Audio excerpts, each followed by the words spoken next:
Guess we'll do start streaming. Yo, no, we're not there yet. We're not there yet. Go live. Where's the go live feature? I don't know. I don't know why. Oh, there it is. Looks like you're ready. I'm ready to go. I'm ready.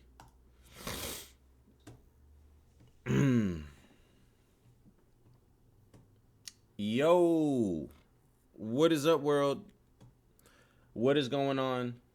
How's everyone living? I hope everyone is doing good, because I sure am. I don't know how many people are in here right now, but I'll just wait around for a little bit. Maybe we can get some people going.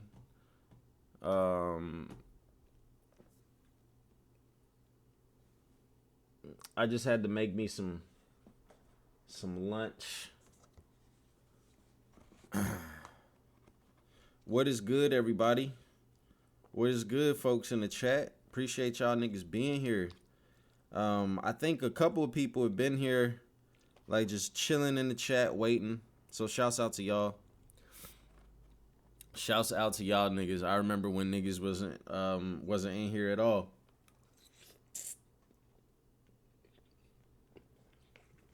I'm sorry y'all gotta see me eat my lunch. Y'all be alright.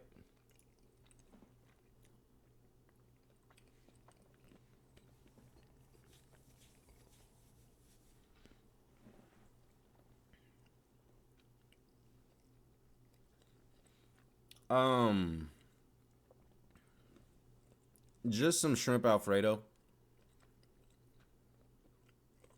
Nothing too crazy.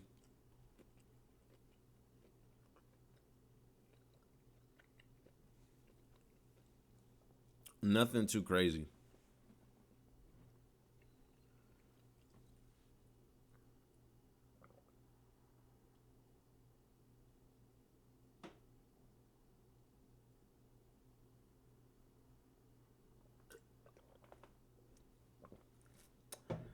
Water is like my favorite thing to drink. Honestly. It's so refreshing. Benma. Y'all gotta relax. Y'all gotta relax with that one. I'm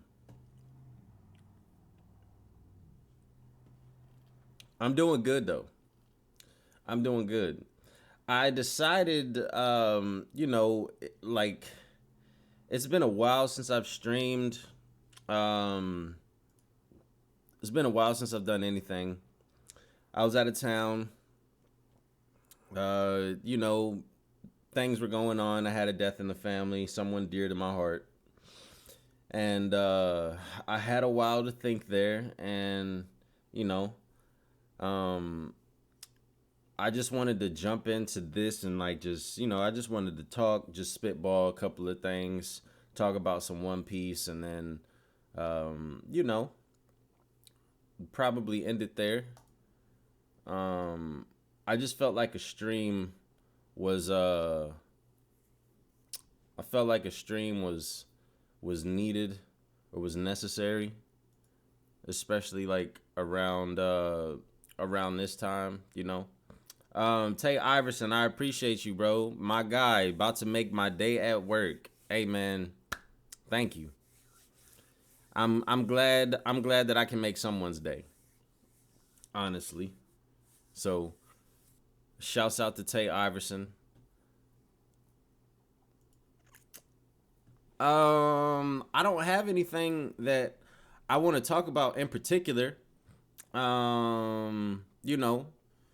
Just it's just a general One Piece stream. I might get some people in here if they want to join. I know it's it's fucking Tuesday, so I don't know who's around, but I'm not opposed to getting some people in here. I might set up like a Google Meet or something.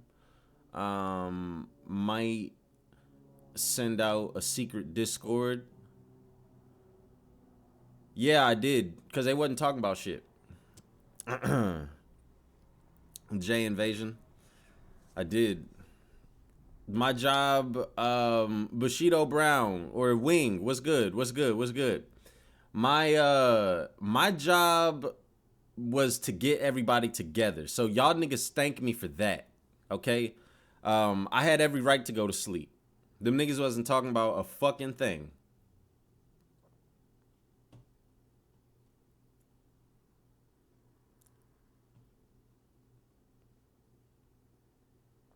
Rahul. Bensei, are you enjoying Onigashima so far? It gives me Enies Lobby vibes. Yeah, I like Onigashima a lot so far. It's cool. Like, I mean, it's funny that you say that because everyone wants to say that Wano was like Marineford, but I think that Wano and Onigashima are like Enies Lobby or Water 7 and Enies Lobby in the sense of like, so when you compare those, or when you compare what happened to Luffy and the crew post Enies Lobby, that is when Luffy cemented himself as like the government could no longer ignore Luffy's entire crew. Like, that's whenever Luffy's crew, their entire bounty posters were put out for everybody. Okay, so the same thing, something very similar is gonna happen in Wano, or at the end of Wano, where Luffy is going to be recognized as a mighty pirate. He's gonna be recognized as the Yonko, and all of his crew members are gonna get increased bounties, and they're gonna get highlighted again.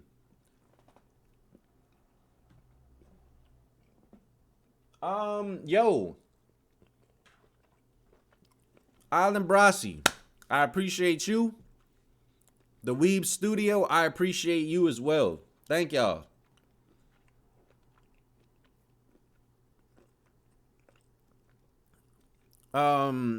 He says, found you through BDA. You funny as fuck. And love the chill vibes. I appreciate you, bro. I appreciate you. Shouts out to the BDA umbrella that we have all taken up. And then Island Brasi, my guy, says shouts out to my man's Benma. Yo, man. Listen. I might just have to get a Benma button, a Benma emote on Twitch. Might just have to get a Benma emote on Twitch. When y'all niggas see it, don't get mad.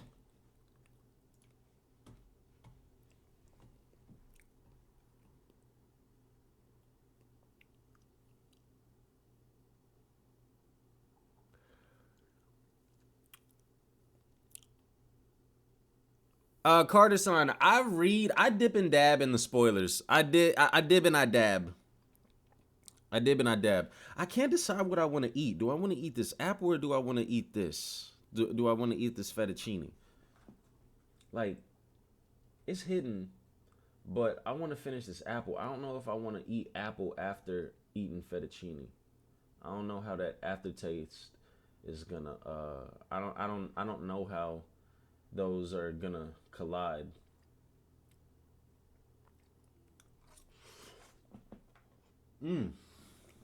This is good, but I want to eat that apple.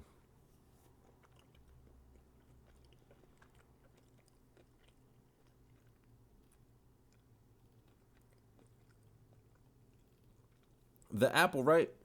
I'm thinking that too.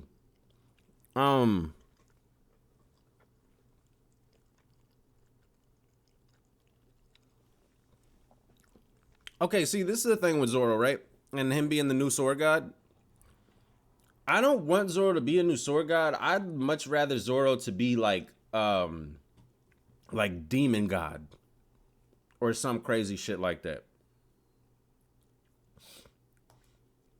Because I think that So okay, in regards to Need Eye specifically, Need Eye and Enma, right?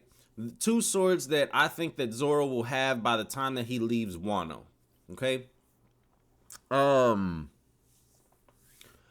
I think that Need Eye specifically is more of a power up for Zoro than Enma is, in the sense that um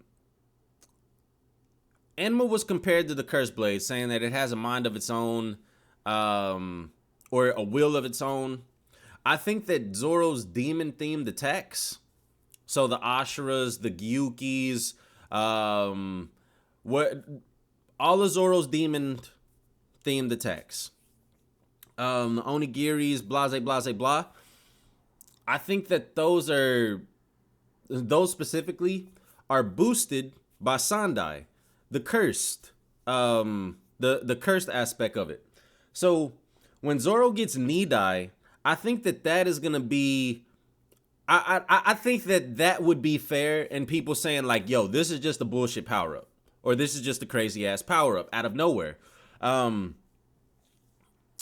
not to say that Enma isn't, but I just think that Need Eye is gonna be that much more of a power boost to Zoro's repertoire than Enma.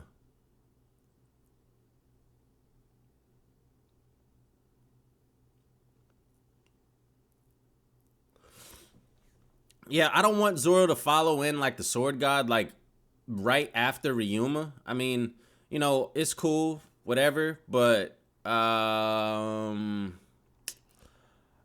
Zoro and Luffy, they have their own legacies. Like, I don't like the notion of Luffy being a carbon copy of Roger or Joy Boy for that matter.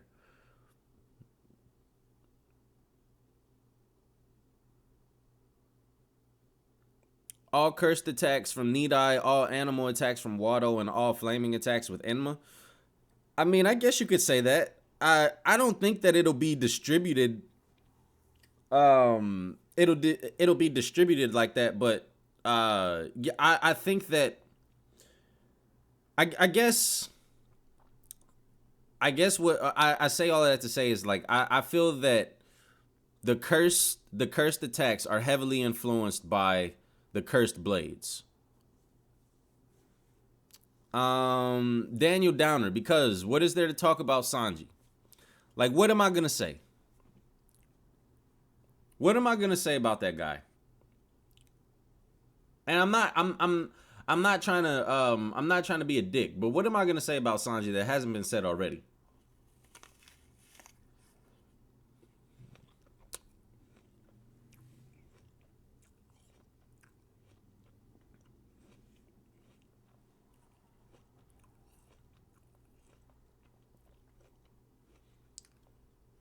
Migs02, I would agree with you.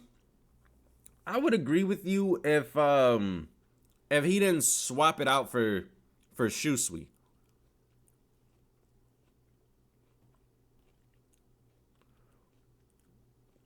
Um let's see here.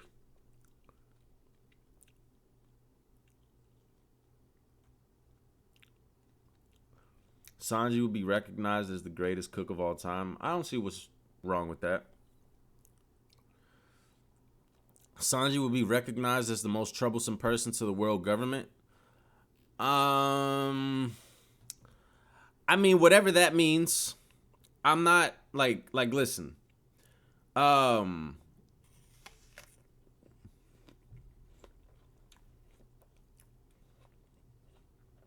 I still have very high hopes for Sanji.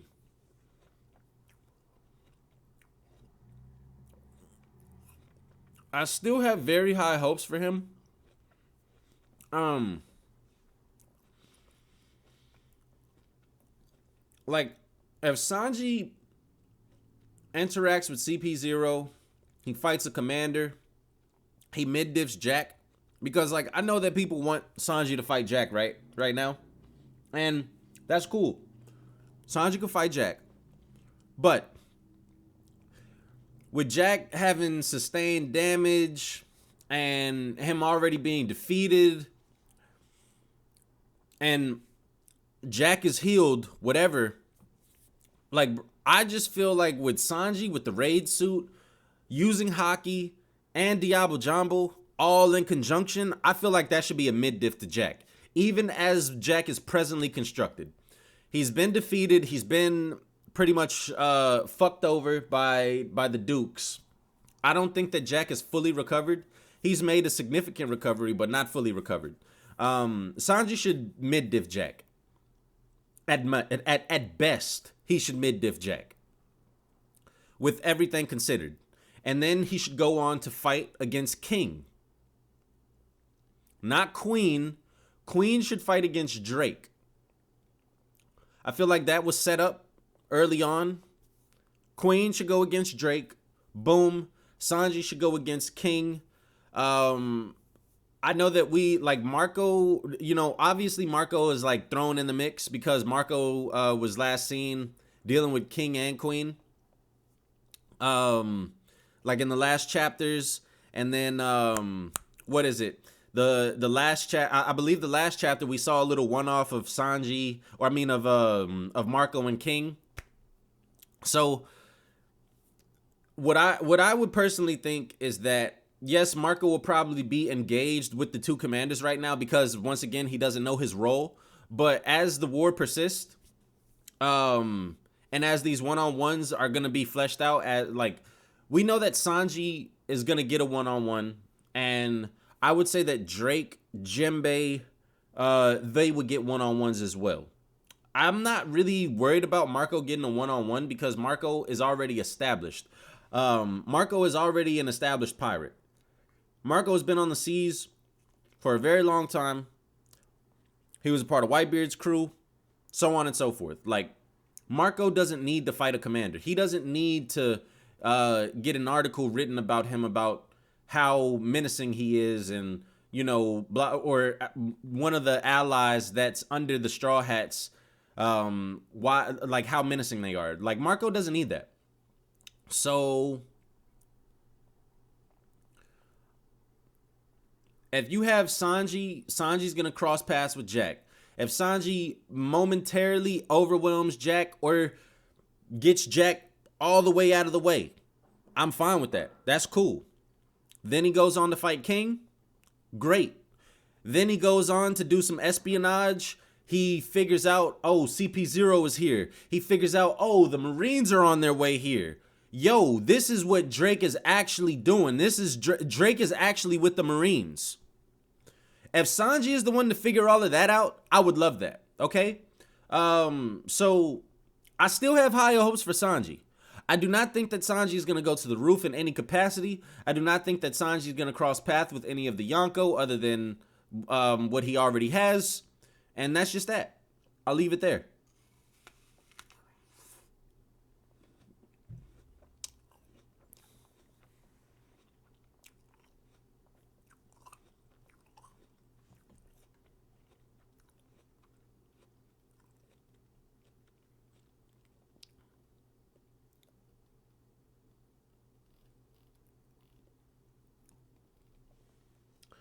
M Navi, I've been good, bro.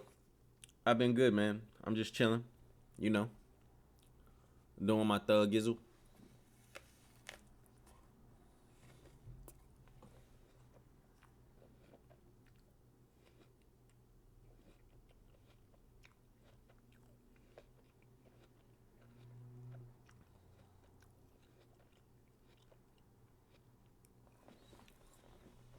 So, people misconstruing what I'm saying, right?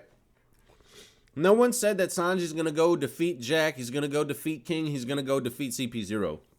I'm sorry you fucking pea-brains cannot listen or cannot follow with what I'm saying. I clearly said if Sanji was to gather intel, if Sanji was the one to figure out the Marines are coming, that Drake is not who he says that he is. And I think that would go right in line with what Sanji's abilities are. Observation Haki, so on and so forth. That would be great. And then I think that Sanji is the strongest person that is beneath the dome. So, well, aside from Marco, so who all would be in contention? I guess you would throw Sanji in there. You would throw King. You would throw Queen. You would throw Marco. You would throw Jinbei, Yamato, Drake, Apu. I think it'd either come down to Drake, Sanji, or Marco. Out of those three.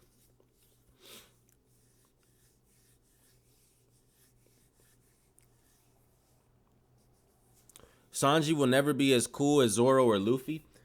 He doesn't have to be as cool as them to be useful.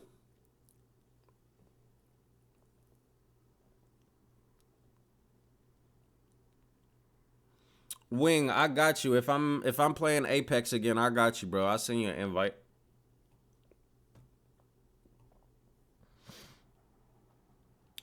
I don't think that King and Queen are as strong as we want to believe. And then with like, especially with everything that happened with Katakuri, or no, not even with everything that happened with Katakuri, right? Just specifically what happened with Zoro and with Sanji. They both got power-ups after, or they both got power-ups when we had no idea where they were. I personally think that all of them were commander level when they came out of the time skip. Luffy, Zoro, Sanji. Now, where you would put them at, I really don't know. And once again, like, so I know there'll be people in there, but Luffy wasn't commander level when he came out the time skip and blase, blase, blah. The thing is that I think Dofi was Luffy's first test in the New World, and Dofi is stronger than your just regular commander. That's my opinion.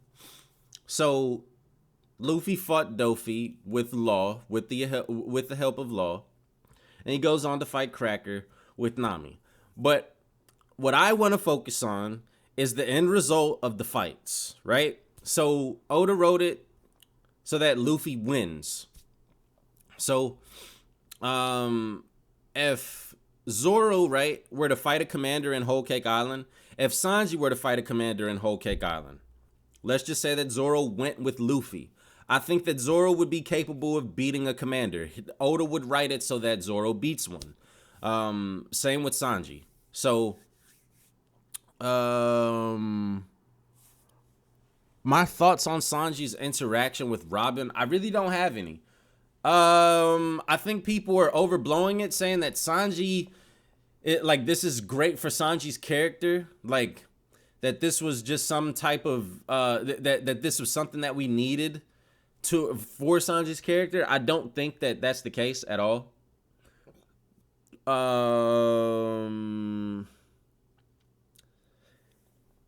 I think that you could have had all of that happen, like the end result. So, okay, the end result was Robin coming to fight with Black Maria, or confronting, so to set up that one-on-one, right?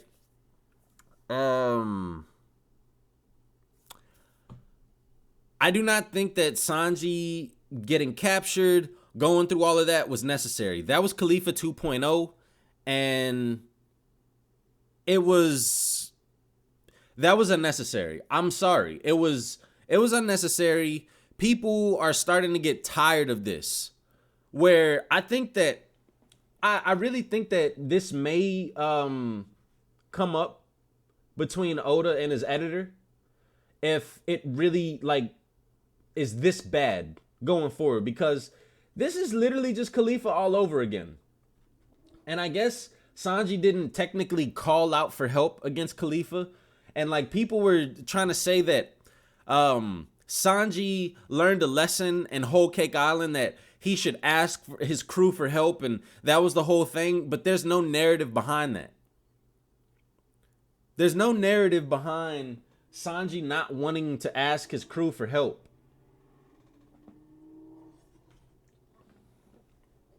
It's just shit that people are trying to say.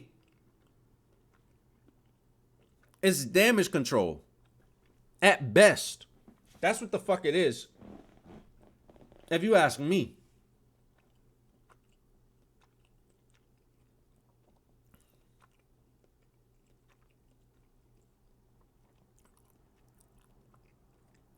There was no growth in Sanji's character with what he did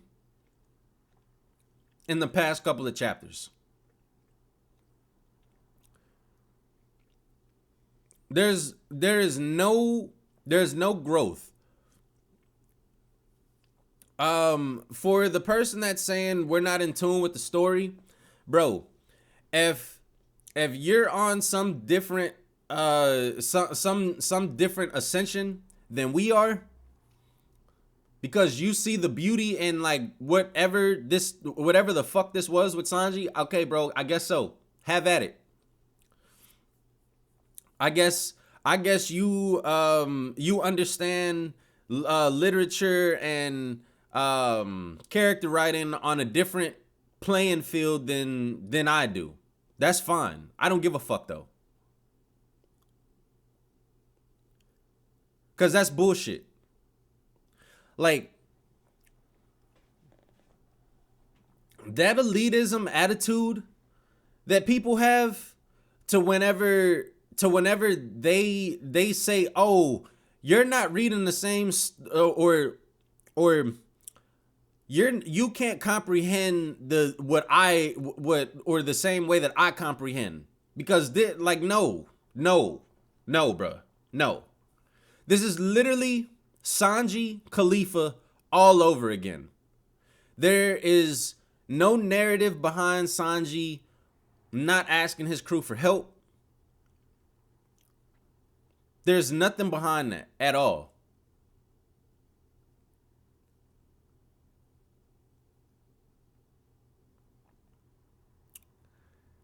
And then the fact that Sanji really does not have to fight against women anymore. He doesn't even have to stay in the face of a woman to attack him. Sanji has a raid suit. He has something that helps him be invisible. He has insane observation haki. He also has invisibility and his espionage tactics.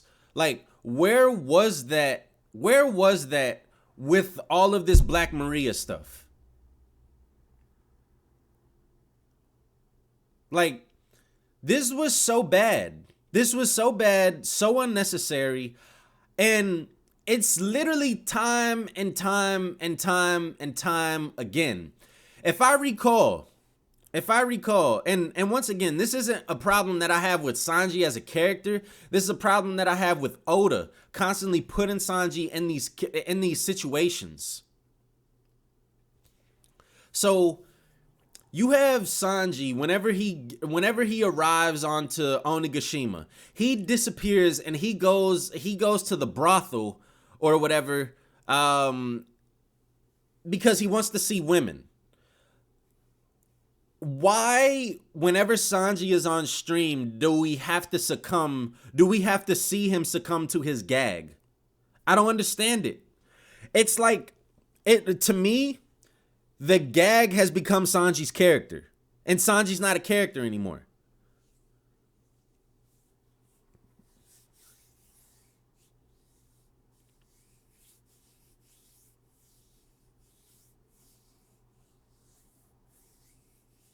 So it's hard for me to like, I don't know. It's like, okay, cool. I know Sanji is capable of doing a lot of different things. I know Sanji is strong, but is Oda gonna write him that way?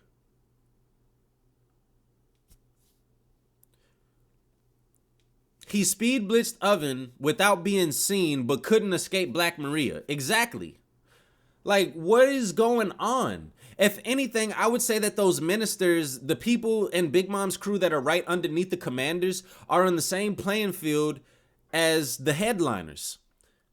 This is way out of Sanji. Like, I feel like the Flying Six, Sanji mid-diffs them. Like, if it's more than a mid-diff to Sanji with a Flying Six, it's bad. That's terrible. I want to read another super chat. Shouts out to Teddy Mugiwara. I appreciate y'all donating, man. Like, this really makes my fucking day. Like, just the fact that, like, bro, y'all like listening to me talk, listening to us talk, and y'all donate. Y'all, like, I just appreciate that. I appreciate anybody that has donated a fucking penny to me. Thank you.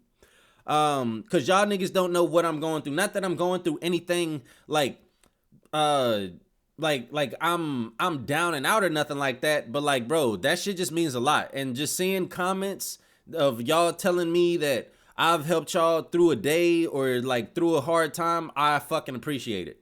That shit means a lot.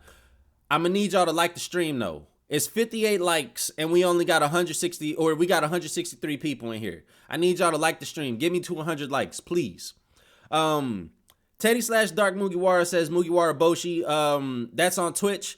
If y'all do not know, majority of the streams that I do are gonna be on Twitch. So follow me on Twitch. But this is gonna be uploaded to a secondary channel that I have. This is actually gonna be the first video that's uploaded onto that channel. And it is titled Mugiwara Matt B. Ironic, right? But anyways, and I must say, everything with you said about Sanji is absolute facts. This was very forced and contrived by Oda. He uses him as a hype tool on a consistent basis now. And yes, that is kind of annoying with me, bro. Is like, bro, I don't understand why Sanji, I do not understand why Sanji has to, like, why Sanji of all people, like, we know that you have to have that character that hypes up other characters, right? But why can't Sanji and Zoro share that equally? Like, you can have them, you can use a character to hype someone up without shitting on that character. It is very, very possible. It is very possible. And I just don't understand, like, yo, like, why does Sanji have to get shitted on repeatedly for other characters to look good or for other characters to be introduced?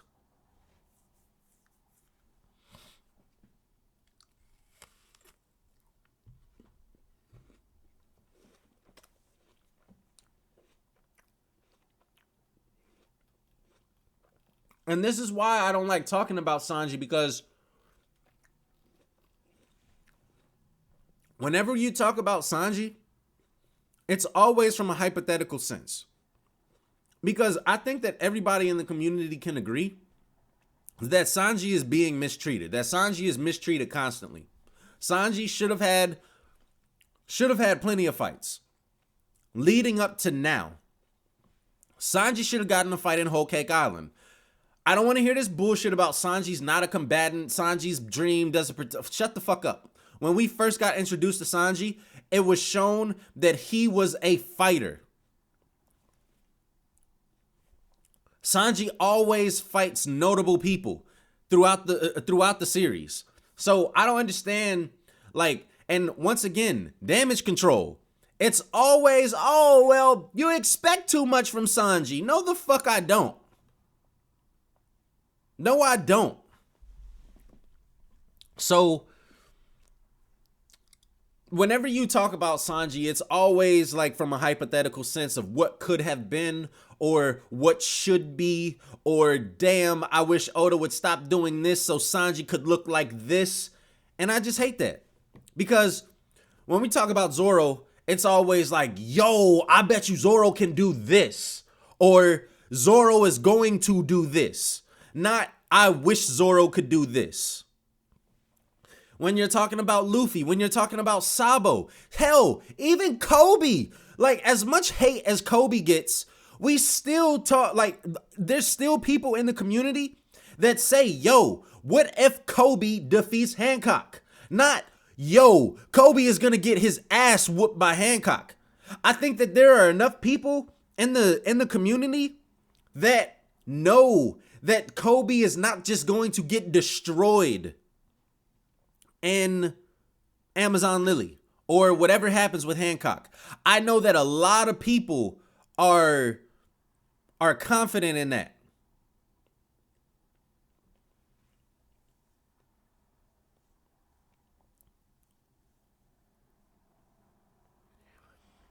If he was not like a fighter, then he would have become like Frankie or Brooke. Exactly. Shanks Yasin, no, he does not. Sanji does not low diff Kobe. And if you really believe that Sanji low diffs Kobe, I don't know what series you're reading. Like listen, this is the thing, right? You got to put into context with the things that we get about Kobe.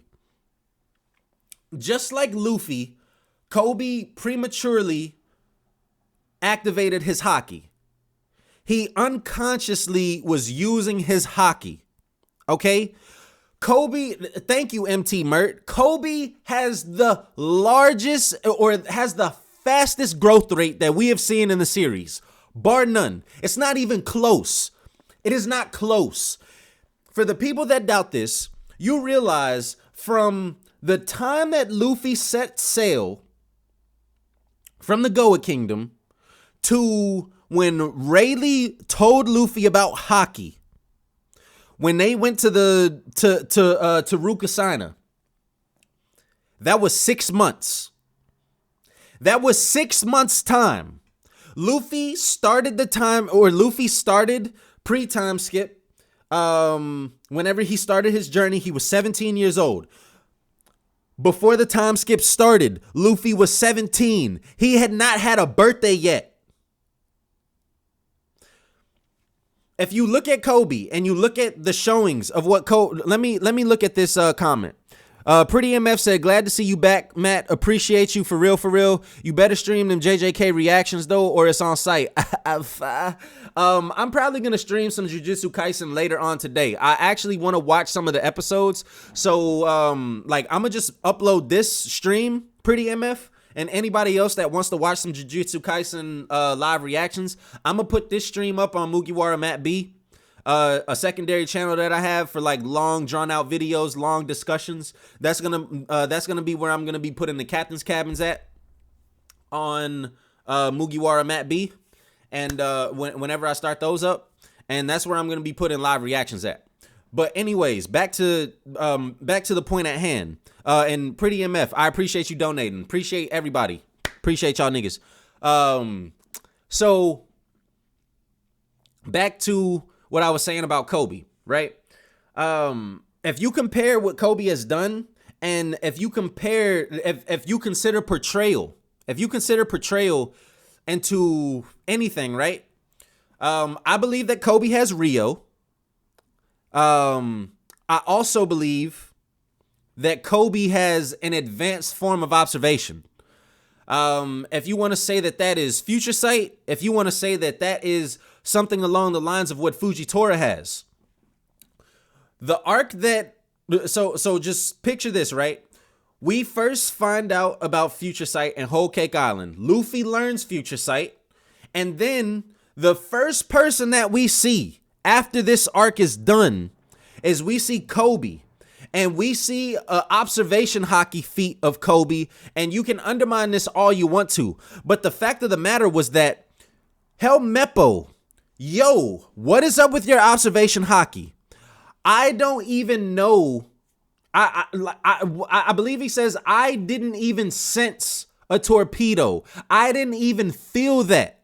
And I believe that somebody on the Dressrosa who was on the ship that Kobe saved, I believe even they said something along the lines of, we didn't hear a torpedo, we didn't hear that.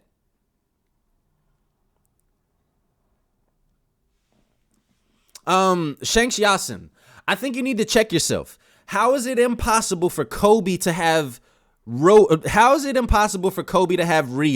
when he is learning directly from Garp, someone that is not confirmed with the Devil Fruit, but is put alongside top tiers such as Whitebeard, such as Roger, such as Shiki, so on and so forth. The list goes on and on and on. Oh yes, Kiros. Kiros said that. King in the Indies. Thank you. I appreciate you, bro. Kiros said that. So somebody of note. I'm not saying that Kiros has crazy observation hockey, but I think that Kiros would probably be able to sense if a torpedo was coming. And then yes, Kobe at the very least should have admission. I don't understand where this downplay of Kobe comes from. I don't understand that at all.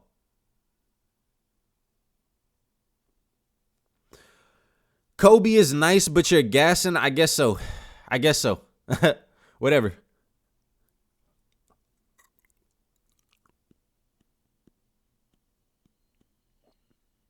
Sabo definitely has Rio. Samson, are you telling me that Sabo doesn't?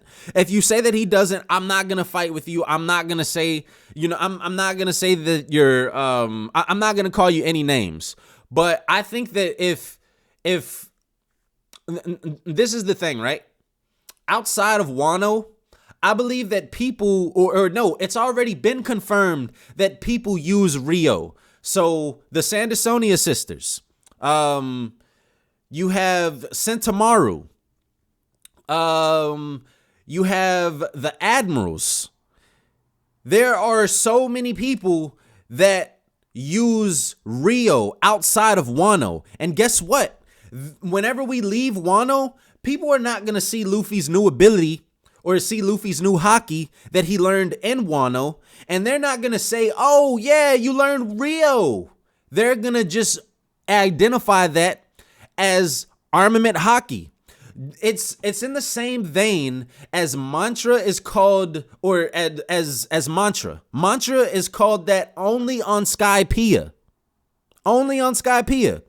And thank you for everybody in the comment section that is checking Samson, telling him that Sabo definitely used Rio back in Dressrosa. He used Rio back whenever we had that time skip of Sabo, or that flashback of Sabo with what he was doing on his journeys. Sabo was using Rio when Luffy just set out for sail. And I'm talking about at the same age. Sabo was 17 and he was a hockey master. He was going crazy with the hockey. Sabo is crazy. I say that Sabo is stronger than Luffy. I say after Wano, then you'll have a real debate. Then it would be like 50-50. Maybe Sabo wins, maybe Luffy wins. But I don't think that I don't think that Luffy gets to that point until after Wano.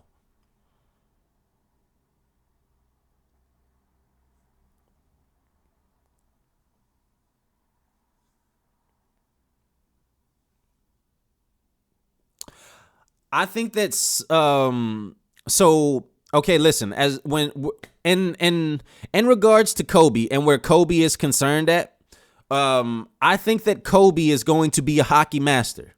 I think he's going to be the next hockey master in the Marines. I feel like Kobe's hockey is going to be so crazy that is going to be his compensation for not having a devil fruit.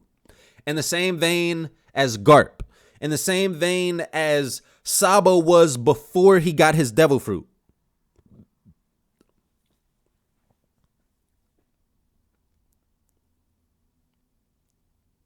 How do we think Sabo fares against Kaido? I think that if you replaced or no. Sabo would be able to damage Kaido. We'll just leave it at that. Sabo would be able to damage Kaido with a fist. Easily.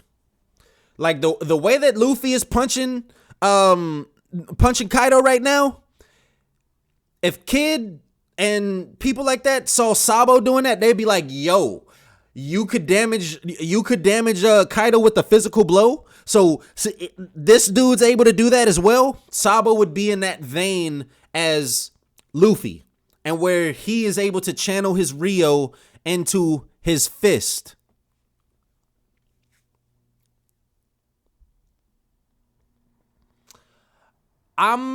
Okay, in regards to Kuma, right?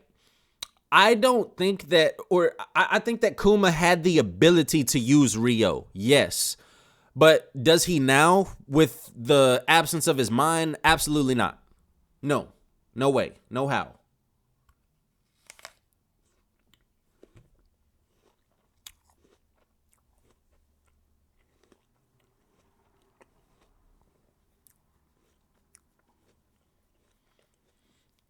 Yes, exactly. Sabo doesn't have a Gear 4 time limit. And that's what I feel is the big thing right there. I think Sabo's observation, I'm not going to say that it's just as good as his armament. I think that his armament is definitely what he specializes in. I think that is Sabo's bread and butter right there. I think Sabo is just in another stratosphere when it comes to his armament. Now, his observation, although I don't think that is as strong or as developed as his armament, I think that Sabo's observation is, I'd say he'd be able to do everything that Luffy does before Luffy learned Future Sight.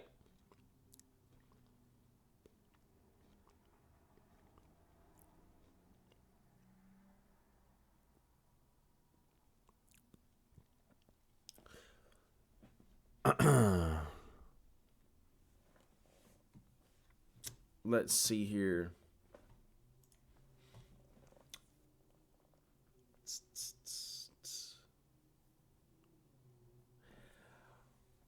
Yo, what's good? Super cool. Hey man, I'm gonna get some people in here. Matter of fact, let's get a real One Piece discussion going. I'm gonna get some people in here. I'm gonna start up a Google Meet. Let's see.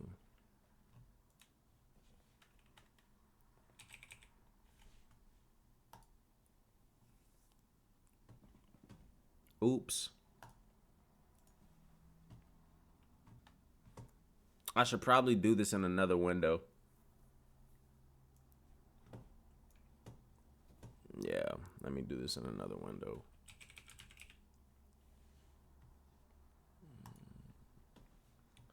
New meeting.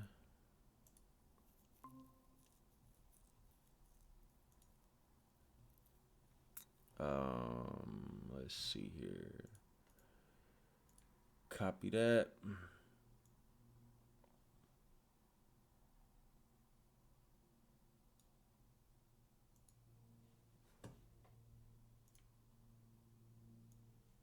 My bad, y'all. Give me a second. Apologize.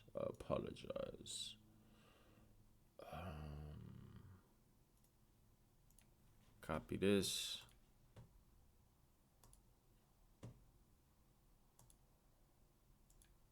Oh, damn. This is on screen right now, too.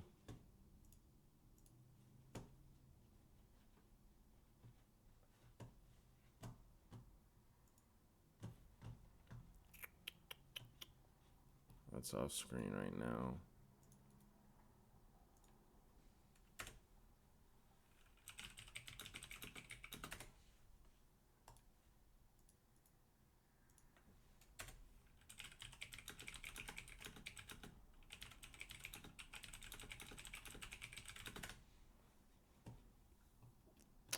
Let me see if and if anybody wants to get through, come in, then y'all can do that. I'll send the Google Meets out on Discord as well. Let me see here.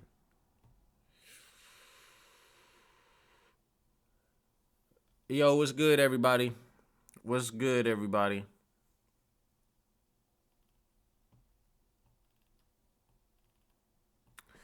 I don't know who all is like wants to join or who all is trying to join, but I just sent some stuff out, so we'll see if people come through. I don't even know how long I've been streaming. How long has this been going? Oh, it hasn't even been going an hour yet. Hasn't been going an hour yet. I'll stream for a little bit.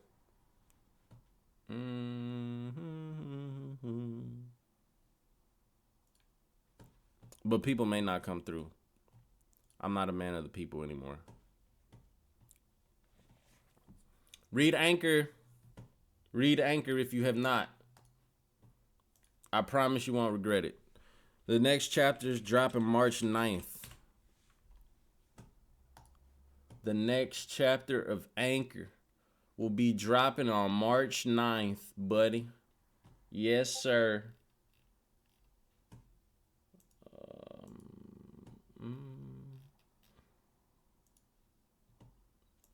I could just go into Brago's Discord and then talk to some people in there. Theory's the only one that's still in there, though. I could do something like that, buddy.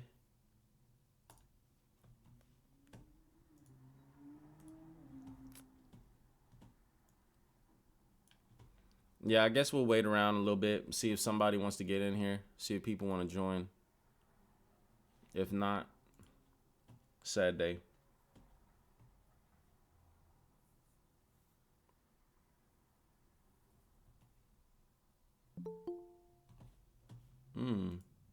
Who's that? Oh. I don't care, baby. What's going on, man? What is up? What is up? How are you living? Vibing. You actually streamed. I'm proud. Yeah, I needed to. I needed to get some shit off. What do you got also for that? I mean, I haven't oh shit, it just said OBS disconnected. I hope it didn't disconnect. Oh, okay, there it is. Nah, bro, I just been talking. I just been chilling. I just needed to do or I felt like a stream was necessary. I hadn't talked to the people in a minute. This is true. Yeah, I hadn't talked to the people, so you know. Are you at work? I am at work. Like physically at work? Well, I work from home. Okay. Because of COVID. Yeah. So, yes and no. So yes and no. Mm-hmm. You're at work, but not at work. Yeah. Yeah. I may have to leave at a random point in time if I get called, though. I'll be going on lunch in like 13 minutes, so should be good until then. You still doing IT for old folks? It's kind of all ages now. Okay. But mainly old folks, I presume. A lot of old folks. This is true. Bro, that has to be the easiest job. Because, like, I guarantee you, they probably ask for the simplest shit. You still there, Matt? Yeah, I'm still here. Hello? Hello? Hello? Okay, I can hear you now. Nah, I just said I'm pretty sure that's an easy ass job because they probably be asking for like the simplest shit. Like, yeah, I can't find the how do I turn this up?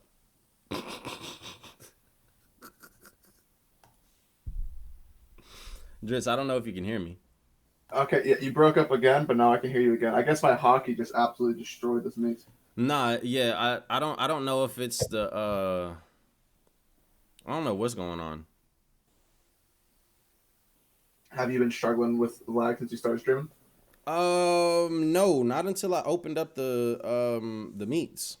Pause. Interesting. The meets. But I don't know. It's the organization I work for is pretty like high tech in a sense. So there can be really easy stuff and there can be really, really annoying stuff because a lot of the old people are like, well, why did it do that? I'm like, I don't know. Right. Well, why did it do that? Well, how do I stop it from doing this a second time? Exactly. They ask that, and I actually have to go and like do research to answer them. Yeah. Old people ask questions like that. Yes, they do. Because they're scared. Or they're paranoid. I shouldn't say scared. Paranoid is a bad word. Oh, they're scared. Actually, my mom thought she got hacked, but she didn't. She's just so afraid of getting hacked that anytime anything like weird happens, she just assumes she's hacked. Really? Yeah.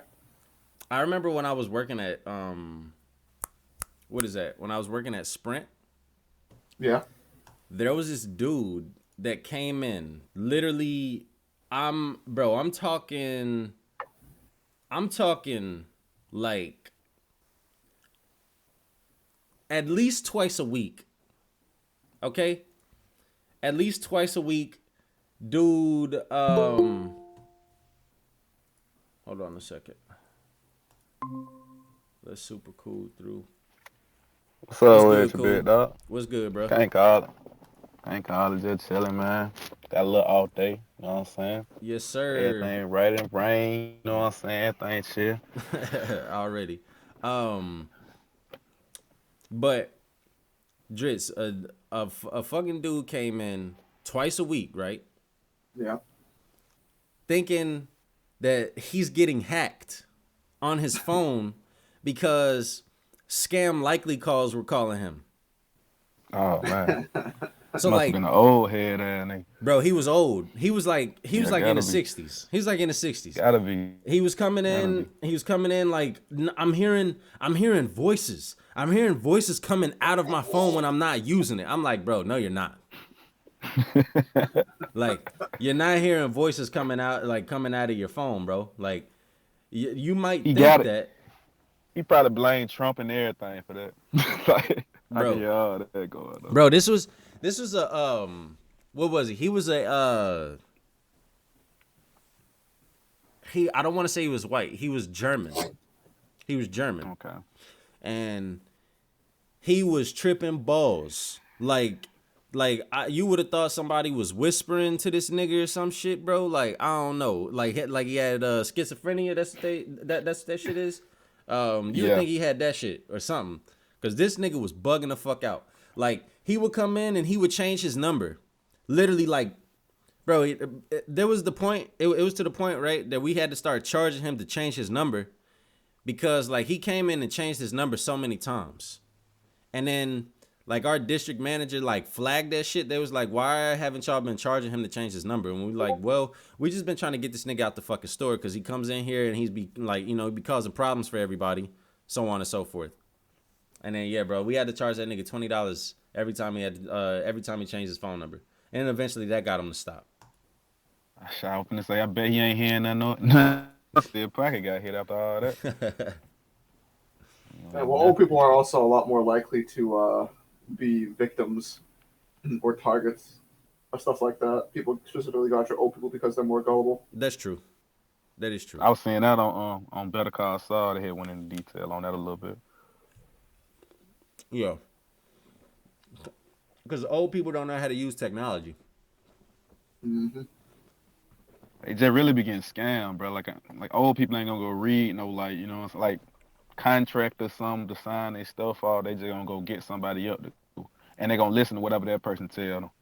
It's Right. the same thing happens with South Park did a really good episode on this. The jewelry channels, they get most of their money from old people who are using like their welfare checks to call in and then buy fake jewelry. Really? Yeah, Mm-hmm. yeah, I can see that. All the sweet. jewelry there is fake. That'd be sweet. Makes sense. No, they be getting all of that. I think on Better Call Saul, the episode I had saw, it was like Saul had went to an old folk home or whatever, and he was basically like he found like some way like inside like a loophole, some kind of way, like the old people were basically getting cheated out like millions of dollars, and it was just one lady. So basically, because he found that one lady was getting cheated, that means like all the old people throughout that whole, like, you know what I'm saying, old person home were getting cheated. So they're like a millions of dollar settlement or whatever, and that was kind of cool.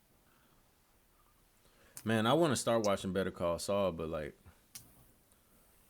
I'm intimidated by the seasons and by the episode count. Ain't that long. I think it's like 10 episodes. See, That's that shit.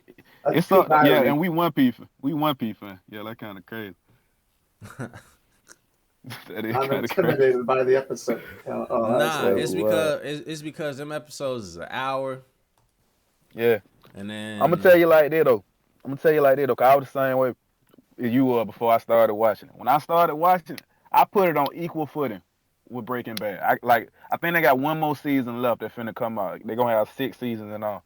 But I put it on. I don't know how it in, cause nobody know how it in, cause it ain't ended yet. But like I put it on equal footing with Breaking Bad. yeah, because it's like the prequel to Breaking Bad, right? Yeah, it's kind of like a prequel and kind of like a sequel at the same time. Can you already know what happened to Saul, right? You know what I'm saying? Cause you done seen Breaking Bad, but like Yeah, they, it parts of the show. Like I think like every season they'll give you a scene of like Saul in the present time type shit, and like it's a story that going on. Like if you like put all the scenes together, it tell like one story in the present, and you got something that happened back then in the past is gonna be important to what going on in the present type shit. So it kind of like both ways. yeah. Okay, so I get what you're saying. Yeah. Nah, I hear people say good things about Better Call Saul. Like I hear people say like it's on the same like you just said, it's on the same footing as Breaking Bad. I've heard multiple Yeah. people say that. Yeah. It's pretty sweet.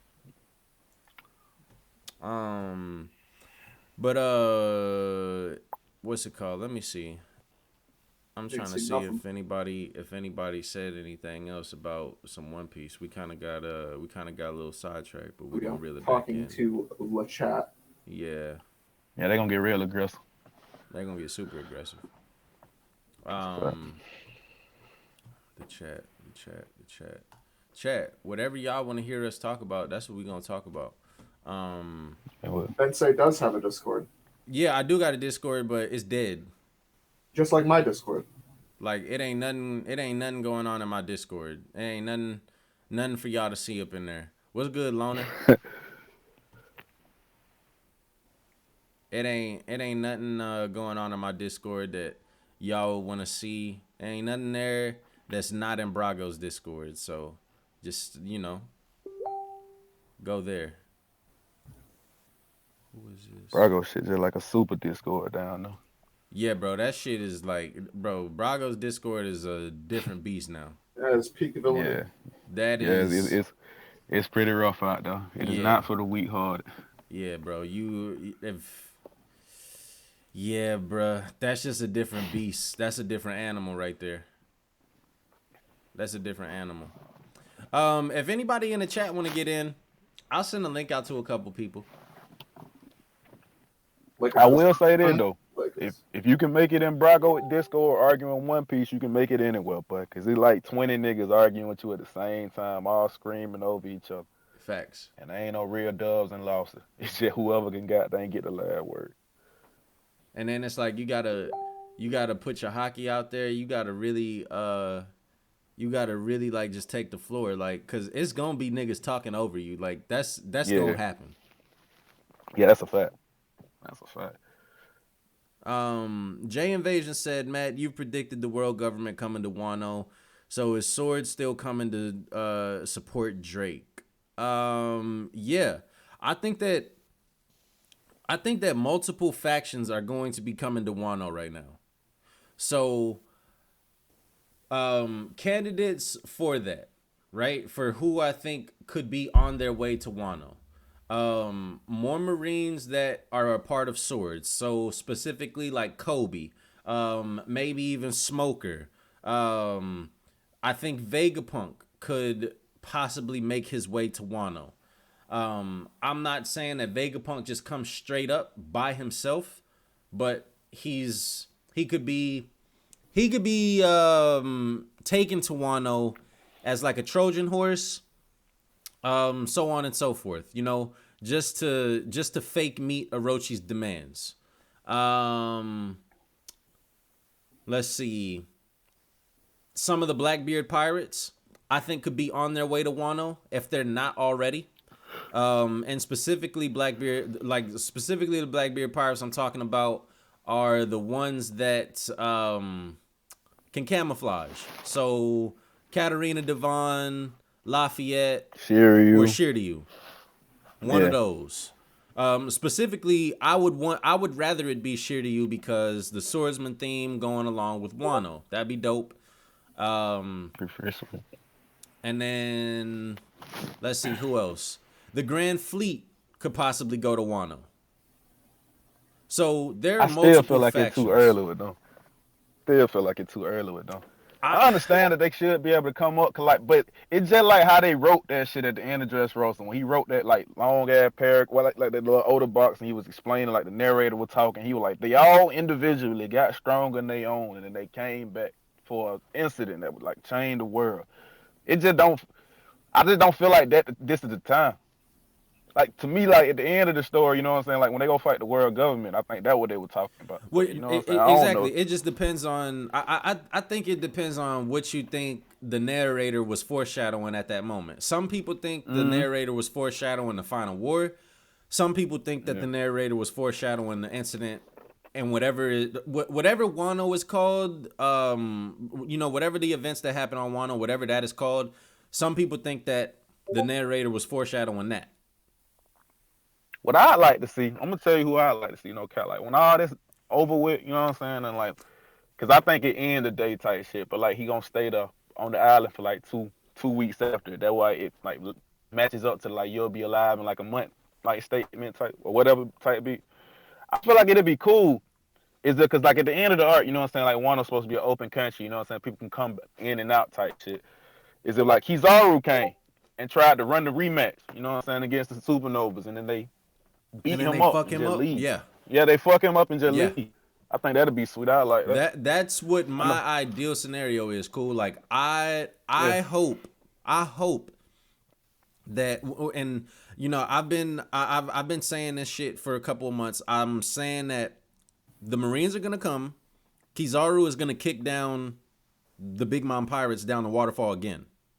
Whenever they try to come back up, I think Kizaru's gonna kick them niggas down there again, and then he'll deal with the supernova. And it'll be like a callback to Sabo. I agree wholeheartedly with that. I think that'll be pretty sweet. And then this time, like they'll actually escape rather than Exactly. them being defeated. Yes, I definitely agree with that altogether. And then like just to go on with that, I think that if an admiral is defeated before the final war, that it will be Kizaru. Yeah, I can see that too. I think it's something like in the SBS when they were talking about like one time when he was like, it was a long ass paragraph, but it was in his bag with the crank shit. He was basically like explaining like how the three admirals like based off who they based off in real life, and like he was like Fujitora and like Green Bull, they like based off of like characters that like help pirates or some kind of way. Like in the movies they play, it was some shit they were saying. So basically he was saying at the end of the like paragraph, he was saying, so does that mean that, you know what I'm saying, Fujitora and like Green Bull are gonna like help the pirates at the end of the story? And he did that weird ass shit where he give an answer but don't really give an answer. He was like, I don't know what you mean, you know what I'm saying? Like start sweating type shit. I was like, man, just say yes. But like ain't no telling what they're gonna entail, you know what I'm saying, when we finally do meet them characters. I feel like they way of justice is gonna be kind of like a little bit more gray, you know what I'm saying, like in the gray side. I feel like when it comes to the three admirals that we done seen, like, you know what I'm saying, the other admiral, they shit kind of like a little bit more clear, you know what I'm saying, like Kiji, in my opinion, he a good character, you know, so I think he got pretty good more. But you know what I'm saying, like when it comes to like Kizaru really just do whatever he told. I feel like that's how I look at his character. He ain't got no like, initiative. He's just like a weapon. And then like, you know, he in the middle, and then Akainu is like far right, all the way to the other side. So yeah, absolute. See, I don't know. I hope. I get what you're saying. Like Kizaru is just his justice is just like whatever. Like he goes with the flow type thing. yeah. Yeah. Maybe me saying him like he like a soldier was a little bit too far, but you know what I'm saying. What do You you get the think? gist of What do you I'm think saying. Green Bull's sense of justice is gonna be? I think it like be like religious. Okay. I think, cause you know what I'm saying, that was Star War. You know what I'm saying, like I think that'd be cool. That'd explain like him fasting and shit. You know what I'm saying. Okay. I don't know. That's what I always thought. Because I don't really I know can see what that. other kinds of justice he could do for real like that. You know what I'm saying? He done did blind, like lazy, like that shit. It ain't like it. ain't like I really got a lot of whole things to pick from. You feel what I'm saying? Yeah.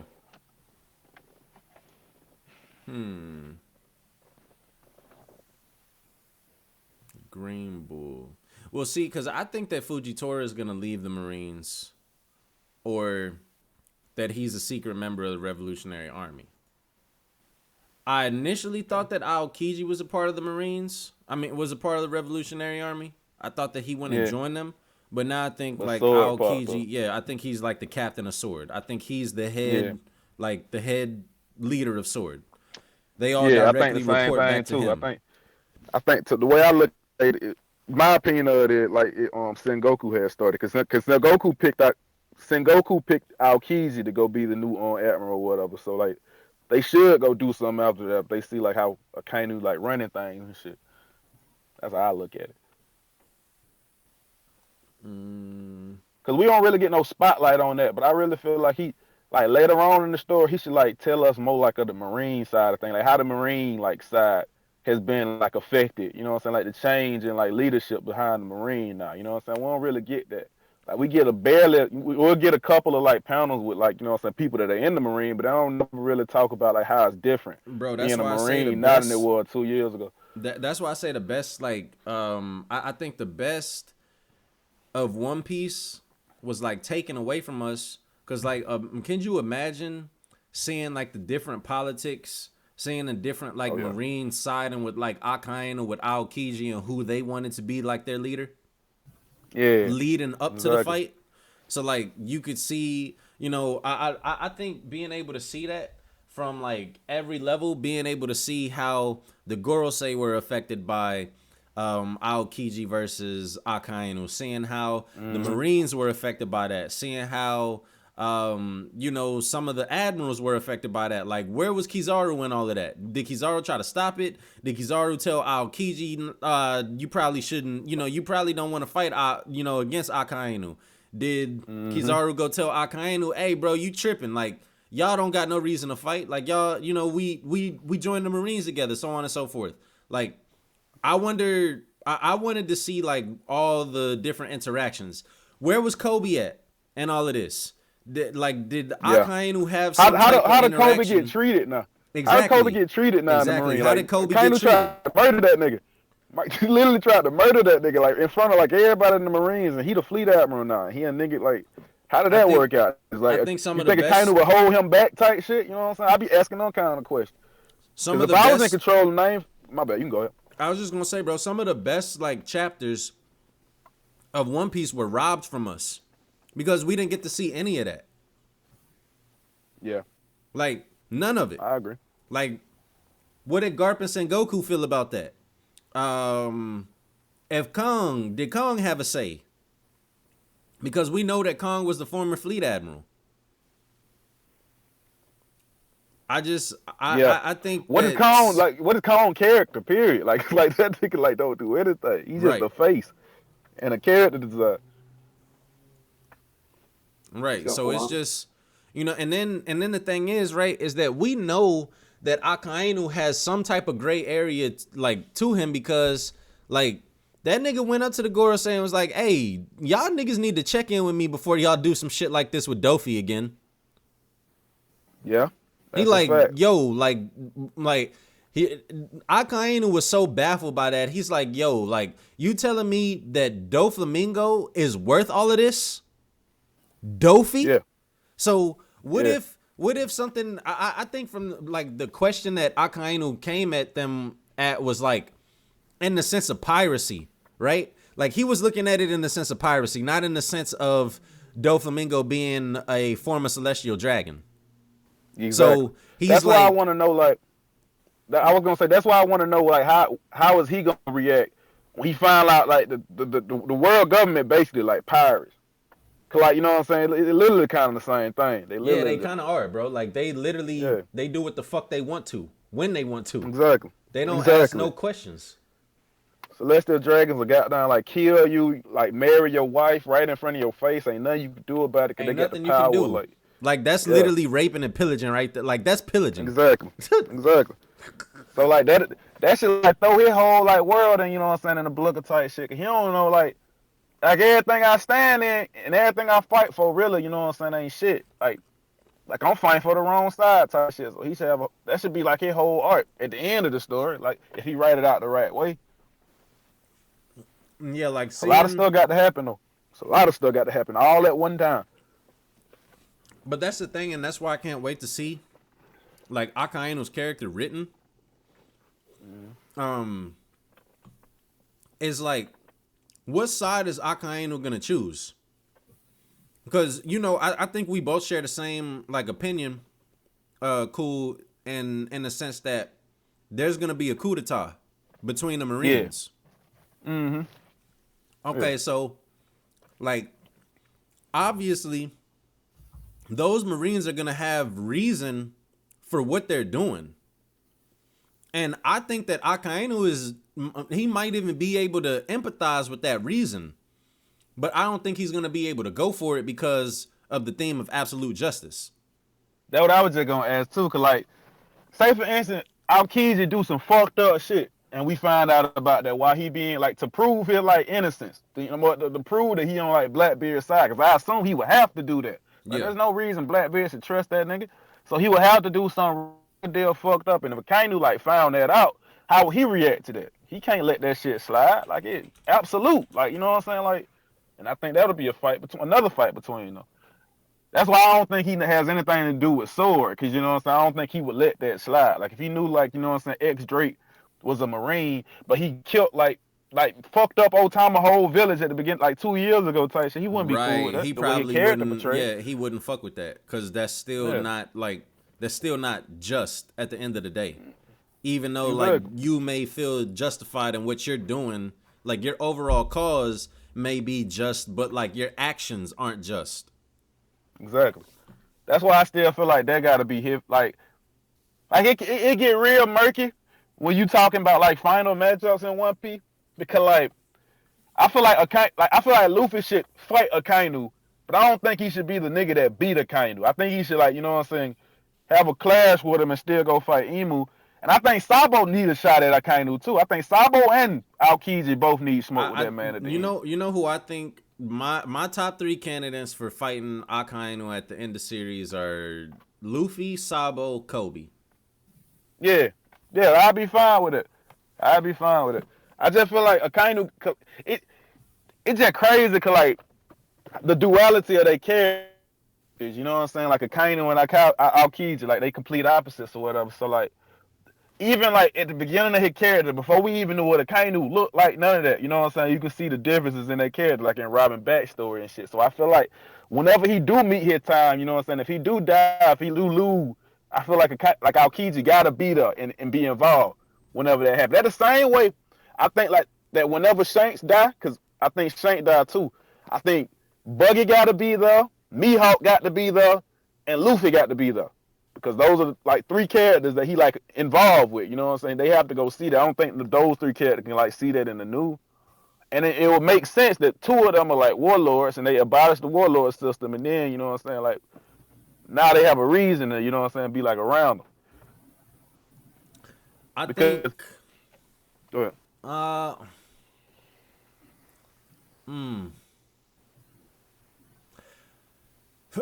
Me personally, for Shanks, I think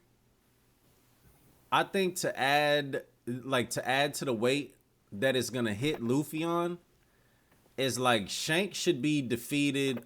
Maybe you can have Buggy there, right? You can have Buggy there, but I don't think Luffy should be there in any capacity. I think that Luffy should like find that news out through the paper. See, I don't like that. See, I think the way to make it hurt more is to make the reason that he lost, Luffy fought too. Just like Luffy, the reason why he lost the arm, Luffy, the reason why he died. I think that's the worst thing that you can do. That's the most emotionally impactful thing that you can do. Like the way I always envision it is I always envision they had like the little David Bat fight art, like a little David Bat fight for the Poneglyph or whatever. Mm-hmm. Because that's like the same parallel with like Little Garden and shit. But that Luffy and Shanks have they fight first, and they kind of like tie out, and then in the middle of that, Blackbeard pop up, and then Blackbeard go have a like death fight with him, and then he just tell Luffy don't involve. or he like trying like hurt Luffy, and then you know what I'm saying, Shanks take it up another level because Shanks tell you like the first time he see you, he was like, I turn into a whole different beast when you know what I'm saying, somebody trying to like hurt my friend. So he, even if he's trying to like be better than Luffy in the David Bat fight, I don't think he'd be going all the way out. So then, you know what I'm saying, on a power scaling level, you could be like, you know what I'm saying, Shanks and Luffy like close. And that'd be like Luffy, you know what I'm saying, officially being acknowledged like having the strength of a Yonko after this arc. But then, you know what I'm saying, Shanks just have another level with, you know what I'm saying, like Blackbeard trying to fuck with his friend. And then Blackbeard snake him out, and it'd be like a reason that kind of he lost is because he would find Luffy like right before that. And he ain't, you know what I'm saying, he had took damage from Luffy before. So let me ask you a question. And also you could use the shit with, you could also use the shit that he ain't got the arm, you know what I'm saying, and like Blackbeard just do some bullshit with the fact that he ain't got an arm. And Luffy is the reason why he ain't got the arm either. That'll work too. So this is just me, like, why I don't think like Luffy's gonna be involved like with Shanks' journey, or not even with Shanks' journey, just with Shanks, right? Is because like that whole thing with Ace saying that like we have our own adventures, we have our own we have our own crews. I think that that's gonna be something that like Luffy kind of takes to heart. In a sense to where, like, I don't think that Luffy would interfere with, like, other people's journey. Like, Luffy made, like, you know, I don't think it's going to be written that Luffy's journey is going to be intertwined with somebody as mighty as, like, Shanks again. If it does, it'll be that one time that we know they'll have their meeting. And then... That'll be it to me. Like I think if you have them meet, you know, I originally wanted, or I originally advocated for the idea of Shanks dying before Luffy got to meet him. I don't agree with that anymore because I just think that it should happen. I think that maybe one last little try at you know, like people wanted Luffy to evolve or change after the Ace stuff. Maybe the Shanks stuff will be the thing that gets him to do that because he'll be much older, so on and so forth. But yo, what's up, Matt? Thank you what's for good, the bro? What's good? Not much, So man. what's your sauce? Yo, what's good? Yo, what's But good, yeah. Brasi? Yeah, chilling. But yeah, I don't know if this is gonna like derail the convo, but like I wanted to talk about like Whitebeard and Oden and the fight.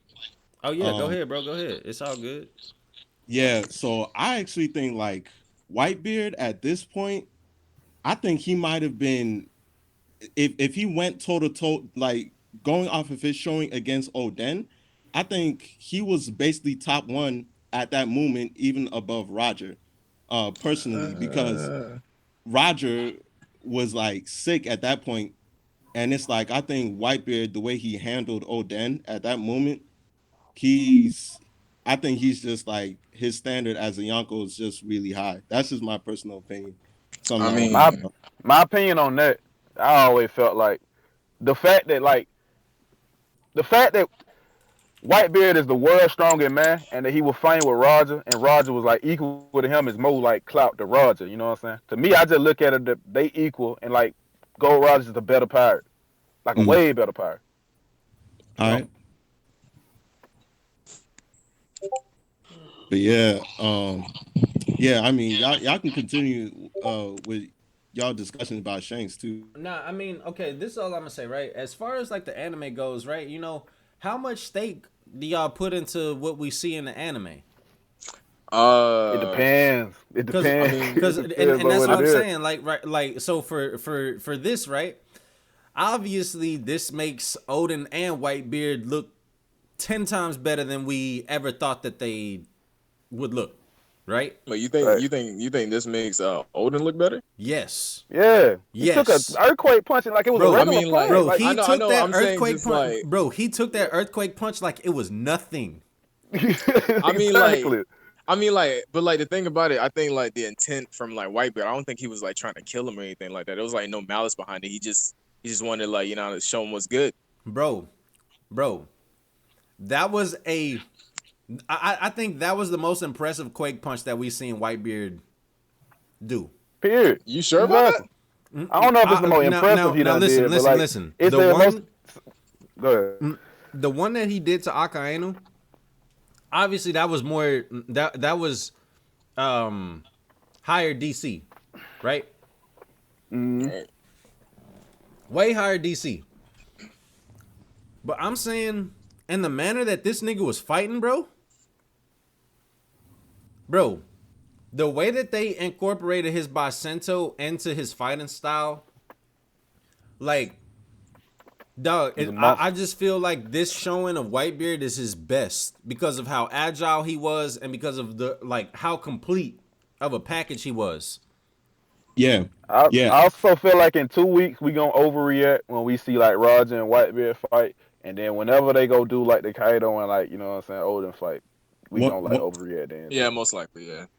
Yeah, one thing I want to say is Whitebeard, he has the best balance in terms of skill and raw strength in between like everybody who was big at that time. Like Kaido and Big Mom, they were just raw monsters, but they didn't have that same level of skill that Whitebeard had. Like Whitebeard, he has that wheel. And Roger, he probably had the best amount of skill. You know, he wasn't always a monster. He just had to go through extreme battles to develop his skill in order to make him keep up with all these monsters. But Whitebeard was that balance. And to me, that's why, honestly, he was the strongest at that time. That's just me. I think the way I look at it, I feel like my boy, like Roger Will, just strong. He and that really what it all come down to. That's how I look at it. You know what I'm saying? Who got the stronger will at the end of the day? You can be strong as fuck. You know what I'm saying? But like, if you're gonna keep getting back up and you're gonna keep trying at the end of the day, and they were already in comparable strength, I feel like, you know what I'm saying, he gonna win out. He wanted it more.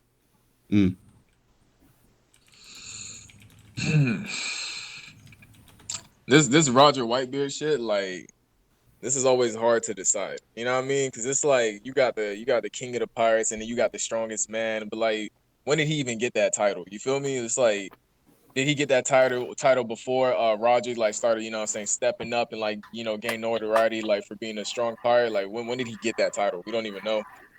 When Roger dead, like, it's unquestioned he'd be the world's strongest man at that point. Hey man, I'm saying like he got that title like before Roger died.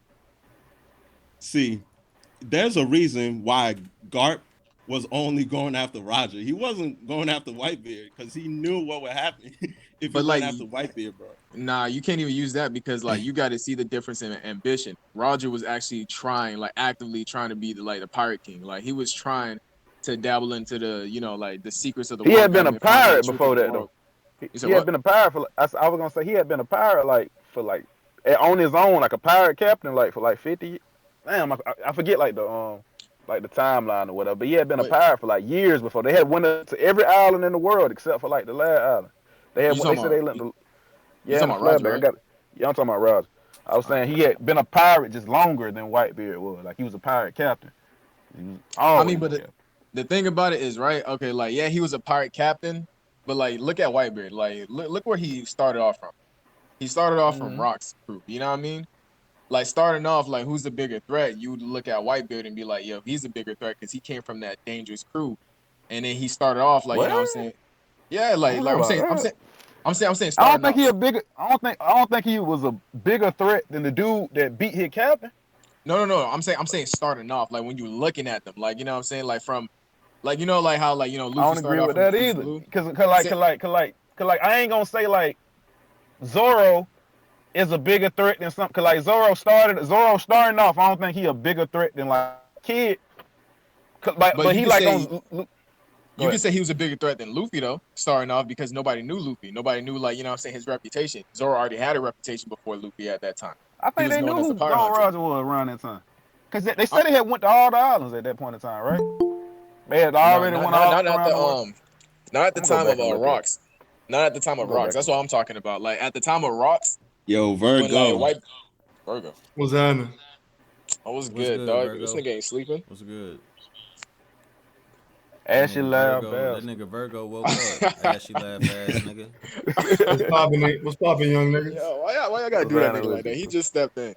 Hey man, it's Virgo. You got Nah, to. nigga, you ain't do seen that, my bro. Twitter, nigga. I definitely didn't just wake up, nigga. I've been drinking mimosas all morning. Oh yeah, God you gonna be damn, this asleep soon. nigga. I Just mean, let it you're kick not in. wrong. Just let it kick in.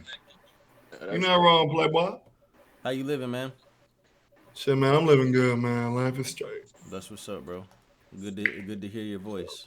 Pause. What's up? No pause needed, bro. It's all good. Good to hear Play. your voice too, Nah, man. you Make sure needed my that, boy. Yeah, no, I and needed then that. I no, needed no, that shit. I needed that. I no. needed So, that. I ain't mad. No, I'm not even gonna hit you with a pause, bro, because I'm just glad to hear all my niggas is healthy and living good.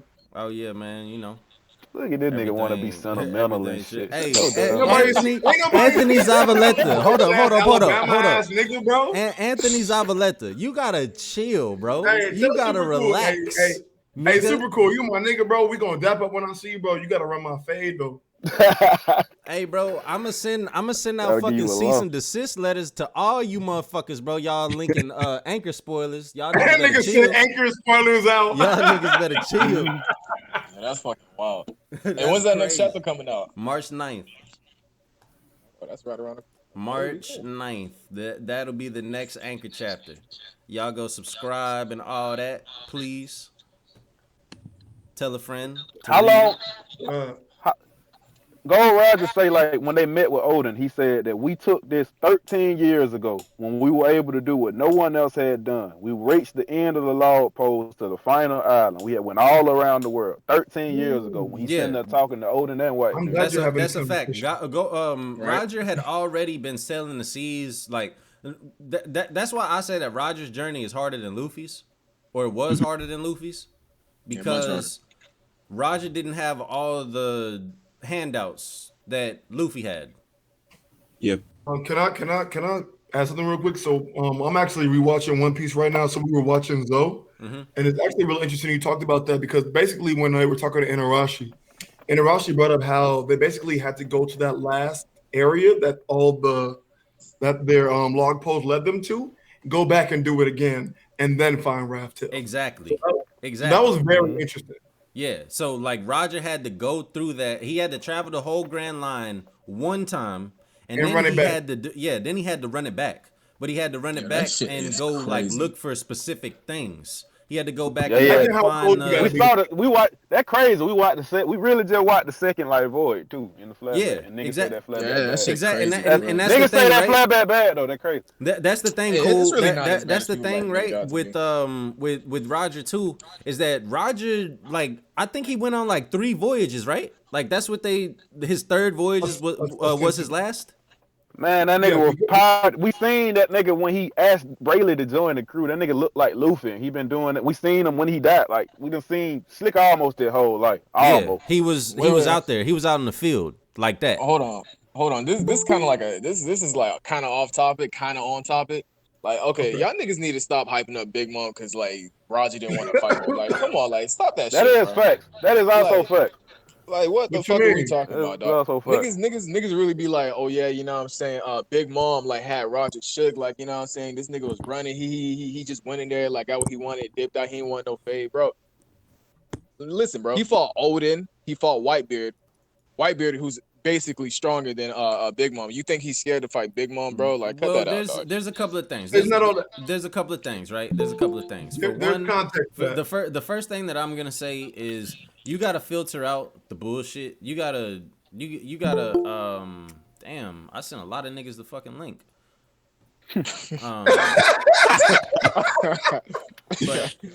But I say for starters, right? You got to filter out the bullshit. So like I was just talking to Theory in Discord, or I was talking to Theory and Hater in Discord.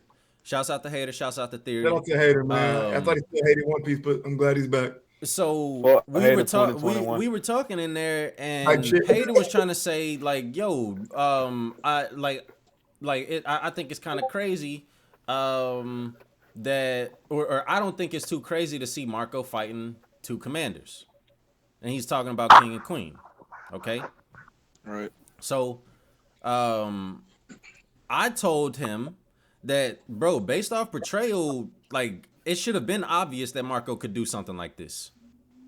Yeah, that's facts.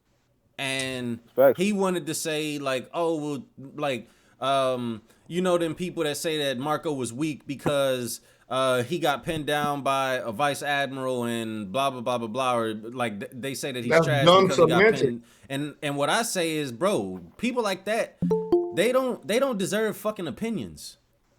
Yeah, that's kind of wild. No. I'm being That's facts, though. I'm being 100% honest when I say that, bro. Like, I do not think that everybody should have the right to express their fucking opinion because sometimes it's just stupid.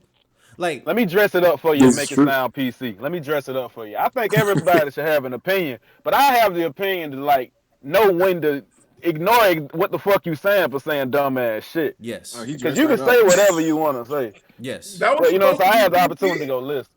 Yeah, that's PC. That is as PC. That is as PC as it can get. Thank you. It can get way worse. I ain't no calling somebody a dumb nigga with PC, but y'all got it. You know what I'm saying? Niggas say dumb shit. No, niggas say some shit. It just niggas die every day. Hey, is that Eris? That is how you Yeah, that's What's happening, bro? What's happening? That's me. I'm chilling. That's funny. So Eris, what do you think about people saying that Marco, like, that he can fight against two commanders at one time? Do you think that's too much? I feel like this so-called portrayal, I feel like he kind of just got it because at Marineford, like I feel like they needed a lot of help. Like at Marineford, he was doing a bunch of clashes and dashes. Like I said this before, but like for me, when I see Marco clashing with an admiral, like with just one admiral, right? Okay, he can clash with an admiral. It's not a fluke. It's not like Chopper and Big Mom or nothing like that, right? Yeah. So if I see that, that means he can clash with any other admiral because he already did it. And anybody inferior to an admiral, it's like somebody clashing with the Yonko, and then you get hyped up when they clash against an admiral too. It's just like, well, we kind of already know they can do that.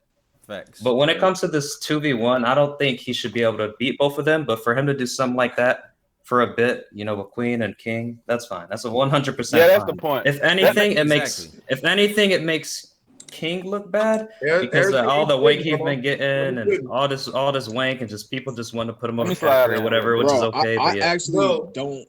Wait, hold on. Go ahead. No, you go ahead, Alan. Bro, I actually don't think it makes King look bad because you got to take into account Marco's devil fruit. Like, even if they are doing damage to him, like I'm talking about, he was taking full on hits from admirals, like, and he was tanking that. He was like healing from it, like, you know what I'm saying, like.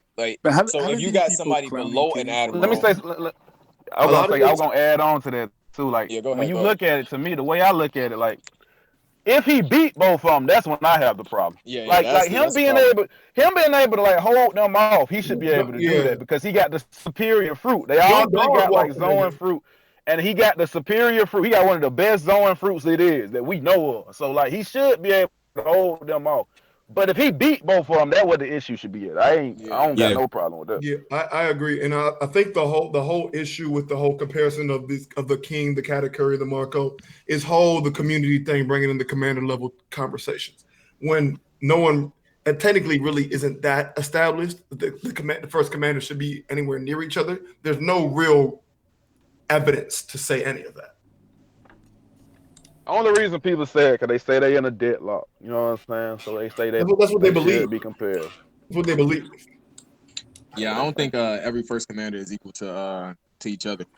Yeah, and that goes back to that. I agree with that. I don't think every crew is alike. No crew is alike. You know what I think it is though. I think it's like a prestige that comes with being a first commander, that people hold those characters to that level. So then they're thinking, okay, well, if you're there, you like you said, they're not equal, but they're very comparable, right? So and I think that's why they're like, what's up, Teddy? Yeah, it was good, man. Wait, so based off of this though, so then this means that Dofi is arguably first commander level. Whoa. Yes. Listen what he said. No. Hang on. That's cool. Listen what he said. He said arguably. He didn't say definitively. And that's cool. All right. My bad. Let me expand on that. It took two supernovas and we're not gonna count that sticky guy, whoever he was, because he was just basically like Treble. Yeah, treble. We're not gonna count that. Two supernovas. Dolphy took a counter shock that couldn't put him down. He took a gamma knife that couldn't put him down. Kong gun. He that took couldn't put him injection down. shot. Kong gun. Injection Rhino shot. Schneider. Leo Let's keep it Bazooka. coming. This nigga is still out here, bro. This dude is definitely arguably Dolphy's endurance was really good. You know, and what's Really, crazy, really he good. was maintaining a birdcage the whole time. So like, Yeah, but like, Correct. okay, hold on. Is the birdcage something that he has to focus on while fighting? Like, does he have to maintain it? Because I think so, with the because- clone, Probably not. but listen, with the clone, the clone acted on its own. That's just a part of his devil fruit didn't mastery. say, Like like- he that what good you with his say- fruit that he can do that. I don't think Hey, that Teddy. causes a strain on him to fight and do that. He just good with his fruit. Teddy, are you That's asking? what I'm saying. Are you asking if the clone is sentient? Wait, what? Are you asking if the clone is sentient? Like it can do its own thing? No. That wasn't me. I was talking about. Have no fear. The loner is here. So this thing. What's up, Lonnie? What's good, Lona? Yikes. Hey, I finally made it to the big leagues. But no, like, it was understandable. This ain't no big leagues. Good morning. Man, We all just chilling, talking Man. about One Piece, bro.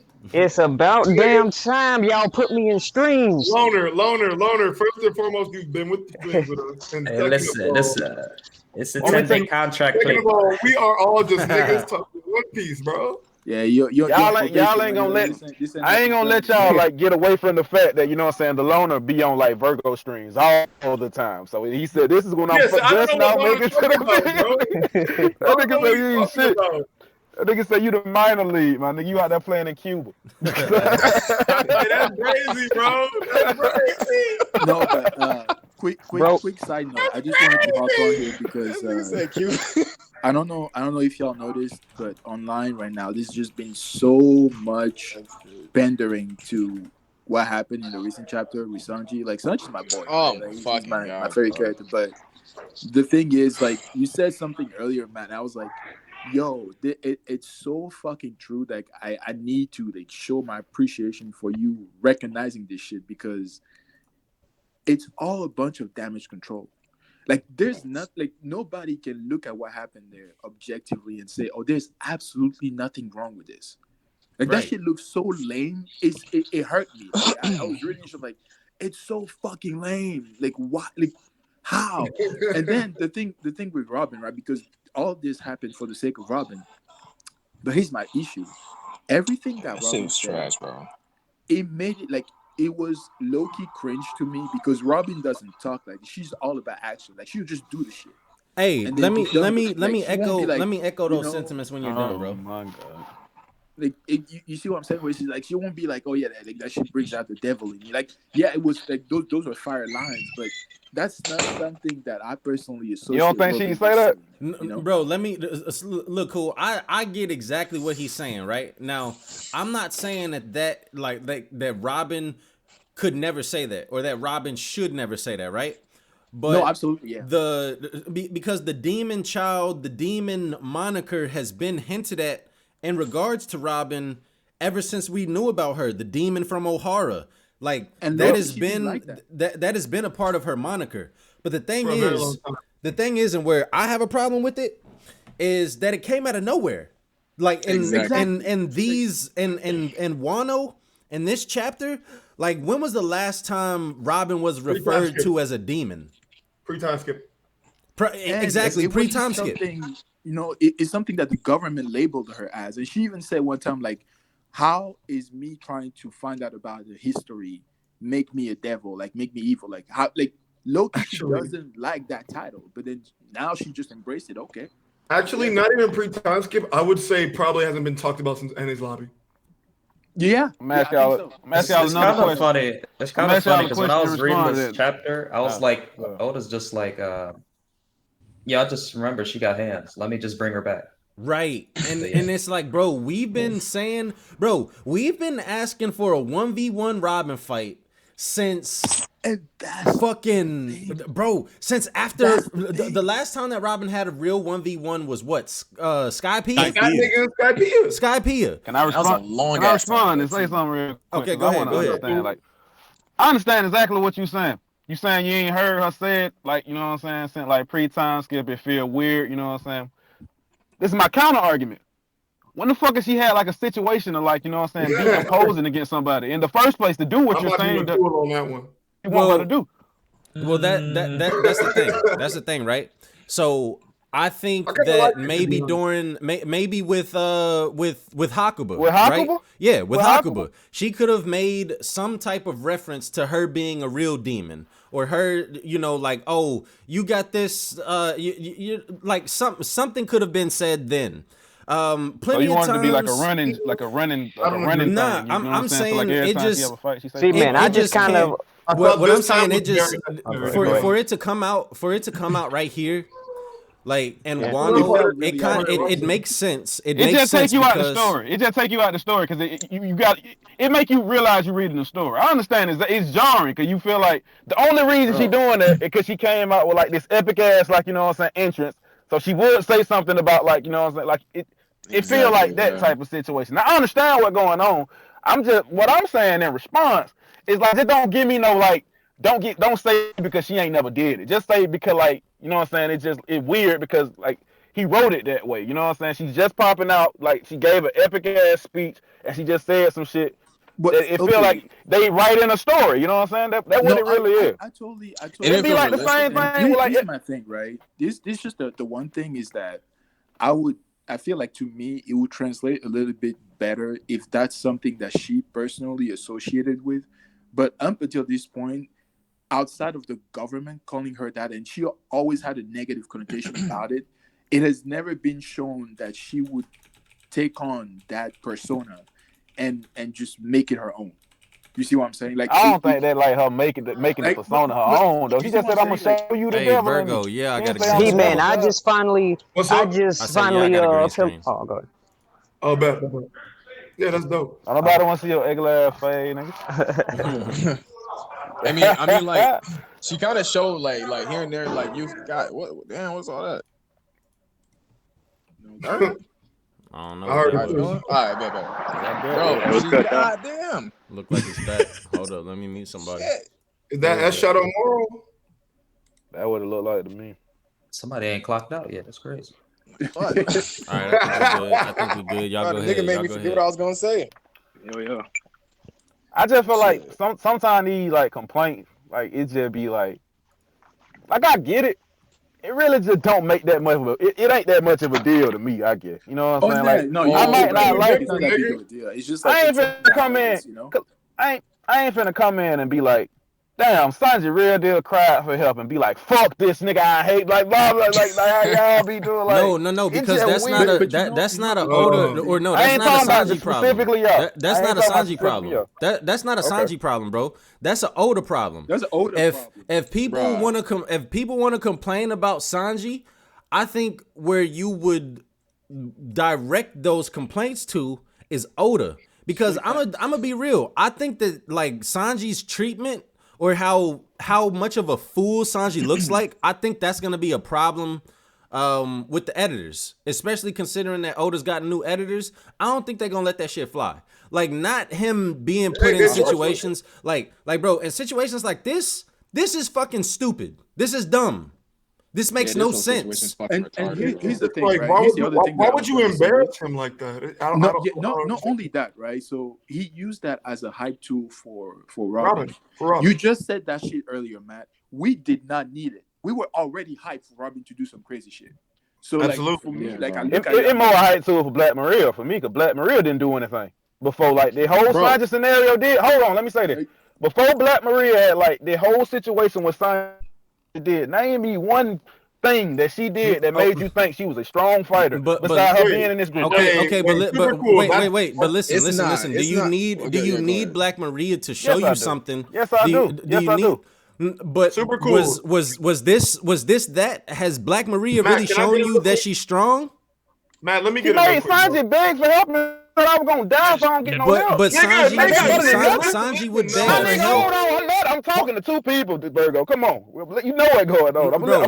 Sanji, this is all I'm gonna say, bro. Sanji would beg for help in the face of any woman that he was going against, whether she was The weak nigga's or defenseless strong. getting I don't beat think in the any street. woman could just kill Sanji though. If any woman on the street tried to like attack Ew. Sanji, I don't many think It Black wasn't times, only I don't Maria, think Sanji. any woman Black could Maria kill couldn't have her. killed Sanji. Black Maria could not have killed Bro, Sanji. this man almost What left she me was, alone. She couldn't have killed Yeah, Sanji, man. bro. like, Super I cool, do super not think cool. that she could have killed Sanji. What she was doing to Sanji is not gonna affect Bensei, Sanji can I any. tag in? It's not gonna affect Sanji in any fight moving forward in the arc, which is why Matt, I I agree say with that that it too. is pointless. Oh Like, yeah, Can I that tag in? was pretty bad though. everything Bro, that revolved. shit Y'all was gonna let so Virgo go fucking because trash, Yeah, go he's ahead. Go very ahead, Virgo. upset Go ahead. because he feel like Okay, go ahead, go I'm, ahead. I'm upset because I think he's it's a damn terrible near cry. super cool. First of all, how was that? My point was so bad, I'm finna put you to tear. You good? You funny? Oh, damn. You funny. The thing is, Sanji. How was that a hype too for Black Maria? Because he's defenseless and getting beat to sleep. That makes you think Black Maria is better. That makes Nah, you I make What was I'm thinking saying, for listen Robin. to what I'm saying higher is, of her? are you asking me a question or you like, you know what I'm saying? I'm asking This you is a what I'm question. finna say. I'm finna go into detail with that point. I just feel like Go ahead. Go ahead, the please. way that the Flying Six as a unit were like constructed and built up this whole time we've been in part 3 of the arc. Page 1 has already had a fight with Sanji early on in the arc, so he got some level of portrayal, right? They come in and they tell you who's who and Sasuke are both like new world captains that had their own crew before, and they think that they're strong enough to go beat like a commander tier guy. They think that they can go beat them. Page 1 was out there literally head-butted goddamn Luffy in the face and was out there made Luffy had to go to give forth in a fight. X Drake is a supernova, you know what I'm saying? So all I'm saying, I ain't saying that it got to be good build up or nothing. All I'm saying is that the only reason they use it, in my opinion, was to have her like looking imposing some kind of way. Because the way I look at it is that I look at them as like comparable, you know what I'm saying? Like at the end of this arc, whenever the said Straw Hat beats this guy, they should be this strong to do whatever that person did. You know what I'm saying? That's how I'm kind of looking at it. When Frankie beats Sasaki, you got to look at Frankie. That Frankie is as strong as a new world captain with his own crew because he beat that nigga that has those same like accolades, right? So to me, Robin, who hadn't had a fight since Scott Peel, like barely fights niggas, period, is being comparable to his character who was able to like, you know what I'm saying? Because I think if she would have kept beating Sanji in the face and like Sanji don't do nothing, I think she could have beat him. Listen, I'm still going, and I'll let y'all go. Go ahead, bro. It's just my opinion on what I see. Because he literally said I would have lost. He wasn't going to fight her. He wasn't even going to use ornament to go, you know what I'm saying, block. And Sanji got a whole nother power up, like on top of that. So that version of Sanji ain't even the best version of Sanji. But I think Black Maria could have beat that version of Sanji without the suit. And so to me, when I see it, like Robin, when she beat Black Maria, can be able to beat that version of Sanji. That's just how I see it. Nah, bro. Hey, cool. Can you lower your mic a little bit, bro? It's kind of like getting muffled. That shit's kind of loud. I ain't gonna cap I to got you. my headphones on. I'll talk to you a lot, super cool. You one of my homies, my ex-born coon. You just said some dumb shit, bro. No, because here's the thing, right? Because This is the reason. I'm gonna be very disrespectful in response to that. That ain't make no sense, bro. Here's the reason why I have a hard time. You my nigga, bro. I gotta tell you. You have to understand, like Sanji was up against a woman. Nami could have had him tied up, and she would have beat this nigga to death because he would die before he hits a woman. So for me, anytime I see a woman going up against, I have no gauge to say how impressive she is. Right. Because she's just gonna sit there and get beat up, you know. Yeah, it's like a complete. Because all it is. Professional boxer, and I don't really got hands like that. I can fight a nigga, but I ain't got hands like a professional boxer. If I got that nigga tied up and I'm beating him to sleep, ain't no way niggas gonna think I'm strong. A legend has come through, Mr. Theory. Say hello. Theory here. What's up, Theory? Hey, Theory. Hey, super cool. I ain't mean to say all that ignorant shit, bro. But you my nigga. But I weren't rocking with what you said. Don't worry about it. Don't try and backpedal now. You gonna get that work. Ain't nobody back. We're gonna get this work. I can go harder. That was the disrespect. Love it. That was the condensed version. Yo, Super, you about to run around here? In long version, like when you got there and keep talking to me crazy. Yo, bro, let's rock. Yo, Super, you ain't about to be around here like, she was beating up Sanji like that's a feat of hers, is he? Yeah, that's what he's telling me, my nigga. It's better than her goddamn doing anything. Like it's I understand what he he's did. saying. That's all I'm saying because y'all ain't literally. Yeah, She I literally did I nothing don't feel else. that well like She that. went and played a song at the end of one chapter. You think that's a feat? You think that's like something that she did that makes Her her being impressive? placed, I her think being placed I next to don't the think this Flying is a feat at Six, all. It's not a feat.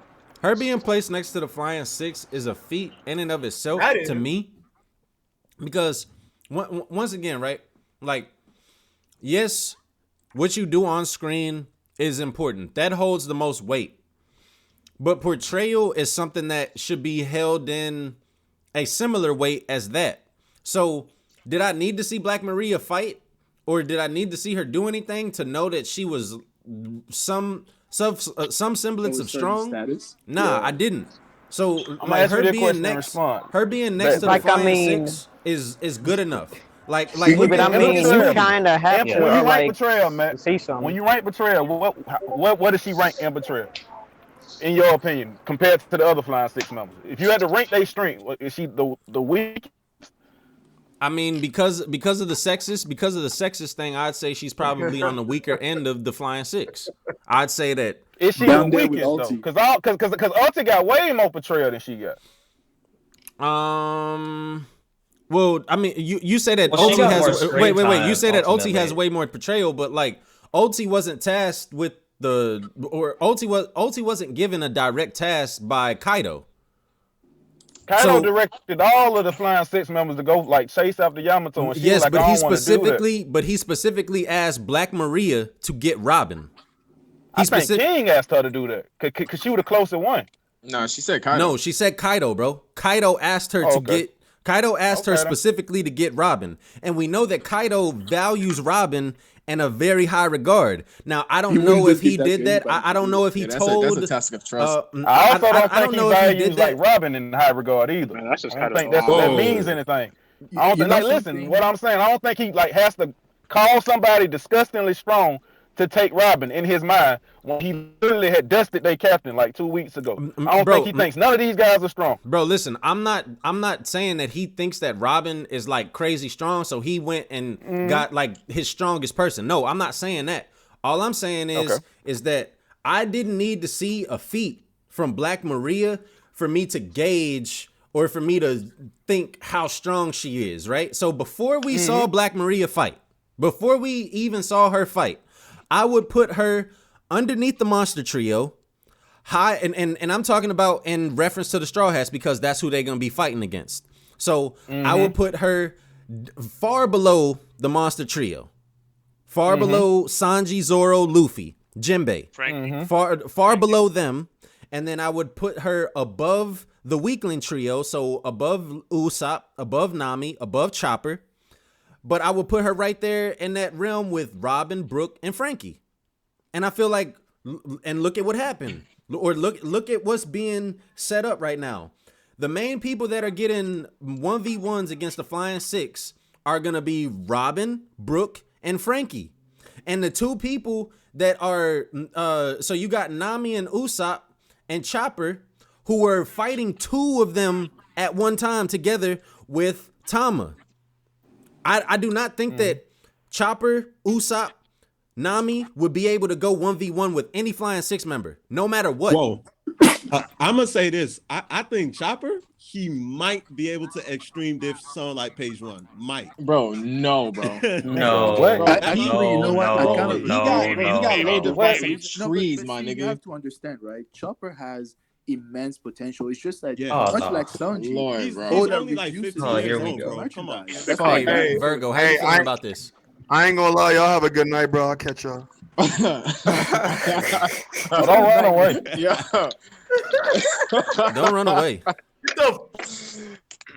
Bro, fuck Chopper. I'm gonna say that too. Like I think we looking at that through like, you know what I'm saying, kind of like revisiting history. Because I think like going into these fights, I still think that these people that like the Straw Hats are fighting are, like, should be stronger or at least comparable to them. Like I think like it should be like whenever like Sasuke like go hit hybrid form, he go fight Frankie. I think Frankie like gonna get beat up for a little bit. Like he gonna be better than him. And then you gotta remember like the cola shit gonna play a factor because it always play a factor when he uses powers and shit. 9 times out of 10, most times. I also feel like Black Maria should be stronger than Robin going into that fight. That's why she got help. You know what I'm saying? True. I feel like Usopp is weaker than everybody. He goes into a fight, but he has the power of plot. You know what I'm saying? And he also has like, you know what I'm saying, like Batman toolbox on his belt. Whatever, you know what I'm saying, it need to be done in his art, he gonna have it to go beat that guy. And I he's a think god too. I think Robin gets a power. I mean, I think Nami gets a power up to beat Ulti. So I don't think she was stronger than Ulti either. I don't like to say that we looked at them like they. I think she still get. I think she get on Zoo back. I don't think she gonna beat her with just her own power. I don't have the answer to that. I'm just telling you what I think gonna happen. All right. And you know, in terms of Black Maria's portrayal, last chapter, I feel like when she responded to Jack saying, "You awfully underestimating me," that did more for me than anything she showed with Sanji, because she's actually making a statement like, "I'm on a certain tier. Like you can't just be talking about, oh, I can't take." I think Jack was spinning facts though. I don't think she can beat the 9 red scalp. That was facts. That was. I mean, I don't think any of the Flying Six can. Yeah, how does that give you faith in him when he said the truth? Wait. Say that again. Say that again. None of the Flying Six can beat the Scabbards. Like all nine red Scabbards. Even with them being fucked up, I don't think they can go beat all 9 of them. Like, okay, so all right, I'm on my break. One Flying Six. Okay, hold on. Did you say all of the Flying Six is commander level? Wait, what? Are y'all talking about one? Are y'all talking about 1 versus 9 or whatever? Or what? Yeah, 1 versus 9. I don't think none of them can beat all 9 of them. See, Jack got that. Even with them being fucked up. And I think Jack telling her that, you gotta listen, man. I'll say it one more time. What I said was, we talking about what Jack said last chapter when he told like Black Maria, like, I don't think that you can beat the 9 red Scabbards, even with them being injured and like hurt. And then she was like, "You misunderstanding me." I mean, like she like not misunderstanding you. She like you underestimating me. You underestimate me, and I think that's true. Like I don't think none of them can be all 9 of them at the same time. That counts. Perhaps we'll find out whether Black Maria wins or loses versus these two here. She gonna lose. She gonna lose, and then we gonna ask can Robin and Brooke beat all 9 red Scabbards? And I don't think they can do it either. We're not going. But you see, that's we already know that. Exactly. Most of the people that will go up against Robin that are average tier would lose because her ability is low key broken. I think that's part of the reason why we don't see her in action all that much because Oda's like, I can't make it entertaining because she's gonna win either way. So, let's be real. Her abilities are broken, but like she don't really use it in her fights like that. Like unless it's fodder, she snapped their necks with the quickness. But anybody else, she don't do that. Like she rolling Big Mom away, stuff like that. But it's kind of like possible though. I ain't think that made me look at her no different though. You know what I'm saying? Jack saying that though. I ain't look at her any different. I just think that Oda is finally is just finally giving all the Straw Hats their shine. Speaking of, are you sure this is Sanji's shine though? You know. Yeah, well, hold on. Oh well. I mean, excluding Sanji because Oda doesn't like Sanji, but y'all really think that Oda hate that nigga, bro? That man like that, man. Y'all just live on a week to week ass like mine. Wait. Do I think Oda hates who? Sanji. I don't think he hates Sanji. I don't think that Oda hates. Well, you know what? For me to say that, I don't know. I had speculation that Toriyama did not like Vegeta, and he later on came out to confirm he hates Vegeta. Vegeta is meant to be like a character of like his greatest fears, all bundled up into one person. So it makes sense for the way that he treated Vegeta. I think that Sanji gets similar treatment to that. I'm not saying that Sanji doesn't get good treatment ever, but in comparison to how much he succumbs to his gag, and the fact that has pretty much become his character, yeah, bro. Yeah. I don't know, man. I'd say that Oda doesn't know what to do with Sanji's character. Yeah, that shit's ridiculous, dog. It's frustrating. I like Oda. I think y'all overreact. Well, what if Sanji like pops off when he gets to this place over here, though? Listen. Would y'all be like, okay, Oda doing him justice then? Absolutely, Aris. I would definitely change my tune. Right now, I can only call it how I see it, right? So What I personally think, this is just me. This is just me, right? Jack got severely injured. He got fucked up by Neko and Inu, right? To the point to where Kaido told this nigga, "Yo, go have a seat, nigga. Go heal up. Go heal up. Go get your shit together." ICDs, yeah. Okay. Put your feet up for a little bit, nigga. So, Jack has recovered, but do I think that Jack has recovered fully? Has he gotten back to the point that he was before he got into the fight with Neko and Inu? Absolutely not. So with that being said, Sanji with his raid suit in conjunction with using Haki and Diabo Jambu should mid-diff Jack. Should mid-diff him. He's not gonna fight At Jack. the very least, He's not gonna fight. Easy. Yes, I hope that he does not go into a full-on fight with Jack. But Jack if they're has a gonna lot of cross, matchups. He can fight anybody. yeah, Jack can fight a lot of different people. I think Jack's gonna fight Yamato. If Sanji, I do too. If Sanji crosses paths with Jack, and that's his fight, if it is not a mid-diff, bro, then I don't want to hear this. I don't want to hear this shit about Sanji no more, bro. I'm sorry. My end dog, my greatest thing, my greatest outcome for Sanji, right, is for Sanji to fight King, and then for Sanji to expose the fact that CP0 is in Wano, or that Drake is a part of the Marines. That's what I want Sanji to do. If Sanji does that, that is great. That is better than anything that I could have said, anything else that Sanji could have done. I do not think that Sanji should go on the roof. Mr. Prince shit right there. Bro, if he exposed CP0 being there and all that. Yes, if he exposes them for being there and then exposes like Drake, yes, bro. I think that's perfect for Sanji. I think when it comes to matchups, he's gonna fight like, King and I mean not King, Queen. Yeah, King. I think he's gonna fight Queen and Jack.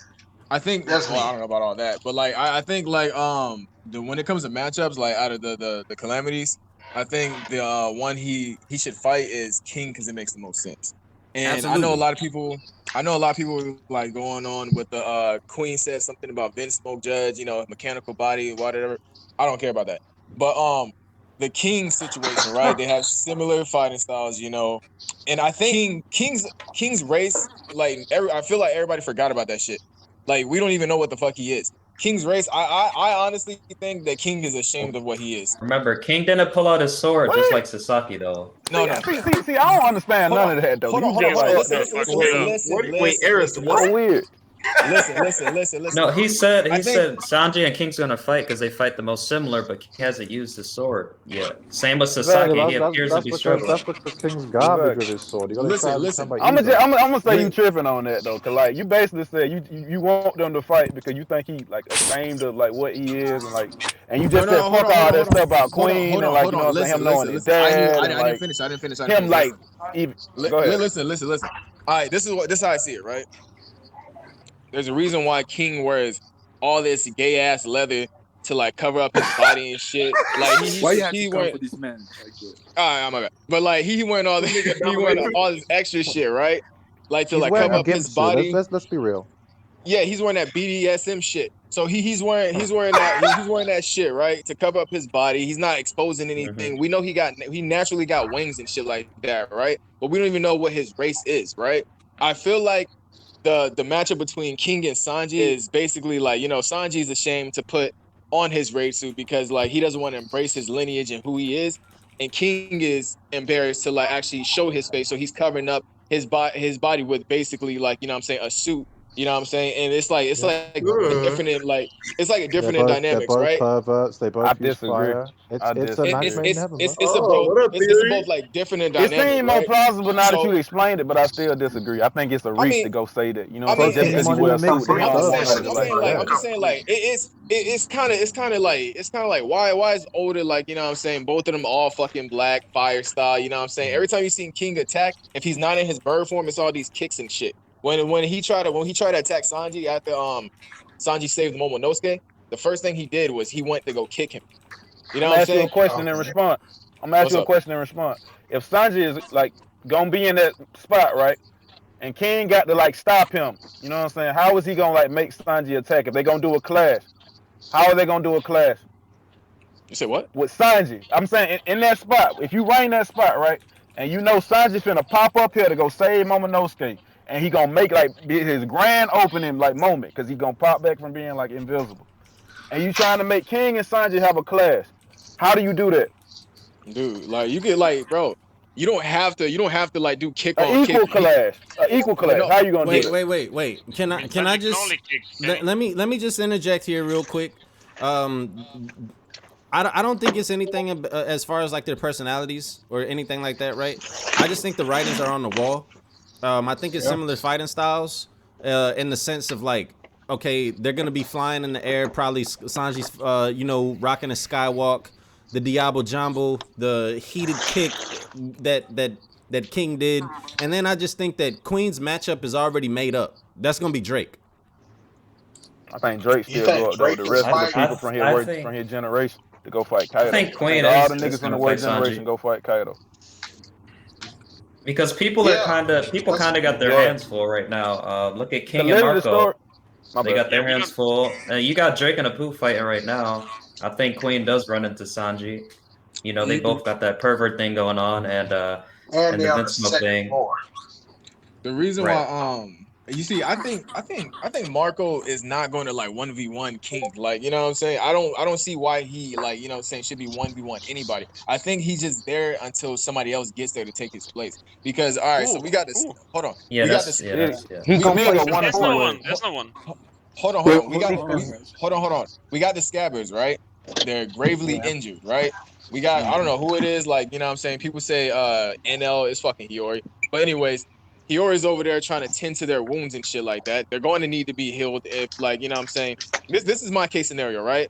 If Jack is actually going down there, right? When he was thinking about the Scabbards, he wasn't thinking about anybody else besides Neko, Inu, and Raizo. I feel like King is, I feel like somebody's going to take Marco's spot fighting King or stalling King or whatever you want to say. Marco goes to heal the Scabbards, and like it's like a little. Because like think about this, right? Hold on. One second. Y'all let him finish, bro. Y'all let him finish. Yeah, let him finish. Think about this. Think about this, right? Jack had time to heal. You know what I'm saying? If Marco, because Marco's ability doesn't fully heal you, it just heals you to a certain extent. If Jack got healed to a certain extent, Marco goes to heal the Scabbards, and they're healed to a certain extent. But you can finish the like, you know, the little matchup between Jack and Inu and Neku. And then I'm gonna ask you that question. Because I really want to understand it. Who does the Scabbards need to be healed to go fight? Who are they going to go fight anymore? They don't. Bro, they're on the brink of death right now, bro. If you don't think the Scabbards are going to fight anymore, Cole, I don't know what story you're reading. I know exactly they're going to fight. I just want to hear his answer. I got my own answer. Listen, I'm saying, listen, at this point, after fighting Kaido, they're basically on the brink of death. Like, all I'm saying is that Marco goes to heal them, but not every Scabbard goes to fight. All I'm saying is that the main two that actually do go to fight, you know what I'm saying, is Inu and Neku. It's not like the Don't moon you is think like the character? Don't you think the character that was like in there, like with them, was like, you know what I'm saying, giving them like first aid? Cause that's how I took it.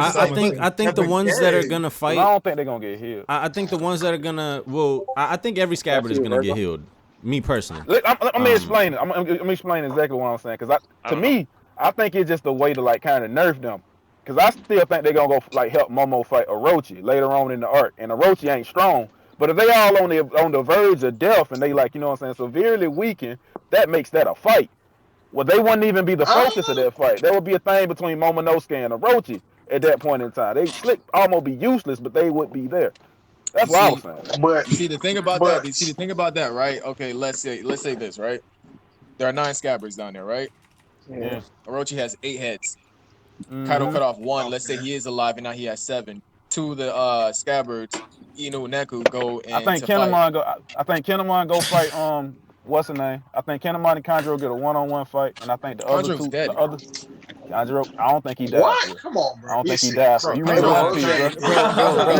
Listen. If Orochi is still being considered to be in a story, then Kanjuro should be given that same respect. Exactly. The difference. Hold on, but the difference is the difference in the devil fruit. You can probably argue that because of Orochi's devil fruit, but like what can you argue for Kanjuro? Like that it was a clone? No. I can argue. This is what I can argue for Kanjuro. This is what I can argue for Kanjuro is the fact that the Kurozumi plotline is not done. It's not over with. That's what I can argue. So just say he was an arc clone, not the real Kanjuro. No, because his storyline I don't think is over with. I think his storyline with Kinemon and like, you know what I'm saying? I think they have to have a certain clash as I did. It's not But that's over what I'm with. saying. Like it can end with like I'm saying like Orochi's a Kurozumi too. Like so like both of that, like you know what I'm saying? Like it can end with Orochi. Like it Kanjuro's not closes needed at this the point. storyline for their family, but what we saying is that Kanjuro has a storyline that has to finish. Like his character has stuff that he has to I'm do. specifically talking about he's dead. Kanjuro. I don't think Kanjuro is dead. I don't think Kanjuro's done. Okay, let me ask you The guys. man already made What else? already. What else does Kanjuro like? What else is Kanjuro needed for? I just don't think if he was gonna die like that, I just feel like that anticlimactic. Like I feel like there was more stuff he could have did with his character. For him to die where he died, if that really is the end of his character, I feel like that wasn't. He's not dead. I feel like they probably if, like the same way it's anticlimactic if Orochi goes or if Orochi Oda was got die. that nigga up out of here. Like Oda got that nigga out of here. Who was saying? Was that Teddy? Was that Teddy saying something? I know somebody was trying to say something. Oh no, I've been quiet. Yeah, I'm just listening. Was it? well, I feel like we all said what gonna fight, bro. Like Kinemon's gonna fight King. I could see. Wait, hold on, what? Oh, come on. Yeah, Kinemon is that strong, man. Y'all put I can see them each fighting individuals. Here come this nigga. Like what's it? Dendro would fight Sasaki because they used to be drinking buddies, you know, and he wants revenge for getting tied up. Yeah, I thought about that as well. Yeah, they would each fight someone. When it comes to me, how I think about things, I think like we might just have to just go on and accept that King might just fight Marco, and it might just be like that. And I don't think there's nothing wrong with it. That's how it is. If you put the rest of the characters that's from the worst generation on the roof, and they go like help fight Kaido, that's fine. Marco's because then it would be like, I'm sorry, bro. My only thing with the Kanjuro thing is just I think his death was extremely anticlimactic, and I don't think with him being a betrayer and the way he came out, I don't think it's gonna end so abruptly. We didn't see him get beat. You know what though? But we ain't see Jack get beat up either. Like you know what I mean? Like it's just like Jack came back. Jack came back. Hold on. Jack literally came back. Jack is gonna be in the anime though. Killed. It's gonna be in the anime though. Yeah, exactly. It's gonna be in the anime, but I'm saying like Jack came back like because nobody murked him. Like they got that nigga out of here. Right. And I also feel like he didn't do a fair job of like showing like the true extent of what his power can do. The same with Orochi. I feel like both of those characters didn't like utilize their fruits to like, you know what I'm saying, the appeal that they should have used. Jack's a monster. All I'm saying guys. is that Jack, or not Jack. Orochi probably has 7 heads now. He's hey, no. Oh well, like all I gotta. I'm probably finna crap though, Matt. Appreciate you for all I gotta say is carry it over Yamato. Yeah, you know what I'm saying. Have a blessed day and shit. You said who? Carry it over Yamato. Oh my, bro, now get this, nah, bro. I'm glad I left when I heard that bullshit. Yeah, bro, he leaving at the right time. Oh fuck. Call it a day. Call it a day. Get this furry out of here, dog. I'm telling you, Carrot is joining. Bro, no. Shoot, I made a whole. Hey, whose man's is this? Yo, I made a whole. Hey, Teddy. Hey, I ain't even finna go yet. I ain't even finna go yet. I'm finna entertain it. Let's have that argument right now. Hey, bro, you got it right back. Let's have that argument. Why you think she's gonna join? Yeah, what? Like, she haven't been shown in what, like 10 chapters? Oh, that's okay. Like, they gonna flip. They gonna flip back to Carrot and Wanda, and they gonna see what they did to Periscuro. The way Carrot feels like a background character, it's not even funny, bro. Yeah, in like 20 chapters in Wano, she feels like background twice the size of it. No, I'm talking about Yamato. Yamato feel like twice the character that Carrot. Yeah, she just got here too, bro. Who's gonna need Zone? If not for Carrot. All she is a blueprint. She the blueprint? A blueprint of what? A blueprint for Ace. A blueprint for Ace. A blueprint for Odin. A blueprint for the past. Yeah, she wants to see the world too. I mean, huh? Run that back, Turbo. Like you had to make that make sense. Yeah, what'd you say? What? Because I'm confused. But was anybody disappointed that none of the scabbards died? Or was Hell anybody yeah. expecting? Yeah. Bro, For me? they should have killed Rizzo. Like, bro, I think yeah, they should have killed Rizzo. Rizzo I feel like that wouldn't have mattered though. That's I feel like even if Rizzo would have died, we wouldn't have cared. Fucking me, nigga. That's why I feel like if you ain't gonna kill Rizzo- Kinemon, don't kill Nano. If you ain't gonna kill Kinemon, don't kill Nano. no, Hey, but Matt, Kinemon what has you a reason to live. saying? See, Rizzo but ain't safe. Kinemon isn't dying. That's a fact. That's why I said You don't said kill Rizzo him. ain't safe? They should have killed Austria Doji too. 100% Kinemon is not dying. Rizzo ain't I safe. also think Kinemon's managed to. Kinemon tanked 2 thunder backwards, bro. not That gonna man's be a me. monster. Hey, Hey, y'all, Rizzo hang ain't on a Rizzo second. Bushi. Hang on a second. Let me just address super chat. Marcus Frazier, I appreciate the donation, brother. He says love Nigga, the same name as me? love these discussions and critical thinking by you guys. Keep up the good work. Appreciate you, bro. Hey, Good looks. We out here. That's a good man right there. What was I going to say? No, so yeah, for example, right? Denjiro, in my opinion, he's gonna have a matchup with Sasaki. That's I stayed here to talk 100% about happening. Karen and Yamato. Y'all change the subject. I'm finna go. So if Frankie been putting his paws on Karamatsu this, Don't go, if Karamatsu had to have a fight, right? Who would you guys put him up against? Karamatsu. You said Kawamatsu? If Kawamatsu were to have a fight, who would I match him up against? What time is it where you are? There, are you whispering again? Jack. Who's who? I'll put him up against Jack. He's not fighting I anymore. personally, if you ask me who I would put the Scabbards up against, I You would say put who, them who? up against the Flying Six. Yeah. Like, But just didn't they just say the Flying Six is too weak for To the fight all Scabbards? 9 of them. To fight all To fight 9 all of them. nine. We talking about 1v9. individual. 1v9. Yeah, I But thought I'm you were talking asking like a so- 1v1. So I'm Like, saying individually, right? Even So though like if there's you door? just went down the list, and you were to say, okay, we gotta find a matchup for all of these people, I would match them up myself with the Flying Six first, and then maybe if we consider some of Big Mom's crew in there, then we throw them in there. Where the fuck are Oh they? yeah, Big Mom Right, always Big down Mom. Where the fuck are these waterfalls. niggas, Oh right? yeah. Or the I'm going for real this or time. the Y'all be fine. or the only one. All right, bro, easy. This move. Like that's who I Big would. Mom crew is That's still who I down would the match waterfall. them. And How That's about who I she the would got only match one them up Banshee? against. That's who I would match the Scabbards up against. I would let them, because I think the Scabbards are like strong. I don't think that they're Commander strong. I don't think that any Scabbard could beat a Commander What? 1v1. No, Wait, hold on. You said Wow. Hold on, I you don't telling think. me Let me say it again. So I don't believe that for either. y'all that didn't hear me, let me say it again. I do not believe I that heard you. I don't believe any commander or any Scabbard could 1v1 a commander. I don't think so. True. what about? All right, hold on. Let me ask you So this. you telling Which me I one? think Which there's one? some. hold on, didn't Neko and Yo, is this Inu Wing? 1v1 a commander They already? 2v1. No, they 2v1. double that teamed was that 2v1. dude. Hold on.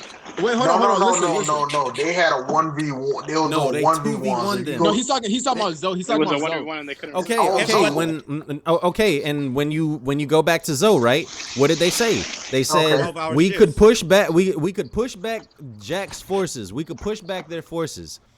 And the only was one one that we beast were they could not unable to stop. deal. There was one person that we could not stop. There I was just one got person done we could not watching deal Zoe. with. Jack. And that And was they said Jack. it was the same thing both ways. It Yes. They were didn't switching. just say They it were was switching just Jack. places. They every were But twelve switching. hours, these though. niggas were switching back and forth. They were switching Yeah, back and Jack forth. was fighting- Jack was Yeah, I fighting get them they're switching, continuously. I It's get not that the they're same. switching back and forth, but if they're switching back and forth, right? I get that. Yeah. But for at least 12 hours, Neko stood in the square and said, Jack, what you gonna do? And Jack couldn't do nothing to him. Okay, and Nah. he If you couldn't do go, if anything you to gonna Jack. say that, And he couldn't do They anything lost to an Jack arm, either. though. oh, this is the thing. But Neko wasn't even at full power. Jack was fighting going out two there niggas for in fun. You better not be Okay, talking about Jack. too long. No, Jack no, was no, no, not. no. This is Jack was not this at is full. before Bro, Neko listen. even got involved. Wait a second. Look. Hold up. Let's get it back. Jack was not in full power either. So Based on look. what? Wing. Yeah, If you you talking about the hybrid form? acknowledge Wing, if you acknowledge that Neko and Inu were not at full power, that's fine. I give you that. That's cool. We can agree on Okay. that. But you need to also acknowledge that for Jack as well. He was not at full power. He did not use everything at his disposal. We know that. He did not. And he was then No, beta no. also. Like, I don't like what did he use? He didn't use hybrid. He didn't use his hybrid form. He did not. We didn't see the whole fight. Right, and we can. I don't know if he. I don't know if he used hybrid or he didn't. He was I'm just going saying, back and forth between Iko and Neko in base. Come on now. Yeah, that's what I'm saying. Before Neku even got involved, it was just him and Inu going blow for blow. Unless y'all finna tell me we finna start going off in the anime for extra little tidbits of info. In the anime, Jack got knocked out like 3 times versus both of the Dukes, and they're doing the 1v1s. So I'm trying to figure out where you trying to go with this, because bro, when I seen the anime, I didn't see Jack get knocked out at all. He went white-eyed in the anime a couple times. Okay, but is white-eye being knocked out though? Man was knocked out. Is white-eye being knocked out? He got stabbed in the head, zapped, and then he collapsed for like a second, and then he got back up. And then he got back up like he was awakened. His eyes like came back. Like they made it clear that like he received substantial damage, and then he just like came back. Yeah. I think. All right, y'all. I'm finna head out, y'all. But I'm getting off a break right now. But thank you for having me, Matt. Man. All right, bro. No problem, bro. But take it easy. Yeah, man. But yo, I want to also sleep on Jack, guys. He's the best Calamity. I also want to. Before I leave, though, keep a lookout for Loner and Bensei's track. Facts. All right, bro. All right, but I also want to go off on a little tangent because y'all were talking about, how Jack was wide-eyed, but he wasn't being like actually damaged. So I want to talk about like the actual standard of like damage. Like a lot of us talk about, there are very few people that can damage Kaido, but I feel like there's a huge difference between damaging somebody and injuring somebody. And I feel like a lot of what our standards are for damaging somebody, you're basing it off of what Oden did, when it's like that's just a straight up injury. I feel like so many people in the New World can damage Kaido. Like they can. I did a tier list. I think it's the other way. There's like 60. There's like 60 people. There's a lot of people. Do you believe? Can I call you Mustafa, or what do you prefer? You can just call me Ken. You can just call me Ken. Yeah, Ken. So would you say that Luffy getting beat to sleep for all those chapters was damaging, and that him getting stabbed was injured? You said Luffy getting beat to sleep. Yeah, by Katakuri. He was getting. Yes, I would consider that damaged, and I'll consider him getting stabbed injured. Would that be correct? Yeah, exactly. That's why. Okay. And why I'm saying this is a lot of people view Luffy's Red Rock. Oh, that didn't damage Kaido. That did damage him. It didn't injure him. Yeah, there's no permanence. An injury is way more grievous. It's a bit more permanent, right? Yeah, more permanent than damaging somebody. So, and let me say this, y'all gonna hate me for this. I would actually argue that Luffy in Gear 4, when he first was fighting Kaido early in the arc, that did some type of damage, but it didn't injure him. I agree with that. It didn't do too much for him, for real. Okay. I agree with everything that you said until the last part. Yeah, Nobody can damage Kaido, in fact. Nobody can damage Kaido. Kaido literally sighed. Hey, man, I'm just saying damage. I'm not saying like an injury that was able to incapacitate him. No. I feel you. I know, bro. I know exactly what you're saying. And I don't think, like, this is the thing, right? I think that being able to damage Kaido is like, yes, physical strength is taken into consideration when that comes up. But I think being able to damage Kaido is more so about your skill than anything. Okay. It's hockey level. Yeah, exactly. It's hockey level. It's like how potent your hockey is or how skilled you are with the hockey. So or your fruit. You need penetration. If you have a fruit that is just so OP that it compensates for a lack of Rio, then yes. Like if Kid was to show some stuff with as the fight goes on, because right now it doesn't look like Kid has Rio, by my guesstimation. By my guesstimation, right? Nobody has Rio. Really. So I say he has armament, but he doesn't have Rio. Right, exactly. So if Kid were to show that he has some other properties or some other abilities that his devil fruit enables, as we all presume, as we all think, then yeah. Like you had like block motion, like kind of like block motion or something. Oh, bro, just something. If if he was able to use his magnetism in a different way, or if that was able to compensate for his lack of Rio, if he just did something insane with his devil fruit that we hadn't seen before, that like has only been speculated, that has only been speculated on, right? It's gonna be a huge fucking robot. It's gonna be. Oda got to hear this nigga something because he. It's gonna. Are y'all talking about Kid? Yeah, talking about Kid. Yeah. Oh, okay. So that. Oda, but with this. Right. I'm with Kid right now. So look. Let me get back to the point. Let me get back to the point. Say you doing all right. Let me get back to the point. As we'll get to Kid. We'll get to Kid in a second. But let me just get back to the point as far as Luffy, right? So Luffy, yes, those blows, they were, I guess you could say they were hurting Kaido. Like, yeah, they were touching him and they were inflicting blunt damage, but like, how much damage? It's little to no damage. Exactly, Yeah, and that's the thing. Yeah, that's the yeah, thing. sure. It's so little damage that it's not even It's worth significant. like commenting on. Yeah. In my opinion, because like I What do you think mean, that the first fight? yes, in the first fight, because Okay. the difference between Luffy like now and then was that Luffy couldn't even dream of damaging Kaido in base back then, but now Luffy can damage Kaido in base. Mm-hmm. Right. And that's what I think is that's the best way to explain the gap between Luffy pre-Udon and Luffy post-Udon. I have a quick question. Do you guys think anybody is capable of just regular blunt force that could knock out Kaido? No. No. Isabella. No. Absolutely not. Isabella. Okay. Isabella. No, not even Isabella. No. Hey, no, that is by Oda himself. I mean, Like, if these people gotta show damage you, Kaido, so bro, the King no of back Poland's talk. statement from the I mean, narrator is like, probably but true. when has that punch ever actually? I thought knocked out Garp Yonko? maybe the fist of love, you know. Well, the Bro. narrator says it can knock out a Yonko. Elizabeth. I mean, so, that's what it says, but when is it ever like? When it has it ever like actually Elizabeth. knocked out a So Yonko? Kaido is not any Yonko. if we're not gonna trust the narrator now, regarding anything he's told you, we can't trust that the stuff he said about Kaido when he fell out the sky. We can't trust Mihawk's title. No, hold on, but the We can't narrator trust didn't say Whitebeard's that. title. We can't trust anything the narrator Yeah, said the if we're not gonna narrator trust the did King of about Poland. Isabella. You said the narrator said that it can knock out a Yonko. I mean, when he fell, right? He said The he had narrator. a minor headache. The narrator, so I'm yes. thinking there might be some blood Elizabeth. force out there that Bro, can hold take on, him let out. me The look narrator into that, 'cause said I'm pretty sure it was something somebody else who about said that. Boa. I meant about Another about the legend. Kuja Pirates. He said What did I something do? about What did I do to be Mihawk, so blessed? Whitebeard. Hang on a second. Wing, you got the floor. It's gonna go back to Wing.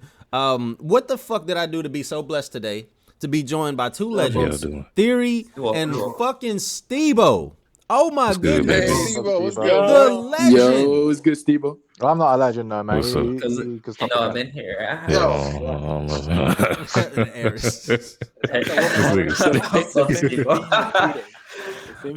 know about legend. It was good, Teddy. Oh yeah, Hey, we chilling, man. Steve-O. What's up, Steve-O? What's up, Wayne? What's up, Virgo? Well, no, yeah, Wing, we're go ahead. we're talking Wing, about go ahead. people You were knocking saying out something. Yonko, Steve-O. What you Okay, say, I Pete? want to.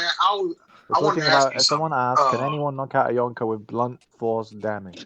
And we're arguing that Elizabeth can. Would you say that, Steve-O? I always thought that was goofy, personally.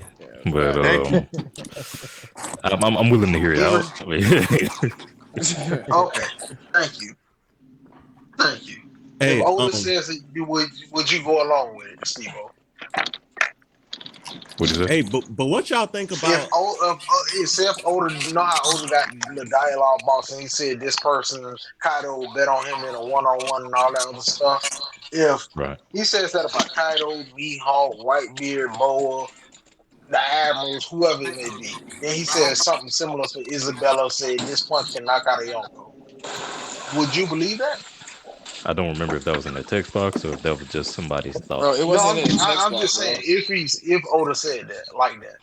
If Oda said it, then I mean I wouldn't have no choice but to believe it, would I? Okay, thank you. I agree with that, but I'm saying like when they said that his punch could knock out a Yonko, Was it actually the narrator who said it? Was it a text box that gave him that? It's the narrator, bro. Yeah, come on. I don't believe that, dog. Bro, I'm pretty sure. It's not in his speech If I bubble. remember it correctly, I'm pretty sure that was like the common, I would rather not get into this toxic ass debate. Exactly. I would rather not. I would rather not. So I think that I think that Wing was saying something about Kid. You were saying something about Kid, and we're gonna. This is where we gotta. Rein it in a little. Diverge to a different subject. Pack them up. Yeah, let's just move on to a different one. Nah. What was you gonna say about King Wing or Kid? I mean, Kid. This is something I always want to ask you. Okay. Why, like, for a Kid, right? I see that people like to put portrayal out there for the man, wanting to be just as strong as Luffy, but it's like if training meant that much to somebody like Rayleigh, Mihawk, all the other people that was training the Straw Hats and stuff, right, over the 2-year time skip. Same with Kobe and all that. How in the world y'all really expect Kid and all these other superheroes to still be on these people level? It's like, if y'all really expect something like this, like Kid still to be on Luffy level, after man got Future Sight, this man with Warlords, Commanders, clashing with Yonko and doing all this stuff. It's like, the easiest way to put it, y'all don't care about anybody else's training. Y'all just want somebody to be strong. Because you can from battle experience. I feel like going into the battle on top of the rooftop, like we expected Kid to be probably second, third best fighter, like the most impactful at least. Like, and we see him go to rooftop and he's over there RKO and fucking Kaido. Like, he's not really doing much. Like Wing, why don't you like you can get experience through battle. Luffy didn't get his Future Sight from training, I'll tell you that much. No, I get that, but this is the thing. Luffy was already strong enough beforehand, before anybody else hopped in there, to at least go make a Yonko hockey up just to go even with Gear 4 of Luffy before he got Future Sight, before this man got real. Luffy did that on his own. But you're still not disputing what I'm saying, is that you can gain abilities and strength and whatnot through battle experience, which is what Kid did through 2 years throughout the New World. Yeah, he had. But who did Kid go against? That's the thing. He went against Yonko, nigga. He was attacking the Yonko. You got fucked up. Okay. So Wing. Your question is, who did Kid go against? And my answer to that is, the story has told us that he has only challenged the Yonko. Now, I'm not saying, or let me clear this up. The story has only told us that Kid has gone against the Yonko and their crews. Kid is the poster child for what did they say? You either take the umbrella of a Yonko or you constantly challenge one. Kid and Luffy are the poster child for that. And they constantly challenge. They have been no. This is look. This is indisputable fact. The first person that we heard about when we came into the New World was Kid. Yeah, and let me also say this: a lot of people don't see. No, not with Brownbeard. With Big Mom. With the fact that Kid destroyed some of their ships, and the reason why they were trying to get the treasure so bad from Luffy was to compensate for that. And he did all of this without the help of Germa, without the help of Fire Tank Pirates, without the help of Fishman Pirates. Like, this dude, what he did in Whole Cake Island, he actually I think the difference is with Luffy, we know the gains he got from like fighting all these Yonkos and these guys. Like, okay, we just know he fought them. What did he get? Okay, some from Big Mom. What did he lose? Okay, his right hand ate a small fruit and stuff like that. But like with Luffy, Future Sight, Ryo, this, that. He got Jinbei, just all this shit. So like the resume for Luffy looks a lot better, but you could argue for Kid, like, okay, he looks good too. We just don't know all the details. And then when we see him on the roof, okay, he's wrestling niggas. He's not Magneto. Exactly. Right. Hey, but he better suit up right now because Kaido's in hybrid form. That's the thing. Right? You know, with Kid, Kid is the target now. I think people shit on Kid right now. People are shitting on Kid so much. I don't think that anybody would have said that Kid and Luffy were equal. I don't think that anybody would have said that. I heard too many people say that. Matt, back then they did. Like at the category fight, some people were still saying so it after many the people said these boys after was the equal. category fight. Then a lot of people was like, okay, Luffy got it after that, because it's like they wasn't getting any more details from Kid. Right. Okay. That's fair. I say after the Katakuri fight, that's probably when people were like, okay, I think I can accept the fact that Luffy is stronger, but Kid is gonna be right there. And like, look at it now, right? A lot of people think that Kid is gonna get some type of hockey bloom during this fight, and he's gonna bridge the gap. And I think Brasi said it. Somebody said it that leading up to this, we would have thought that Kid and Luffy would have had the best showings on the roof, but it's bar none. It's bar none. Luffy and Zoro. They look the best. Yeah, but we haven't even seen anything yet. Yeah, that was the entire point of Wait, signed up for the Luffy Zoro show since chapter 5. I will say I'm slightly disappointed in Luffy's hockey thing right now because like this is the arc where we're supposed to learn how to control our arm in hockey. Are we reading the same story? Yeah, I really thought that time limit was going to be like taken away. Bro, and what makes this why would the time limit be gone? I can clear that up, Theory. I can clear it up. I can tell you why. I thought something very similar. Used so much. I thought something very similar. I'm gonna keep it short. With the Rio training, I think that a lot of people were thinking that this is improving Luffy's hockey mastery. Yes? No? Maybe? Yeah. Okay, so it's improving, right. So it's improving his hockey mastery. It's improving his hockey control so he can control how much hockey he outputs a lot better than he could before. So with that being said, Gear 4th is mainly what? Armament hockey. That is a big portion of it. So, which is in turn Rio, the flow. So I think that a lot of people were just like, yo, he's probably going to have better mastery over it. This is going to last much longer. And then also, if you go in, if you look at the flow or the little red aura that Luffy had around his body when he was fighting against Kaido, I think that was the anime kind of knowing or kind of like showing their depiction of what Rio was. Now, I envisioned that after or that post Udon, that cloak is gonna be much more condensed and much more refined the next time that we see it around Luffy. But where did it say in his training that he's increased his haki pool? You said where did he increase that? That's natural. That's natural. You said what does his haki pool have to do with that's how the reason efficient Gear 4 runs out, right? Because his haki runs out. Hey, wait. But the reason Gear 4 runs out so easily is because he's utilizing so much hockey around his body, and it's like there's a lot of hockey just being wasted. With the training, but the reason is because the pool runs dry. Yeah, the pool runs dry. That's the pool is finite. But that's not even the main reason. Bro, Theory, are you following what he's saying? He has lasted longer in this form on the rooftop than he did in Dressrosa? No, he didn't. But he used more. Okay, well, I don't know where you got those time measurements. Nah, he did. This time that Luffy used Gear 4th, I think that this is longer than any time that he's used it. So there you go. There's your improvement. But my main thing is that's not what I'm worried about. What I'm worried about is, it's okay for Gear 4 to run out, but the fact that you got to be incapacitated completely and people got to be carrying you around, that's the problem. Whoa, okay, I agree. I agree with that. But that was never a thing.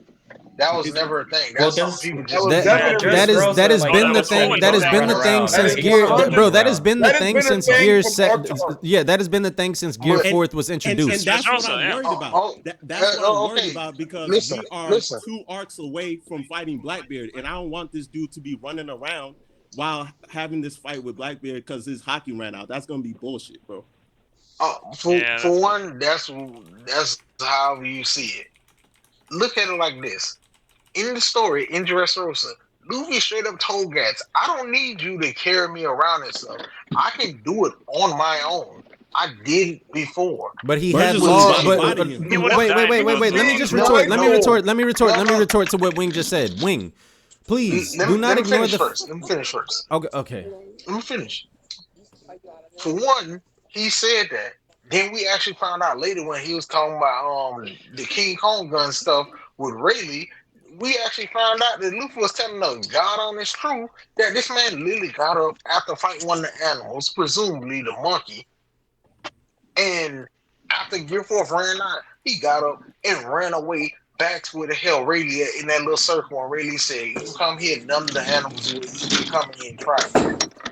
None of them. It's a sacred place or something like that." He should have told him. Luffy got from point A to point B from a fight. Plus, Doflamingo straight up said, in Gear 2nd, you are faster than me. He straight up told Luffy he was faster than him. So people need to stop coming up with this narrative that Luffy couldn't get away from Doflamingo. The man couldn't get up, and we actually see in Whole Cake Island, the man can go in Gear 2nd and Gear 3rd after he was fighting Katakuri in Gear 4. The man could have did the same thing anytime and hopped in Gear 2nd and just said, "All right, speed blitz around." Is it a fact? Is it a fact? Yes or no that Luffy needed Law to teleport him after Gear 4th ran out? Yes. And Zoro carried him What away. you mean, after King Kong gun? No, not after King Kong gun. No, not after King Kong gun, Wing. The first time that he used Gear 4th. Oh, you mean like on this island? Okay, I'm thinking you talking about on Dressrosa. That's all. No, I am talking about on Dressrosa. He needed Law to teleport. Law teleported Luffy, bro. No. He did teleport Luffy. No, it's when Law Luffy. did Listen, that the second round when he did a King Kong gun. Law never did that the first round. Bro, The Law first round, teleported Luffy after Gear 4th ran out, bro. Yeah, he teleported Luffy, and then Luffy saved out? Rebecca. Luffy saved Rebecca, and that's what it was for. Yeah, that's what we're. He did it the second time. He didn't do it the first time because the first time Luffy landed in front of all the people from the town. Because remember, Luffy was right above everybody from the town when that whole thing was going on. Then Doflamingo popped out, and Gear 4th ran out when he was ready to win the Kong gun and end the fight. He fell in the middle of all the people. That's how Gats even got to this man. Yeah, he was getting up trying to run away. He was trying to run away, and then like Gats couldn't move. Can we agree that Gear 4 is shit? It's Hey, no. Let me tell you this. Snake Man is OP. I think Gear 4 the fight on the rooftop is shit. Last resort. Snake Man It's is not. bodying a lot of people. It's done the most damage to Kaido so far. Yeah, but he would have died by now. Not by Kaido. Twice. I mean, it's the most. Hang on a second, y'all. Hang on a second. Everybody that is asking me, is this video staying up on this channel? It is going to be on the channel that you see right there, Mugiwara Matt B. This is where I'm gonna upload this video at whenever we take it down or whenever we stop being live. So yeah, now y'all can stop asking in the chat. Thank you. Proceed. But yeah, I was saying Snake Man is bodying a lot of people. I think Gear 4th has a lot of potential. He just needs to master it, you know? Yeah, the thing is, the Gear 4th already showed its gains. I mean, it's very important. Has he beaten anyone with the first time he used it? Etc. No. He hasn't beat anyone with the first time he used Gear 4. He was always saved by someone. Never finished the fight with Gear 4 alone. He always had to run away to use it second time. Right? Yeah, do you think Gear 4th is superior? Do you think Gear 4th is superior to Gear 2nd? Of course. No, it is his best form for sure, but it's not good for fights like Kaido or Big Mom because he's always going to go on the back foot afterwards. After 10 minutes, he's never going to beat him with that form. What else? He needs something that is more defined that hasn't. I mean, this is him getting better as a character. Like he can't, Luffy can't be perfect. That's the only flaw with Gear 4th is that it runs out. But let's assume he's back up in 10 minutes. He can fight again. So he goes back into Gear 4. He does some damage, but he's back out again 5 minutes later. So he needs something that is better for the fight. Needs something. So doesn't he need Gear 5 to win it? I think that. No, I don't think he needs Gear 5 to win it. You had really high expectations and you were let down. That's what I'm saying. Yeah, I mean, I don't know. It's 2v5. I don't see him winning that. What is your expectation? That he shouldn't run out, or what? Like, what is it? No. The running out part is fine, but it's like if its fights are limited to 10 minutes or 20 minutes or whatever, however long it takes, he's never going to have a fight like Admirals, like they fight 7 days or some shit. Okay. Look, let me just say something in regards to the time limit. Hang on, Theory. Hang on, Theory. Sorry, Matt. Just quickly. Okay. Does anyone here think we're actually gonna see week to week Luffy fight for like 5 days straight? No, we'll never see that. We'll never see that be depicted. Of course not. Ever. We'll never see that be depicted. There will always be some type of way that Oda will find a way to skip the fight. Or there will be a way, like, okay, for instance, right? Oh, there are ways to show a multi-day fight without showing the full fight. It was done beautifully in Naruto, the last fight, with Naruto versus Sasuke. Yeah, you use the sun, you use the time of day, you use other characters to comment on how long the fight has been going on. So Oda can very well put Luffy in a fight that spans over this time span of 5 days, and it would feel like 5 minutes to us, or it could feel like 5 minutes to us if he does it the right way. Yeah, I agree. But Matt, you were about to say something. I was gonna say something in regards to Luffy's like Gear Fourth, right? This is what I was gonna say. As far as Luffy's mastery and how I will feel if Luffy is mastered Gear Fourth or not, is if Luffy is able to seamlessly transform from the different modes of Gear Fourth. So, for instance, if Luffy is right now, Luffy to go from Bound Man to Snake Man, somebody got some background shit. My bad. You good? For Luffy to go from Bound Man to Snake Man right now, or from Snake Man to Tank Man right now, he would have to run out of that and then go back to base. I feel like if Luffy could seamlessly transform from from Bound Man to Snake Man to Tank Man interchangeably, that would be the calling to me if Luffy is Master Gear Fourth. What I don't understand is, like, why did Luffy use all of his haki right there? Like, that doesn't make any sense. Like, if you think about it, he just used all of his haki and now he's out, and he knew it. So he must have something back in his mind that gives him the power in the next round. I don't know. I don't think it's plausible for him to do that. And I think expect to win with that move. Like, he didn't expect to win against Kaido with this punch, right? I definitely think that Luffy, there's a chance he might have went out purposefully because he knew it wasn't going to be enough. So there is a chance, but I'm still mad that he doesn't at least have some haki reserves that he can use in normal mode, just like some normal real haki. You know? I think that's the point of Gear 4. Gear 4 is you use it, no more hockey, 10 minutes. It's not like, well, you use for 2 seconds or the whole round, and all of a sudden you just go back to, hey, I can still use hockey for not 2 or 3 minutes. No, it's use Gear 4. This stuff just runs out. It is what it is. Everybody I just don't like the fact that different. That Oda treats it like Kaioken. Yeah, he did the same thing like when Otama first got hurt. Luffy just jumped in there like, I'm gonna do this now. So he still had that same idea here, but the difference here is he got other beasts standing next to him, and they just gonna pick it up right while he recharges, and then he could do it again. So yeah, it's unfortunate that he has to get timed out like this. Especially it's Luffy. What, he's supposed to look a lot better, but he'll bounce back, and then other people pick up the work. The thing here is that I don't know if they can pick up the slack though, because how can he was they really carrying. Okay. This is how they can pick up the slack. Zoro's still up there, of course. Maybe Kid can do more. Maybe he has a bigger metal summoning type shit, right? Yeah, he has to get some other people can go in the bag too.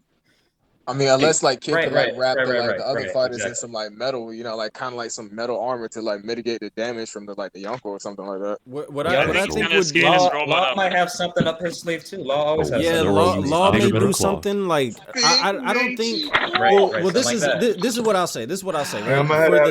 Law's already used his ultimate attack. I don't think that's his. I don't think that's his ultimate attack at this point. Didn't he say it was? No, I'm saying. I just don't think it's his ultimate attack. Hold on, relax. I don't think it's his ultimate attack right now. Like, you know what I'm saying? Because like I feel like using your ultimate attack right then and there, like, it just doesn't make any fucking sense. Yeah, it doesn't make any sense. No, like, unless you got it makes sense. It makes sense would if you make fight sense. You against got a free somebody that's shot. well above your pay grade. Yeah, and that's what situation they're in right now. Hey, yeah, he got a free shot in the belly on the heart. What I think they should do right now, they need to get Big Mom out the way. And I think Big Mom, we know that like her consciousness is really vulnerable. Like if they can hit her right on the temple with like a hockey infused blow or something like that, they might be able to at least temporarily get her up out the way and then focus on Kaido. Hey, y'all hold it down. But I think Kaido is in the foreground right now. Like I think Debo, you're in Big Mom is just charge. support. Wait, what? He just said he got to go for a moment. So you're the captain now. But hey, I'll be the captain. Like, But who gonna be who gonna be the person that's gonna be able to do that? The Big Mom, because just saying. Originally it was supposed to be Luffy, because I was thinking, hey, Luffy and Law, they could just do like a shambles and like a Rio infused King Kong gun on Big Mom's head. That's done, because like a Brachio bomber was able to knock her out. So imagine what a King Kong gun would do.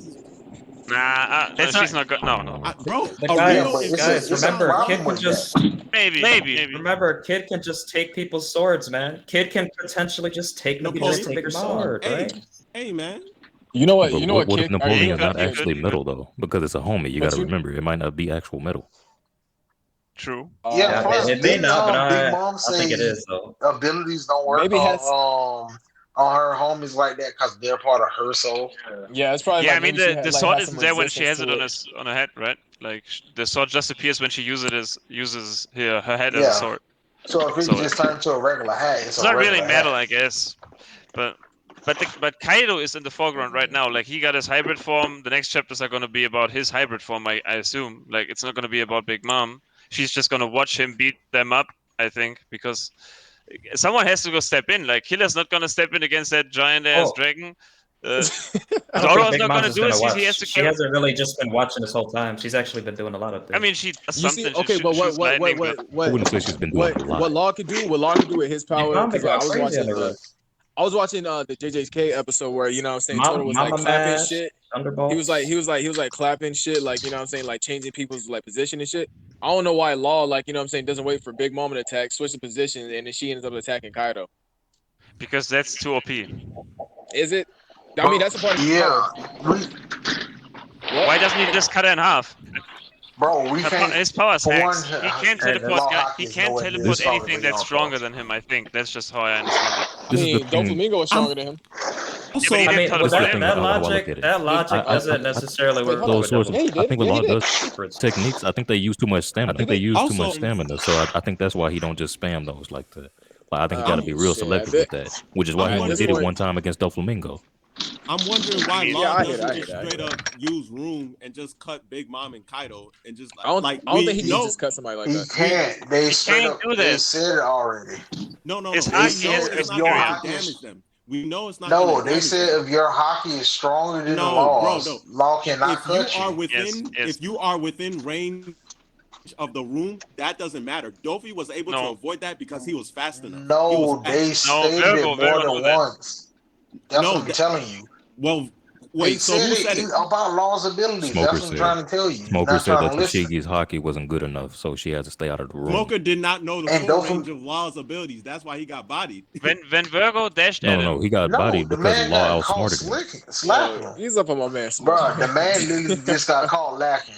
That's the only thing that happened. Law outsmarted him. It's just like when Doflamingo was fighting him. Smoker if Law would have just used mess on Doflamingo when he had a free shot when he said I'm a D, he could have fucked Doflamingo up and damn near killed the man. But no, he wanted to do a fucking injection shot and wanted to get back at him for all of the bad stuff or whatever. It's a story. We can't have stuff like well, Law, since you up here, only thing you finna do, just spam shambles. Everybody just crank up y'all ultimate attacks and we finna just spam these over and over and over. I'm not saying spam it. I'm saying like use it like, you know what I'm saying, like strategically until Luffy gains his hockey back. Well, is it okay? Logical reason Is for it why Law really? doesn't do that I can think of is because it consumes too much stamina. See, I agree. Okay, here, wait a second. Can I just Steve-O, I was thinking about this when you said something, right? About like that may be Law's ultimate attack, and I guess you could say that, right? But do you think that is all that Law would be capable of doing to inflict damage? So, like, I think he could supplement it so somebody else can do damage, but I think Gamma Knife is probably his best bet. Like, for instance, right? Don't you think that if, let's say Kaido was gearing up for an insane attack, okay? And instead of the attack landing on one of the allies, Law swaps that ally for Big Mom. Oh shit! Don't you think that would be more effective than Law's Gamma Knife? Yeah, I think so. Yeah, and that's the thing, right? That's what I've been thinking about in terms of Law. What if, like, whenever Kaido goes on his rampage during his hybrid form, Law is like swapping Big Mom in for a lot of those fucking attacks. So Big Mom gets hit. He should have been doing this all this time already.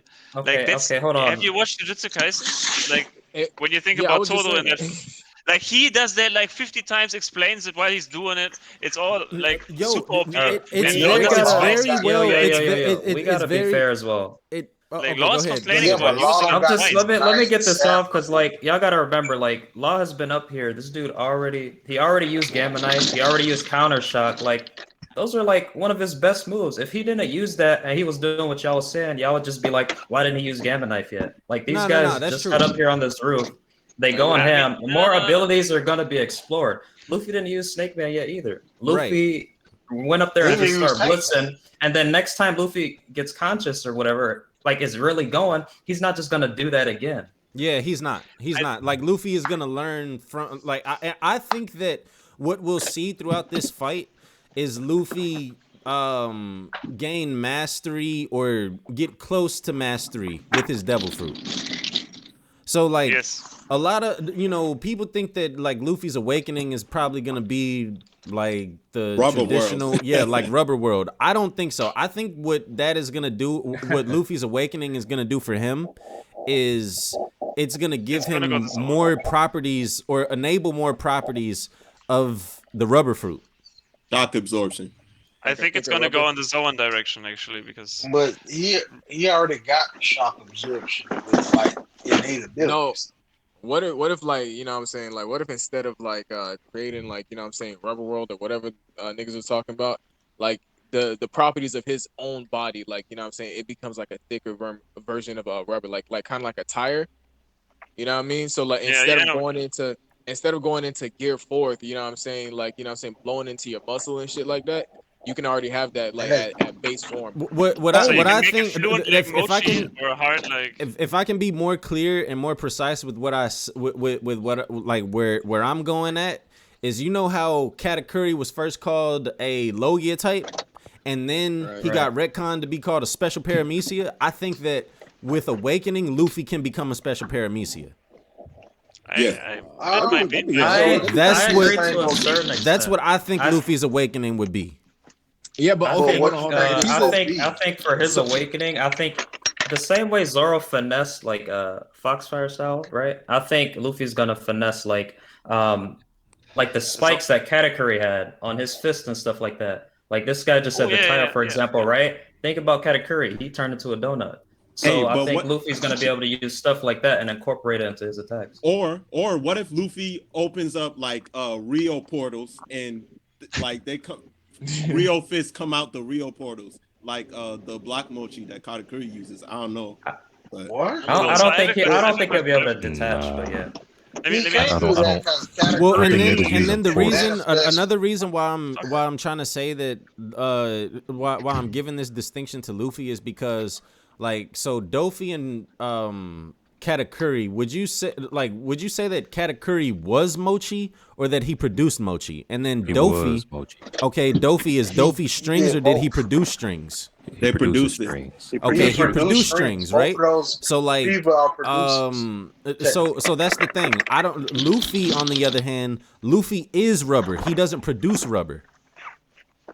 Right. But maybe he'll produce rubber when he awakens, bro. Theory, that is definitely possible. That is definitely possible. But maybe I'm saying I think that he's gonna gain more properties of rubber like through his awakening. So if he's able to liquefy, do all of that stuff, and if he's able to produce it, why not? I'm not saying no to him producing it, What I'm saying is within like the awakening, what it's gonna enable him to do. Then the rubber portals might actually be a thing. I actually think the awakening will be used to maintain Gear 4 because the reason he uses the Haki in the first place for Bounce Man, for Snake Man, for Tank Man is to even keep the form together. Because when he runs out, he lets out all the air and then he flies around and then you know what happens. So if he could awaken and just turn himself into that shape because he has such control over his rubber, he won't need. And then he doesn't have to use Haki to do so. He doesn't need air. Theory, yeah, we're right there. He doesn't need That's air. what I'm saying. Like, I'm saying, like when he. Oh, go. Let me ask you something. Like when he used Gear 4 in the banquet hall in Onigashima, Hyogoro said something like he looks like the Wisdom King, or the signs on his back look like there's from the Wisdom King, and Luffy is the only character that has these weird signs when he forms Gear 4 on his back, like these weird Devil Fruit-esque signs. Like, do you think that might be like a Zoan transformation type thing? Maybe the Wisdom King thing that he mentioned? I don't know. What was the name? The God of Wisdom? The God of Wisdom, yeah, that's what Hyogoro said. That's what the signs on his back. It might just be that long time theory of the whole incorporating Haki with your Devil Fruit produces that, fire-like appearance on the skin. Like what Katakuri and I've been on that for a while. Doflamingo Ben said that's what it was in Dressrosa as soon as he seen Gear 4. What did I don't know why people still don't believe. He didn't specifically mention that pattern though. He just said that that's what Luffy was doing. Oh no, yeah. He didn't say the pattern, but when he said it, you can actually look at it and be like, okay, Big Mom did it. We see some soul-like thing, and they ain't short in the anime. They exit out of that. But nobody said it like Hyogoro. Like Oda said it for a reason. Like this Wisdom King thing isn't just some kind of. I think it is there for a reason. Yeah. I don't know why. Luffy's based off of. I think it's like one of those. Maybe. He's based off this one of the statues that I forgot what it's called the exact the name for the god, but it is like a Wisdom King. His hair's transforming too. His hair's getting longer. He's flying. Like I don't know. I mean, maybe he has his own like his Gear 5 or his awakening. Gear 5 is Zoan type transformation, like the Buddha from Sengoku type thing. I don't know. Maybe that's his final form. Let's since we're like I'll let y'all finish, but since we're talking about like the roof, and I've been seeing this question happen a lot. So let's get into this. Let's talk about it a little bit. Somebody or MT Mert said, so about the Toki's 9 Shadows prediction, who are the other 4 people that are gonna join the rooftop? Finish our conversation right now, but like push it to that when y'all done. Hey, let's actually go into it. Yeah, I got something for that. Okay. So look. Here. This is what I'll do. Everybody in here, I'm gonna start with Island Brasi, and I'm gonna just go next. And then I'll say your name, and then y'all say what 4 y'all think, and then we'll just talk about it. All right. So Island Brasi, go ahead. All right. I don't think like at this point, I don't think like we actually need 9 people on the roof. I think because like in one of the last chapters, they CP0 said in order to basically defeat Kaido, you got to defeat his executives too, and his executives are the 3 all-stars, right? So we got the 5 on top of the roof. We got the 3 whoever's going to be fighting the what is all that? The 3 who's going to be fighting the calamities. And let's see. So that would be probably like Marco, let's say Sanji, let's say X Drake, right? and I think the 9th person is like Yamato. So it's basically the 5 on top of the roof who takes down Kaido, the three who basically defeats the executives, and I don't know, maybe like the one extra person who's like helping out like throughout the entire entirety, like probably like Marco, because I don't think Marco's gonna get a 1v1. He's gonna just be flying everywhere helping out. So I think that's the 9 shadows that actually like what I'm saying bring about the the dawn and whatnot. Okay. What's it called? Let's see. Eris, you next, bro. I think in the anime intro they showed like a few other people like fighting the Yonko and shit, but perhaps the people who win their fights with the Straw Hats ascend onto the rooftop, kind of how like in Hunter x Hunter they were going through the little maze or whatever, and then the first dude finished and the second dude or whatever. It'd kind of be like that because like for the most part the goal here is to make it to the rooftop or aid the people to the rooftop. So like Jinbei, for example, like this dude could have went to the rooftop, but he didn't. He just kind of helped them up there. So the people who like win their fights and can go up there uninterrupted. If King didn't have nothing to do, he'd be on the rooftop right now, for example. But he's busy right now, so they gotta finish their food and then they'll head up there. So I think it'll either maybe a few Straw Hats. I don't think Chopper gonna end up there. Maybe Yamato. Maybe a Scabbard or two. Maybe Dendro or Kinema. I don't know. But yeah. Okay. Mark, you next. Okay, so I got like 2 things.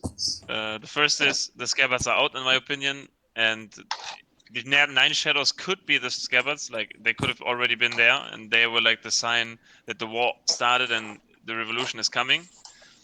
That's the first thing. The second thing is kind of like a little bit cheesy, but it's that it's Ashura, the 9 swords of Zoro. Maybe that's kind of like that's kind of out there, but might be.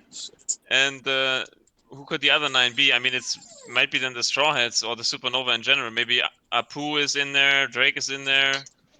Maybe they all turn. I think they might all turn. Hawkins turns. I mean, Hawkins is all about the predictions, and if his cards tell him like he's gonna swap, he's gonna swap. So X-Drake is already there. Maybe it's all the Supernova. Maybe Bonnie is actually gonna show up. I mean, they need some support. I don't know where it's coming from, but they need something. So maybe Bonnie is coming in it, and then we have all 9.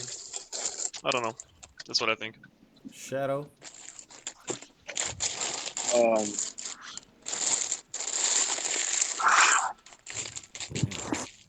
think probably one of them is probably gonna have to be Marco because he's gonna have to be the support up there. And it's kind of hard to say because like everybody's really occupied. Bro, okay, I'm gonna wait my turn. And like I guess when it gets like real dire, I think like it's gonna be one of those things where someone's gonna show up and help out. So me, it's Marco, Yamato, probably Sanji at some point. I don't know. Okay. And Kinemon and I don't know, another Scabbard. Wing, you next, bro. I'd probably say the 9 shadows, most likely to me, from what I've seen, that's the Scabbards dealing with Orochi, and the stuff go happen up there on the rooftop. That's only person two people probably coming up there is Sanji after he beat Queen and Jack, and Moria, because it is built up and there wouldn't be no point of Kaido action. I mean, Oda. Something funny? Something funny? Please tell me. I want to know. We can go. What's funny about Moria? Go ahead, bro. Oh no, I'm saying Moria because it would be no point for Oda to just throw Moria in there, running up on Blackbeard and say, "Oh, go to Wano and all this other stuff." We already know we got like 700 chapters of like build up, pretty much for this man Moria wanting to get his get back at Kaido, And now full skip, he gave everybody hockey and stuff. So if Mori got hockey, Do you think just we have saying, time for he can Morion? walk up in there Is there and a he is can there fuck up a Kaido. sorry to interrupt? Is there a chat for this call Yeah. What's that I that? can What's all post that an image noise? in? Y'all hear that? Is there a chat for this call I can post an image in? Yeah, there is. It's let's see. It would be like at the top, next to your name, next to the time. Chat with everyone. The top right. I don't think you can post pictures in there though. I think you can. I'm not sure. You can post a link maybe. Yeah, you can post a link. Well, I don't know, man. I don't want to say. I think I'm pretty stupid. I can't see what you guys are talking about. But I mean, someone was saying something though. Wait, what you mean you can't see? Oh no, I was just saying it was Moria. Moria go pop up and he go be the person pretty much that's gonna come out there and put work in on Kaido. Then Luffy go end it off himself. Yo, what? Yeah, I see King took the shadows quite literally, huh? Wingu. I'm just saying, if y'all don't believe Moria was that strong, that's y'all. I see y'all. I'm just saying, I see y'all for what y'all are. Y'all just like certain people more than y'all like others, and y'all just don't give everybody their fair shake. Hey, but I'm surprised no one has mentioned CP0 yet. Well, I mean, I haven't gone yet. I haven't gone. I was just letting y'all go. I was letting y'all get y'all shit off. Neither have I. Yeah, Steve-O hasn't gone. Theory hasn't gone. Kahinde, you haven't gone either. Yeah, I mean, I'm about to go right now. Like, Theory, go ahead. Or you, Theory, you said you can't see anybody joining the roof, right? You said you don't know what the fuck we're talking about. I never said that. Okay, so No, I said who that. would you think? Who would you think, Theory? Who's joining the roof? Yes. Who would you think is joining the roof? Marco. Okay. And I think, but he's only up there to heal the boys. That's fair. Okay. Facts. Who else? Anybody else? Anybody else that you think will join? Will go up to the roof? I think all the Straw Hats get up there, or the roof crew come down to everyone else's level. Okay. I think all the Straw Hats are gonna end up fighting Kaido, like Jinbei, Nami. You know, they're gonna fight Big Mom. Like everyone's gonna fight those two from the Straw Hats. Okay. Yep. I think Tama is gonna have an interaction with Kaido and the normal Zoans. I think everyone's going to be surprised when it actually works on them. Not Kaido's. He's going to be an exception. But like Page One, Ulti, they're going to get turned onto the good team. I like it. Momo's going to turn into an adult. Shinobu's going to mature him, and he's going to be Odin Jr. Good job, Theory. Good job. Yeah. He's going to be a giant pink Shenron. He's probably going to counter the island floating that Kaido's doing by doing his own island floating. Stuff like that. Okay. I don't need. I got something to say to that. Like y'all laughing, but that's facts. That's actually crazy. Big facts. That's crazy. No. Listen. That's big facts. So look, let's just go over that part, right? Because I've been thinking about that, and like I've been hearing, I've heard maybe one other person say that, but Momonosuke, by the way that Yamato laid it out for him, and notice that there's no mistakes in what Oda does. Yamato told Momonosuke that, and Yamato does not know that Momonosuke is a dragon. Mm-hmm. Y'all realize that, right? Yep. Yeah. So she told him dragons like this is just a part of their ability. Mm-hmm. That they can float things with their flames. Mm-hmm. I don't think that's a mistake in her telling that to Momonosuke. That's how we know how the island is floating, though. That's how they explained how Kaido's doing it. Yes, but it could have been explained at any other time to anyone else, but it was explained by Yamato to Momonosuke. Yeah, I know. But listen, you realize, right? You realize that Momonosuke and Yamato were not the only two people that were affected by the island floating, right? So they probably weren't the only people to say, "Hey, what the fuck? Why is the island floating?" So I know the fact that the fact that it was pointed out, or that it was described, we got the explanation of the ability to Momonosuke, someone else that is a dragon.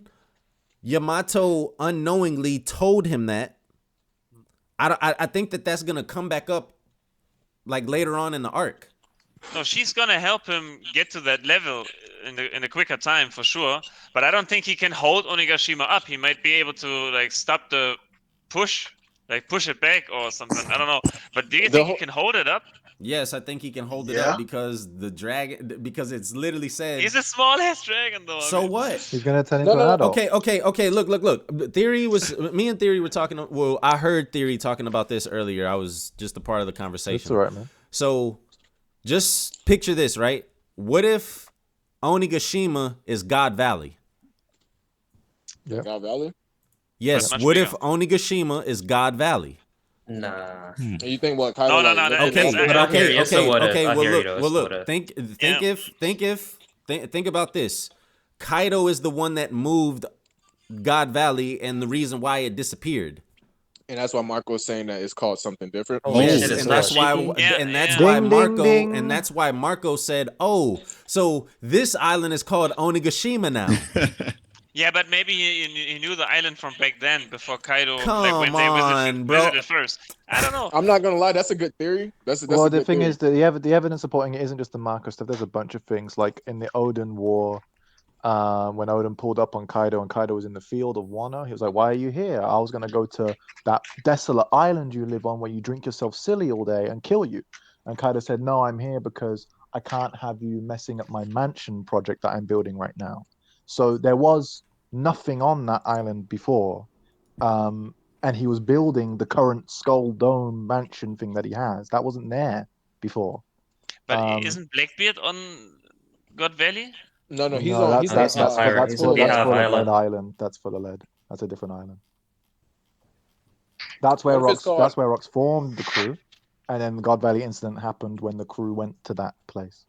Do you think it's called God Valley because whatever was like the skull of that monster like was considered some type of god?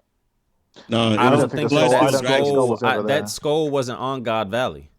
No, I'm saying think so? wasn't the skull God Valley itself? No. We don't. I don't think so. I think it was built by Kaido.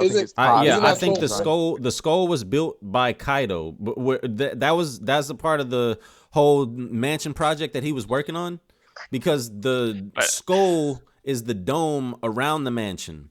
It encompasses the entire mansion. Right. Yeah, I know. And but wasn't it something like the theme... Continental Pillars or something?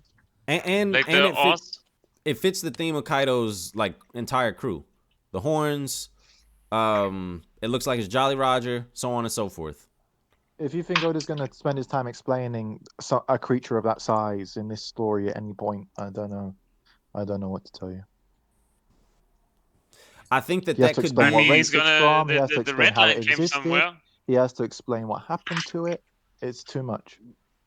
Yeah, if you go do that right, you might as well wait to the. It could be put in a flashback. The throwback art. But I mean, we're gonna get that info. It could be put in a flashback. We have to get that info because Marco foreshadowed it already. Like exactly. Now we have to get it. I think. Well, how do you explain, like for example, him saying that the island was desolate beforehand? Odin said it was a desolate, like empty island. Empty skull? I don't know. What? Do you have that page? You know what I'm on about. It's when they're talking to each other before the battle starts. You're talking about Odin, right? Yes, before Odin and says, Kaido. "I was heading to that empty island to cut your head off whilst you drank yourself to sleep." I don't understand what the argument is here. That like he's describing the island as this barren, empty place, but it's like we know it as this giant skull. We wouldn't describe it like that. No. If you asked 1,000 people, you did a survey, and you said describe Onigashima as an island, no one's going to say desolate. No one's going to say empty. And he built the giant sword. He built that thing too, or The swords and that stuff might be there already. I don't know, but I mean, if that was there already, then the other stuff must have been there already too, because it's the same architecture. But I also think it's possible that could just be part of Kaido's design, man. He just likes big swords, bro. I don't know about that. I mean, I'm open to ideas, but I don't know. Like, let's wait for Oda, I guess. I don't think the skull was a design after God Valley. Bro, I think y'all are focusing too much on the skull, bro. Like, I think y'all are putting your expectations too high. Like, y'all want this skull to be some type. So listen. What if it's just as simple as this? Kaido is a descendant of the ancient giants. He probably is. I mean, we need his race. So we don't know anything about his race either. We know nothing in One Piece. That's right. We don't know anything about his race. We don't know anything about his race. But with the whole the ancient giants, the continent pullers being kind of foreshadowed to be from Wano, have some relation to Wano. I think like the skull kind of speaks for itself. Like, it's obviously Wano looks homage like to someone them. put it together. Like, Wano's islands look like someone put them together. Like, they weren't there. Like, it's all different climates, different terrain, and like it looks like somebody put these islands Wano together. does look like that. So that's what I'm saying. The island, like the skull being on Onigashima, like I don't feel like that's like, oh, there has to be some huge monumental explanation behind it. I mean, if it is like God's Valley, I think like Oda would have to make it so that like, oh shit, that's really cool. Because right now, if it's just like that's God's Valley, it's just like, okay, we were there the whole time. That's kind of lame. I don't know. I don't know how he would do it, and it'd be like, damn, that's dope. They escaped. He escapes like with that. I mean, aren't there the poneglyphs in the Maybe that's how Kaido escaped. Maybe that's how Kaido escaped from God Valley. Maybe that's how no one got captured. God bodied them, and no one got captured. How do you explain that? God Valley is a crazy incident. Like, that's another story. But nobody was wounded. Nobody died. Not only one that got away is not only did they escape, the island disappeared. It is, it's too much. And another thing is, bro, if like Kaido lived God Valley, right? And like brought it to like Onigish or brought it to Wano and shit like that. I don't think they would let that happen. And another thing, didn't he just get his devil fruit like at God Valley? Yeah. Like, how would he have mastery over it just to get like? I don't think you need to master it, bro. Once you get the I don't think you need to master it like that. I don't think you need to master it. To lift an island and transfer it across the world, you don't need to master it a little bit. He would be a fish at that 8-year-old kid, and Momo did it. Yeah, Momo did it subconsciously. Momo is an 8-year-old kid who did not know how to fight.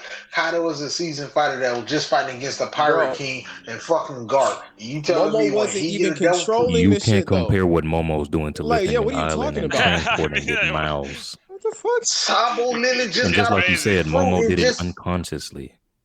He doesn't even know what he's doing, and he can barely do it. That's not even close to comparable. Okay, did Sabo get a fruit and put it on Fire Fist and fight the hammer in the head up? No one's you telling me people like this can't do it? Bro, Sabo was still getting used to his devil fruit. And even after that, he wanted to go train with it. The first thing this man did as soon as he got his fruit was doing Ace's strongest move. It's a simple fire fist. Shit on the theory. That's not Ace's strongest move. I'm just saying that comparison between what Momo no, it's not. did Inte and what is Ace's strongest move. The Fire Fist is not Ace's strongest move. That's just what his epithet is. So show me where Inte is stronger than Fire Fist. God! All right. You know what, bro? You got it, bro. You got it, bro. No, you got it, bro. But just imagine this. That's right. Bro, anybody can look at Inte and Fire Fist, and anybody can decipher. Bro, my 6-year-old little girl can decipher that Inte is fucking stronger than like. Come on, bro. That's like saying like bro. What Theory just said. That's like saying. Show me a panel where King Kong gun is stronger than Kong gun. Bro, what? What? Do y'all think Sabo could eat the Maranomi and just useEnte? Like the same way he did with Fire Fist on the Coliseum? I think that it's possible because like when we look at Blackbeard, right, he ate the Quake Fruit or gained the Quake Fruit, whatever he did. And then he used Heaven and Earth. A lot of what Whitebeard said. Yeah. The difference is, Theory, is that's literally just coating the Devil Fruit on your fist and using it. No, versus but he did the heaven like it's way different, and they've been on a crew a lot longer. He did the difference. Whitebeard. The difference between those two. decades. The He was difference watching between Whitebeard those for two. decades. Exactly.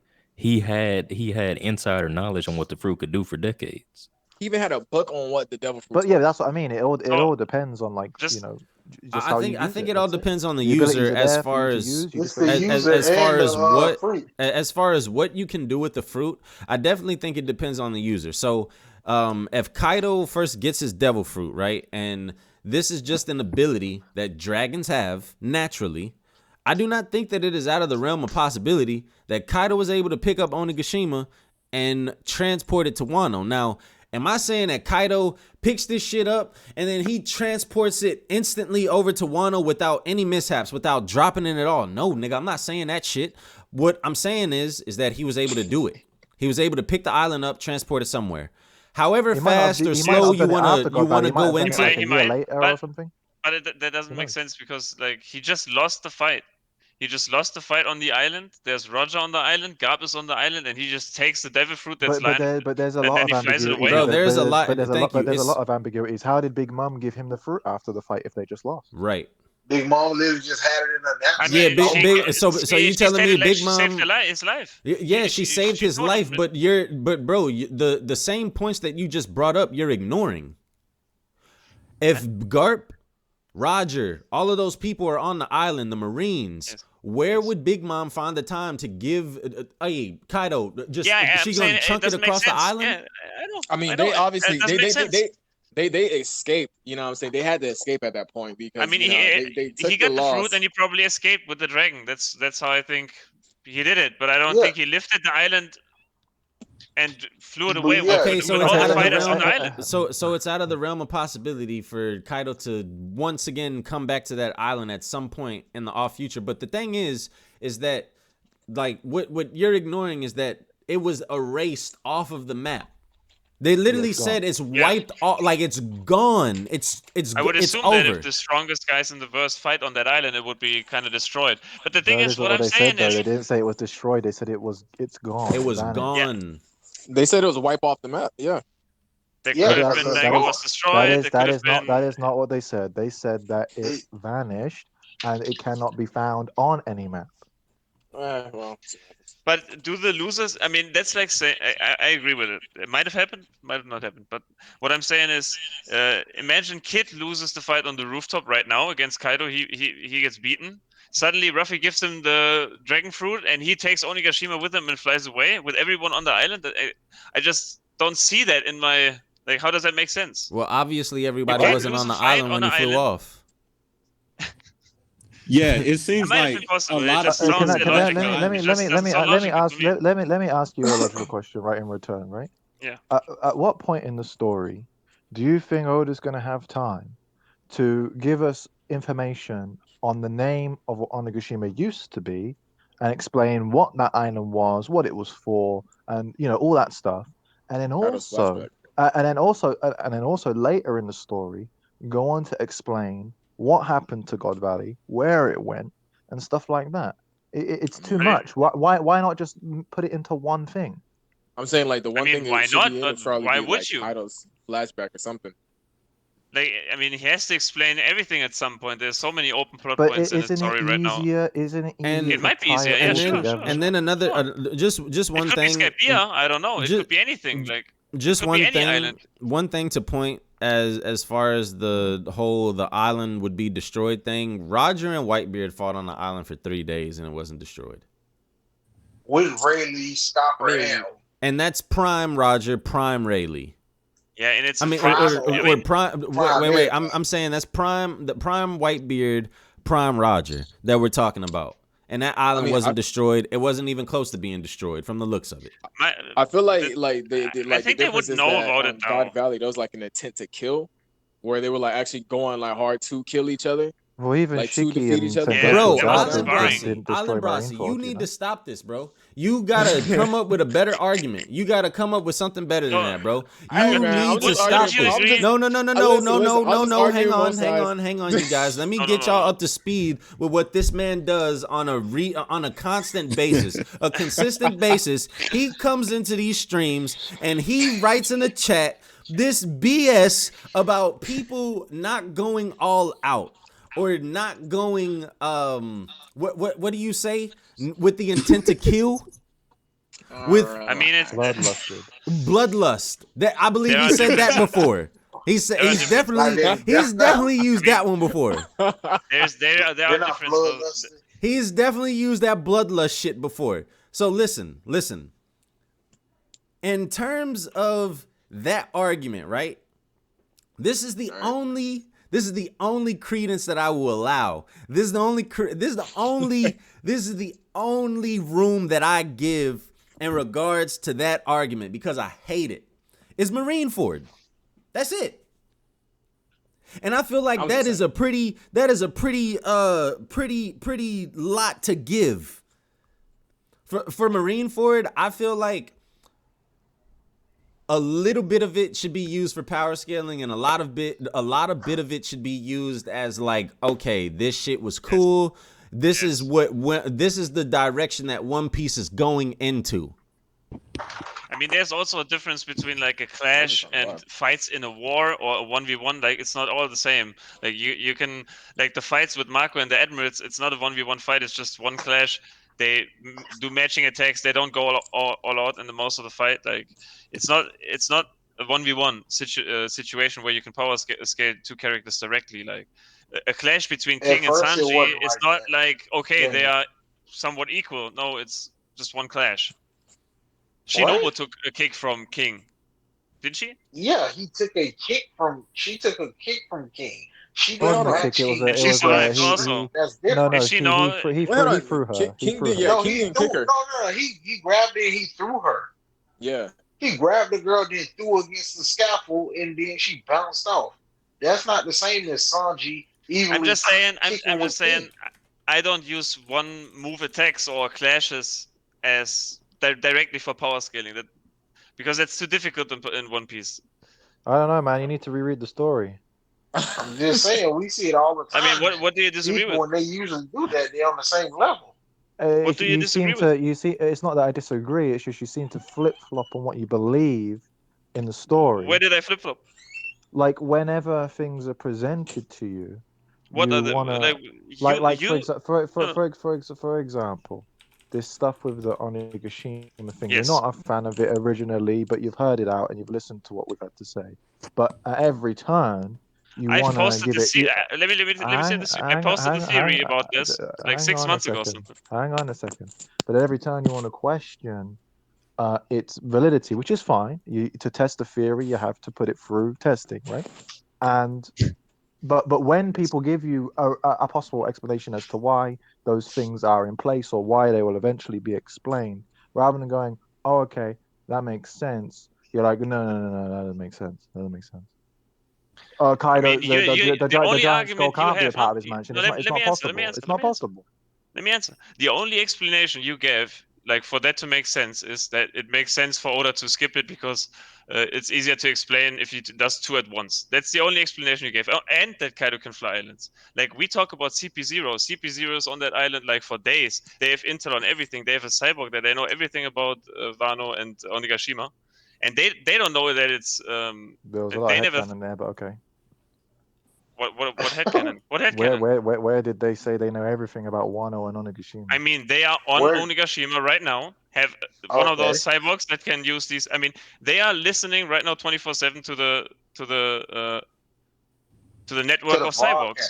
They have a cyborg to their disposal right now. So what are they? What cyborgs they got at their disposal? The only thing they heard was, "Hey, somebody go ahead." And no, they have one at they know exactly how many numbers on the field. They know how many have fallen right now. They're just playing the map right now. Yeah, and they know the Big Mom Pirates are sitting right out there on the outskirts of Wano? What? Do we know that? Do CP0 know that the Big Mom Pirates a fresh crew without the Yonko because she's on the rooftop? Do they know a fresh crew is waiting outside?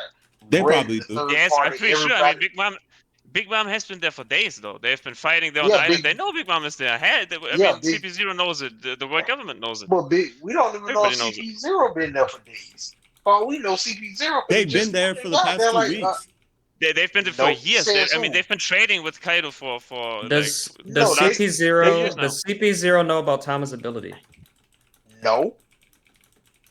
I don't know about that. I don't know about Tama's ability. Okay, well, if that's the case, you can't be like they know everything. They don't know everything. I mean, they might know. Based on the game board, they had does no Kaido idea. know about it? Does Kaido know sides are turning. Wait, so what's the argument? What's the argument? What's going on? The argument just was that CP0 is on the island. CP0 has been making deals with the world government and Kaido for years now, weapon deals, whatever. They've been working together in some kind of way we don't know about, but they've been working together. And I'm just not sure if they don't know if Onigashima is in fact God Valley or not. I mean, they would know about it, wouldn't they? I mean, it would be. Why? Why would they know if it looks completely different? Why wouldn't somebody like Sengoku or Garp or any one of them know that Kaido took the island with him when he left? Or that CP0 knows that God Valley exists and it's an important island? I don't know. I mean, it might be Onigashima. I'm just saying it's kind of implausible. No, but that was the entire point of theory. Said for all we know, Kaido could have just went there the next day, 2 weeks from now, 2 weeks from then, whenever the battle was over, however long it may have been when everybody was gone, pick the island up, drag it over to where it's at right now, and how Kaido said it. If it's such it's just not an important island, I guess. Okay. Maybe it's not that important of an island. I mean, it might be. It is important because it is God Valley. God Valley is important. Amen. He introduces all this stuff at the beginning. God Valley is important because it's the place that Zebek, Roger, all these D's gathered for this epic showdown about the Celestial Dragon. It's an important place. Okay, but wouldn't that be kind of anticlimactic if it's just Onigashima now? And we find out later. What makes it anticlimactic? I mean, I'm open to the idea. I had the theory before, like for a couple of months ago on Reddit. I posted it, but it's just some things speak against it. That's why I'm saying. That's all I'm saying. I'm open to the idea. I'm open to the idea. It's not confirmed yet. We don't have all the evidence. I know. That's the way of things in a story. Is that there's holes and they get filled in whenever the writer feels is necessary. Like Gear 5th. Oda already confirmed that theory. He already confirmed it. Gear 5th? Yeah, I saw that in the SBS thing. He was like, "Oh, is it possible he's got Gear 5?" Basically saying, "Yeah, he's got it." I mean, maybe he's just trolling again. Who knows? In the next, I think it's possible. That look like he's spinning right correctly. You telling me Oda's gonna troll like a 4-year-old? He trolls 4-year-olds all the time, bro. Come on, that hard? I mean, that would be pretty. I see Oda troll. I mean, he was pretty vague though. He was pretty vague with his answer. It was kind of cut and dry. Everybody was like, "Well, I mean, I feel like we need it though. I feel like we need it at this point. The rooftop is not looking good. Downstairs is not looking good. Also, I feel like Law did something to Luffy like back in Marineford during the surgery, and that thing is gonna reveal itself. Like I feel like he planted something in Luffy, and that is gonna reveal itself in this. This sounds very sus. Hey, I mean, it's surgery. Well, it's true. It's surgery. I mean, his new move, his only new move might be the Eternal Youth surgery thing. I don't know. Maybe that's his final move. That's his new post-time skip move he learned. And we did hear from the snitch of all snitches that this man Law do not go out there. He do not help people for no reason. This man has an ulterior motive. Exactly. If he comes out there and says this about you, you got me really scratching my head. The fact that he went out of his way to find Luffy in the New World, he clearly invested something. He waited 2 years for this guy to show up to start his plan with Luffy. Like, why do you think he didn't start his plan with, like, he's definitely encountered other supernova. The fact that he still declined to approach them about it and he went after Luffy, it goes to show he clearly invested something in Luffy, and that thing is gonna show up in this fight. And yeah, possibly not in the fight after the when the arc is ended. Hey, Like when Law's he gonna be dead. Luffy. I'm gonna keep it real with you. Like, I mean, Law his not new gonna goal die like is, I mean, his new goal is the true history, right? Like that's his new goal. He has the true history of the D's. yeah, And his and true mission or something like that. So Luffy is his best choice, I think. yeah, he's gonna be in the afterlife. You can watching, say that. He's gonna be Yeah, watching. facts. Bro, But he has to know the answer, though. He has to know the answer, though. Person to go out there and do that. Long let Luffy do most of the fight.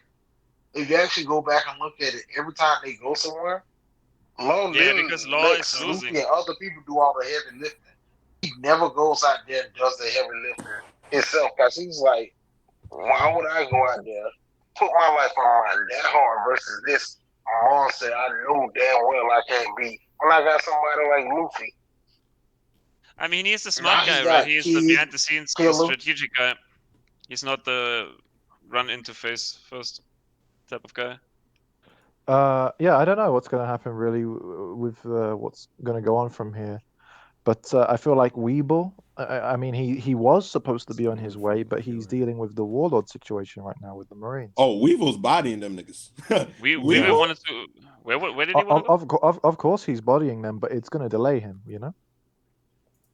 I don't know who they sent, SSG, whoever that's a waste. They're getting bodied. Of course, I agree they're getting bodied, but let's say that he wasn't interrupted by the Marines. Mm-hmm. He'd probably be here already. Nah, but I he's feel delayed. like he was probably going for Marco's Island. No, he said that he's going. That they said Luffy knows where Marco is. We're gonna go find Luffy first, kick Luffy's ass, and he'll tell us where Marco is. So he's going wherever Luffy is, and Luffy's here right now. Hey man, Luffy's been here for over like 2 weeks. Maybe Weevil is fighting the Big Mom Pirates. That would be so funny, actually. Bro, but Weevil, to me, I feel like Weevil's definitely commander level. Like the fact that he's above that. He's above that. Maybe second commander, maybe. The fact that this dude is going to these islands every time we see the islands is just destroyed, bodying all these white captains, bro. Oh no, this nigga is that's a fact. You know the script. I think every warlord aside from Buggy, it has been commander level. Yeah, Boa to me, Boa is I think at least. Wait. Why are you gonna disrespect Buggy like that, man? She's not too far behind Admiral level because she's as broken. Like on an island of hockey users, she's the strongest, and her sisters know Rio. She definitely has Rio. She has Conquerors. And her ability to just one-shot pacifistas, bro, she's definitely above first commander. But is she more impressive than Dofi? Yes. Yeah. Well, I think she could beat Dofi high diff. What? I'm keeping it real with Dofi. I mean, I don't think she can use her stone power at all, right? I mean, what? Don't even, bro. No. If she hits it's a one-shot move. She hits you one time with any of those moves. No, exactly. If you get hit once, it's over. Your string recovery can't do that shit. It's not gonna turn it back to normal skin. Once you're stoned, you're done. That's a wrap, bro. But does it infect you? Does it infect you when you have hockey? If Hancock and Boa, or if Hancock and Dofi fought, I'd probably pick Hancock. Yes, I'd say high diff, but I got Hancock in that too. Hancock definitively wins. I got Hancock. I think Hancock is going to turn out to be the most impressive woman in the series.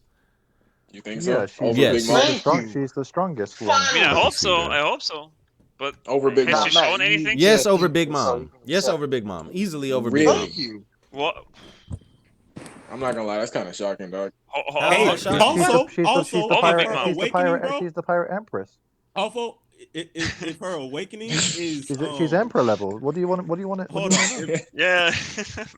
If her awakening, bro, if she could just look at people and turn them into stone, bro, she's Yonko level, bro.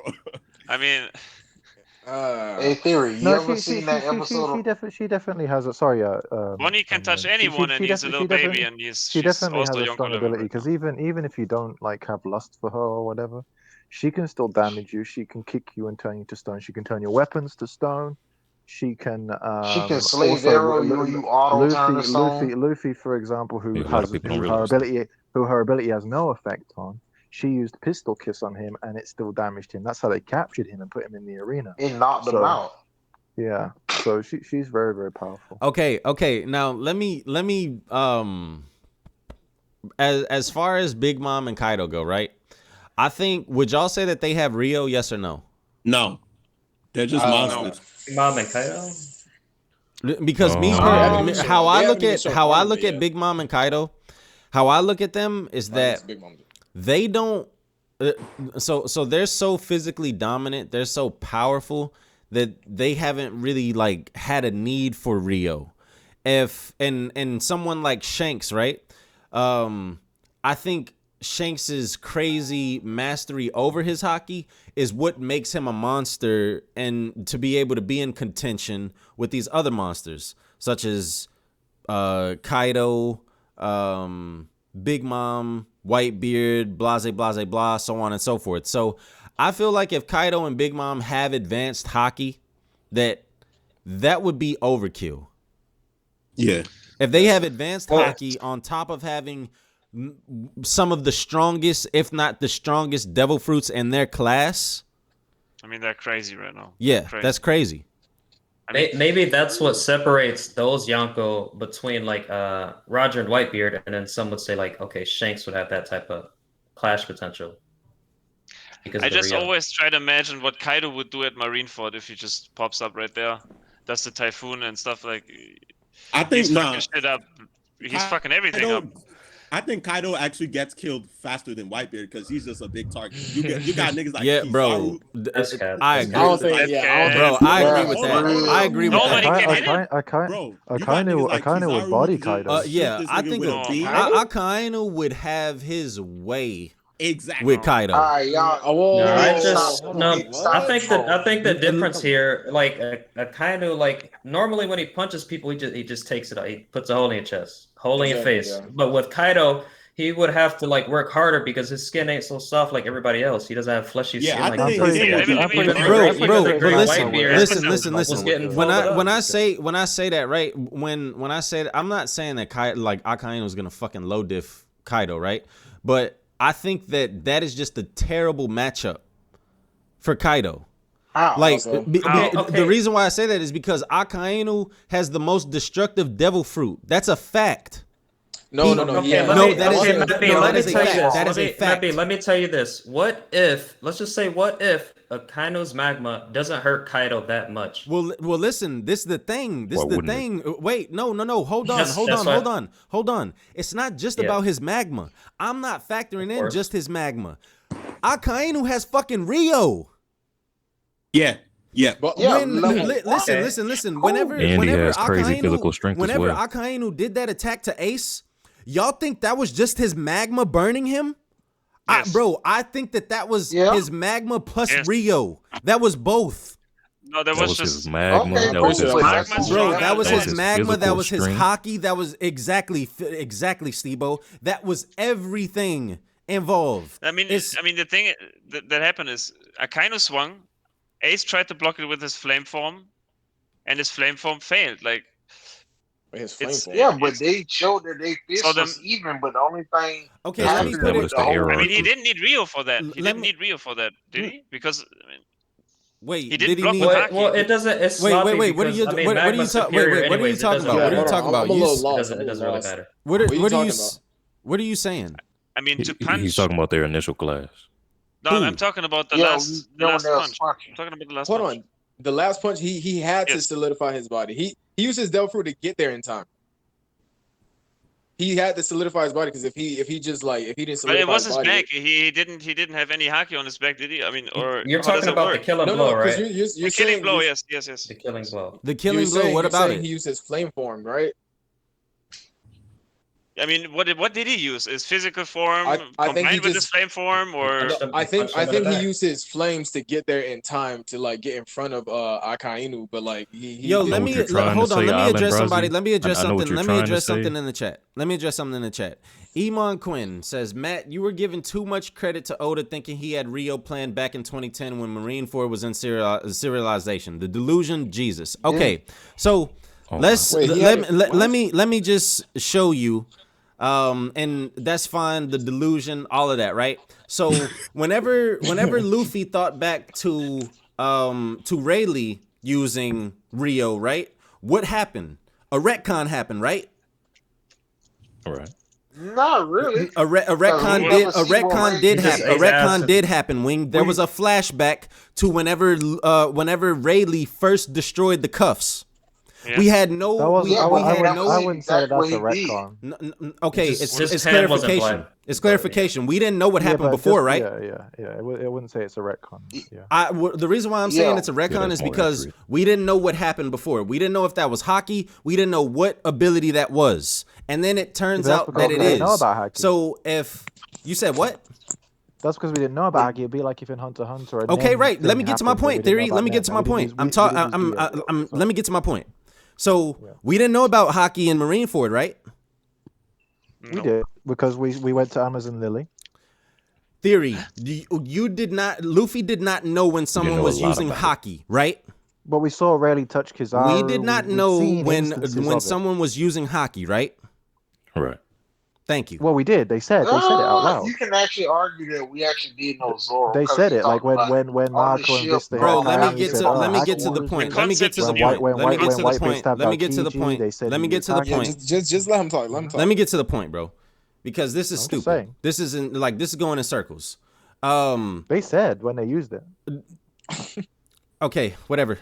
Just let him go. Just let him go. So whenever Akainu did that attack to Ace, if it is retconned or if we have a flashback to that at one point and Luffy remembers, oh, this is the attack that Akainu was using on, or this is what Akainu did to Ace, right? Okay.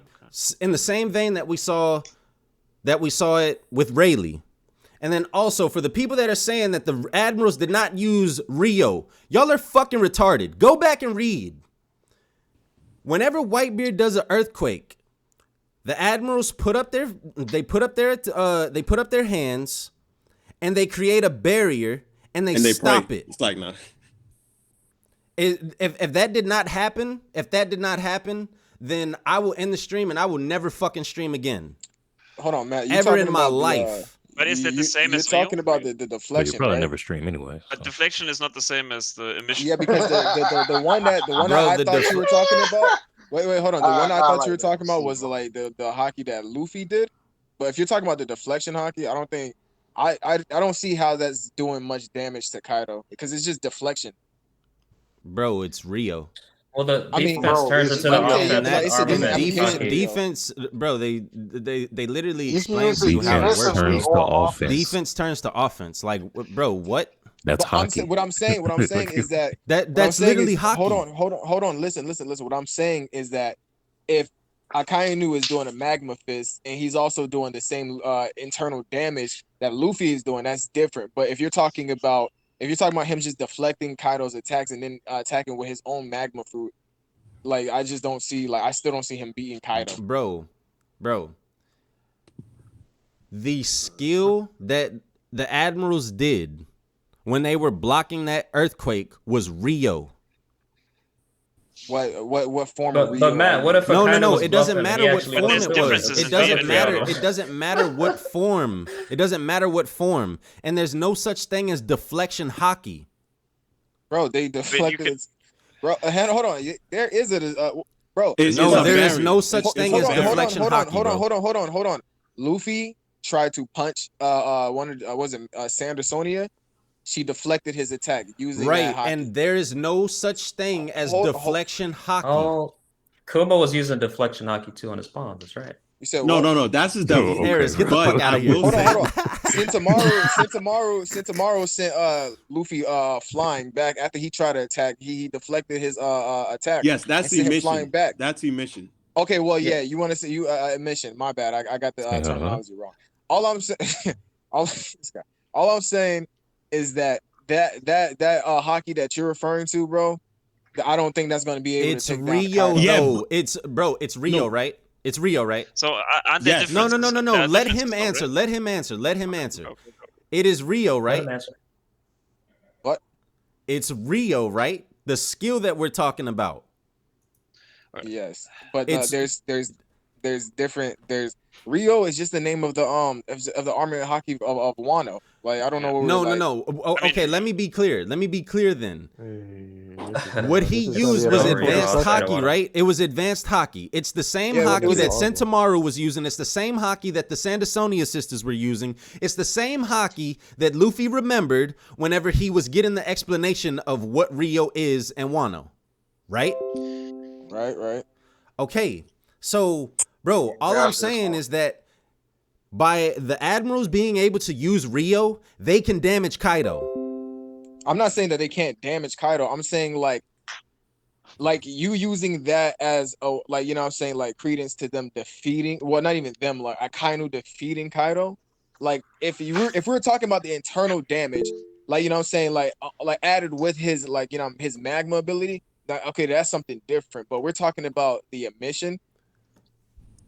Well, I think the Rio is the minimum requirement to hurt this dude, sort of say, but because this guy could use magma too, it's like icing on the cake. Exactly. It's a combination of both, bro. And also, who's to say he doesn't even have the last level of Rio? Exactly. Who's to say that Akainu doesn't have that last level? Okay, why would Akainu not have that last level? We were going by what we've seen, though. That's what I'm saying. You guys must be talking about Odin's hockey. Aha. Wait, what? Yeah. Yeah, we're talking about Odin's hockey. And look. This is the thing though. Island, this is what I was explaining to you whenever we were talking on Instagram, bro. Like, y'all are because y'all be trying to downplay Zoro, right? Oh my god. No. This is a fact. This is a fact. Island Brasi, I'm specifically talking to you when I say that y'all be trying to downplay Zoro. So when I say y'all, that y'all could be translated as you. Okay? So you remember when you hit me up and you were like, "Oh, look, bro, he said Odin's Rio. Odin's hockey is in the blade." You remember when you said that? Yeah, I remember. It's crazy. Okay, right. It's so crazy, remember, you were saying that Enma withheld residual hockey from Odin. You were saying that. Crazy shit. Yeah, and I still stand by that. Go ahead. Okay, and you still stand by that. You're wrong, but we don't have to get into that. Go ahead. So it doesn't surprise me. It doesn't surprise me that I have to explain this about Akainu and the fact of like, bro, just the fact that he showed that skill is enough. Can I ask a question quick? How many of you are in the BDA Discord? Because I want to share an image that you can all just see on, immediately. Okay. I'm not in it, but I'm in it. Oh, god damn it. I'll post it in the VC text chat. Anyways, all I'm saying, bro, is I'm not saying that Akainu with the emission cannot damage Kaido. I'm not saying that. I'm saying he can, but you're saying full on defeat him. Yes, I think that Akainu can defeat Kaido. That's where we disagree. No, hold up. Now let me interrupt. I think that so every Yonko can beat every admiral. I never said that. But Kaido is arguably the strongest Yonko. Individual. You're gonna tell me Akainu's just gonna beat him? Just like, come on, dog. Kaido isn't the strongest. And when a 1v1, he's just gonna defeat him. No. Yo, but what's so wrong with that? What's so wrong with saying that? Yeah, what's so wrong with saying that Akainu can defeat Kaido? Hold on. I'm not saying that there's something wrong with that. I'm telling you that I disagree with it. You're acting like whatever I'm saying, like there's something wrong with what I'm saying. No. That's what we're doing. No, but you're forming this, but you're forming that basis based off of the precedence of 1v1 bet on Kaido. No, I'm not. I'm saying in a 1v1, Akainu versus Kaido, I don't see Kaido going down just because like okay. Akainu has him missing. I'm just saying. All right, like, let me put it like like this. Let me put it like this, right? This is the easiest that I can put it, and I think everybody in here will agree with this. I think if you were to give a tally, right, before we found out about Rio, okay, before we specifically found out about how important Rio was into damaging Kaido, I think everybody in here would give either Akainu or Shanks the highest probability in defeating Kaido. Is that fair to say? Big Mom, maybe. No, not Big Mom, not Big Mom. I said Shanks or Akainu. I wouldn't say between those two only. Nope. I mean, out of all the people, like he's saying out of all the people, like who's going to give more credence out of to all Shanks the people, or out of all the people that you have, out of all the people that you have to choose from that are still alive, before we figure out, to me personally, I would throw like all the admirals. Well, not all the admirals, but I would throw the rest of the Yonko in there too. With I think I would put admirals, like Kizaru and Akainu as well. But the thing is, I wouldn't say Akainu will be able to do it 1v1 though. I don't know. I would say it's hard to power scale him, right? Because if you think Akainu is Kaido level, then Kuzan is also Kaido level, and then the lightning guy is also almost Kaido level, and then you have like three Kaidos. No. It's kind of weird. They fought 7 days, so they should be kind of equal. They should be kind of equal. What I will say is Kaido at Kuzan because he could just like unfreeze himself with his flames. So like he's not. He blitzes Luffy and with Future Sight. He's fucking fast as hell. He has like we haven't even seen his hybrid form. Kaido is on another level. That's what I'm thinking. I don't know. Yeah, I wouldn't say. I definitely think that in Marineford. Oh no, Kaido's getting jumped and bodied by all these admirals. They will be able to take him down real fast, potentially faster than Whitebeard. I don't think so. I think when it comes to the top admirals in a war, not a 1v1 situation, in a war. No, I get that in a war. No, I get that in a war. Hell no. If I can see commanders literally stand in front of these people and be like, "What you gonna do about it?" and they can know the hell they didn't. When they Kaido can hold his own against anyone. I'm not saying that Kaido can't. I'm saying when the admirals was in front of commanders. Yeah, Tama beat his ass. I'm just saying when the admirals was right in front of commanders, they couldn't handle these people. But all of a sudden, you telling me they gonna handle Kaido? Come on, bro. And at some point, everybody gotta stop this reaching stuff, boy, because they starting to have stretch arms like Luffy when he stretched off the island to hit fucking Waffle. I'm just saying, bro, y'all tripping when y'all tell me stuff like. Hang on a second. Let me read a comment, a super chat by Donnie Dean. Appreciate you, Donnie Dean. Appreciate anybody that has donated and that will in the future. Big Mom probably used Rio on Luffy to knock him out of Gear 4th on Whole Cake Chateau. No reason why a normal block would knock him out of it. That's filler. That wasn't right Rio. Now, that's filler. No, that's filler. I'm not sure if it was Rio or not, but he definitely did something adverse. I'm not sure if it was Rio or not, but I will say that it had like the flame effect.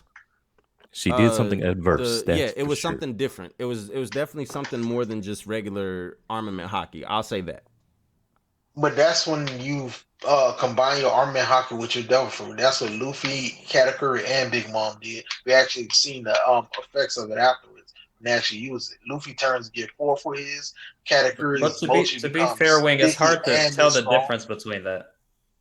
Between that and like no, because like if Big Mom did like put her hockey right and it kind of damages from inside the body, it's hard to differentiate that with like her soul like sucking out his essence, sort of say. No, I get that, but if you go start saying that in the manga, it's completely different than the anime.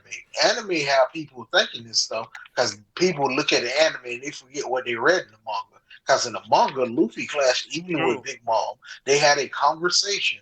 Then after they had that conversation, Luffy voluntarily left Gear 4th, Sanji grabbed this man, and all of a sudden people just started saying, "Oh nah, Big Mom slapped Luffy out of Gear 4." Nah, it looked like it looked like it was implied that Luffy did not take himself out of Gear 4th. That Big Mom was the reason. What?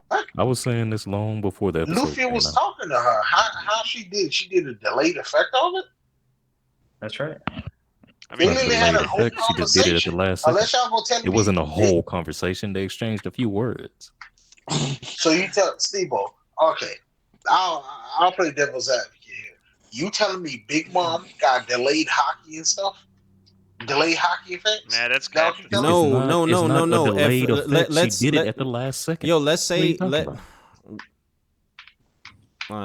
yeah, I don't understand what the argument is. I'm not gonna lie. No, I'm asking like when somebody says Big Mom can knock somebody out of whatever form. I'm just using Gear 4 for example. I'm saying when that happened, Big Mom was sitting over there talking to Luffy. They were having a conversation.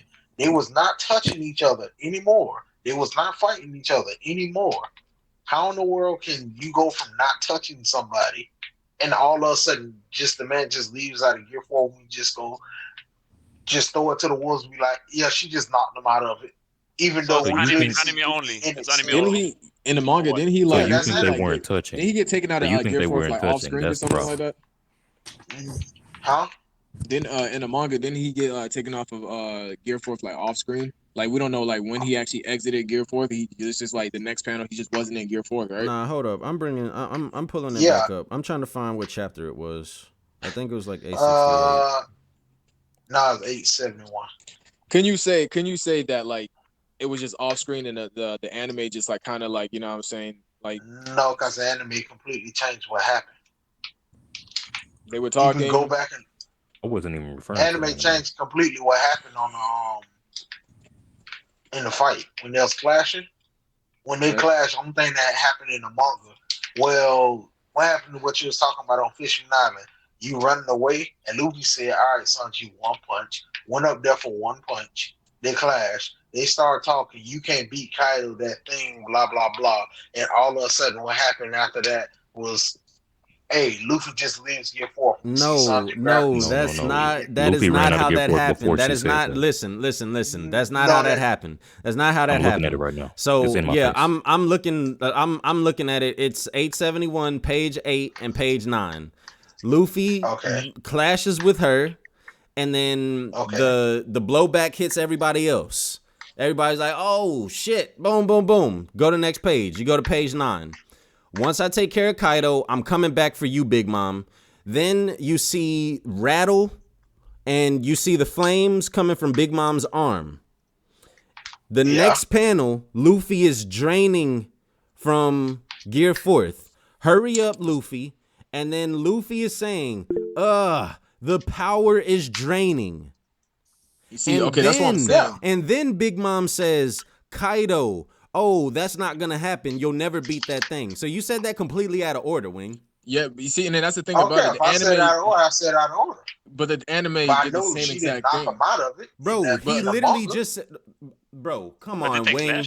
The anime did the same thing. It just showed when he got knocked out. Bro, hold on. Look, it's literally saying the power is draining. The power is draining. Well, yeah, besides that part. The power is draining. What is draining the power? Yeah.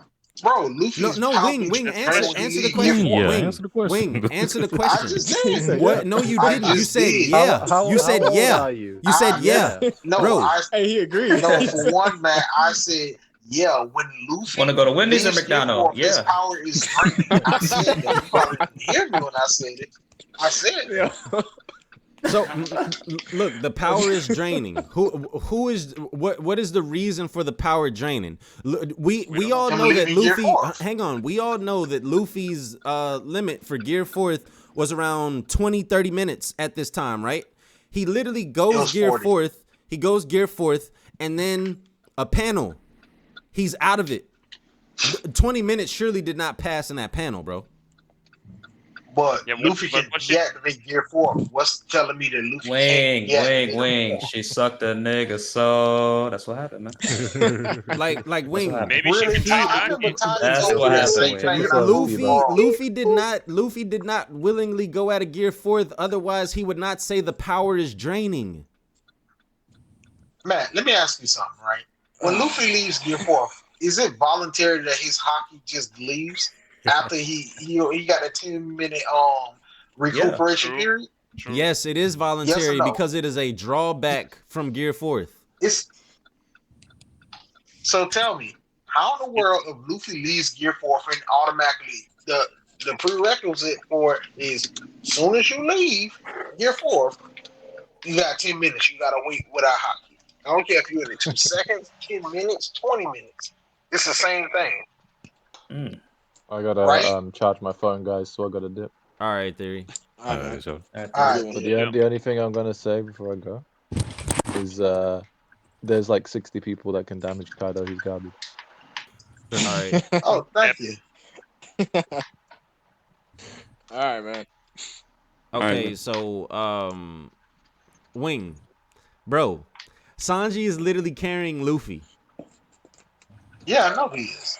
And if you look at it, right, if you go even further in the next chapter, Luffy literally is drained. Like, he's been depleted of his Haki. Yeah, that's what happens. You leave Gear 4. Yes, but we realized that it was not because of an overexertion, because 20 minutes didn't go past. He didn't reach the limits of Gear 4, Wing. He was taken out of the ability. Matt, so we don't know what caused it. I want to know something.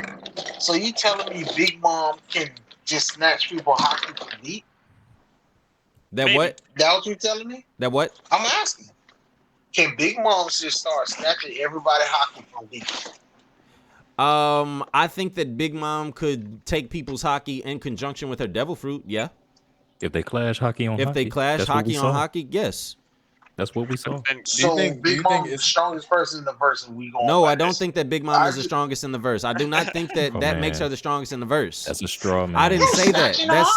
I didn't, bro. I didn't say that. I didn't say that at all. No, I never said you said it. I'm asking you like this question because if you say that she's not the strongest person in the verse, at that point, I don't know what to say. That doesn't make her the strongest person in the verse, Wing, because a competent Haki user would know that their Haki is being drained and do something about it. Luffy's not a competent Haki user. So what do you do when your Haki get drained like that? Pull back and stop it from being drained. But you can't. How you gonna pull back if Luffy wasn't touching her? Luffy was touching her. He was touching her, bro. They still No. I'm talking about after Luffy clashed with Big Mom, right? After Luffy clashed with Big Mom, what happened? Luffy was talking to her, like you just said. You was looking at the tablet just now. No. Wing. Okay, listen. This is the thing, right? This is the thing. So, do you think that in the next page, after it shows they're clashing, that they stopped clashing, that they stopped touching? Is that what you're saying? Yes. No, you're wrong. You're wrong. Clash, they're not even touching. You're wrong, bro. You're wrong. Okay, bro. It shows. Listen, bro. Listen. It shows a close up of Luffy's face and shows a close up of Big Mom's face. Typically, when people are clashing in manga, they will show the initial clash and then it will go into a close up of the people's faces. Go back to Dragon Ball Z. Go back to Naruto. Go back to Bleach. Go back to any anime. Go back to Yu Yu Hakusho. Go back to Rurouni Kenshin. That is like customary for a clash in manga and anime. Are you serious right now? I mean, Matt, you know me. I'm dead serious. Yeah, bro, and that's crazy right now, Wing, that I have to like lay this out to you. If you're telling me that between page 8 and page 9 of chapter 871, when Big Mom and Luffy are clashing, that they are no longer clashing on that next panel when we see a close up of both of their faces, bruh, I don't know what to say to you. Bro, what are we arguing at this point? Like, we're just running in circles right now. Yeah, I mean, I'm looking at it right now. No, The we're one running who circles gonna around be you in Wing. Paris won't be you. Yeah, we're Big going Mom circles and around Luffy Wing Clash. Island, Brosy. I don't think we're like going in circles, bro. Oh yeah, I'm just saying. I'm looking at them. Big Mom is talking. I mean, let's agree that if she can do it, she's broken, and let's see what she does on the rooftop with it. Like, We already know she's broken. Yes, we already know that she's broken. Bro, she's broken. She's broken is a blanket statement. She's broken is a blanket statement. That would make her god tier, though. I mean, no, it would not make her god tier because the fact of being able to drain hockey does not put you in a class by yourself. I mean, Blackbeard can drain a devil fruit. Yeah, exactly. Blackbeard can drain a devil fruit, and Blackbeard still got fucked up by a Yonko caliber person. He needed his entire crew. He needed his entire crew to deal with Whitebeard, even after the fact of Whitebeard taking multiple attacks from a completely different faction previously. Yeah, but Matt, it's a problem with you saying that for this one reason. For the person you said, Blackbeard at that point wasn't as broken as a Yonko. We know two people in the verse still Big Mom, Kaido. What's our hobby? I'm gonna try to commit suicide today. Big Mom, I want to eat everything I see inside. These two people are freaks of nature. If you got an ability like that, and you're like a freak of nature, I don't know what you gonna do at that point. Plus, she got these broken devil fruit abilities. What do you mean you don't know what you're gonna do at that point? Wing.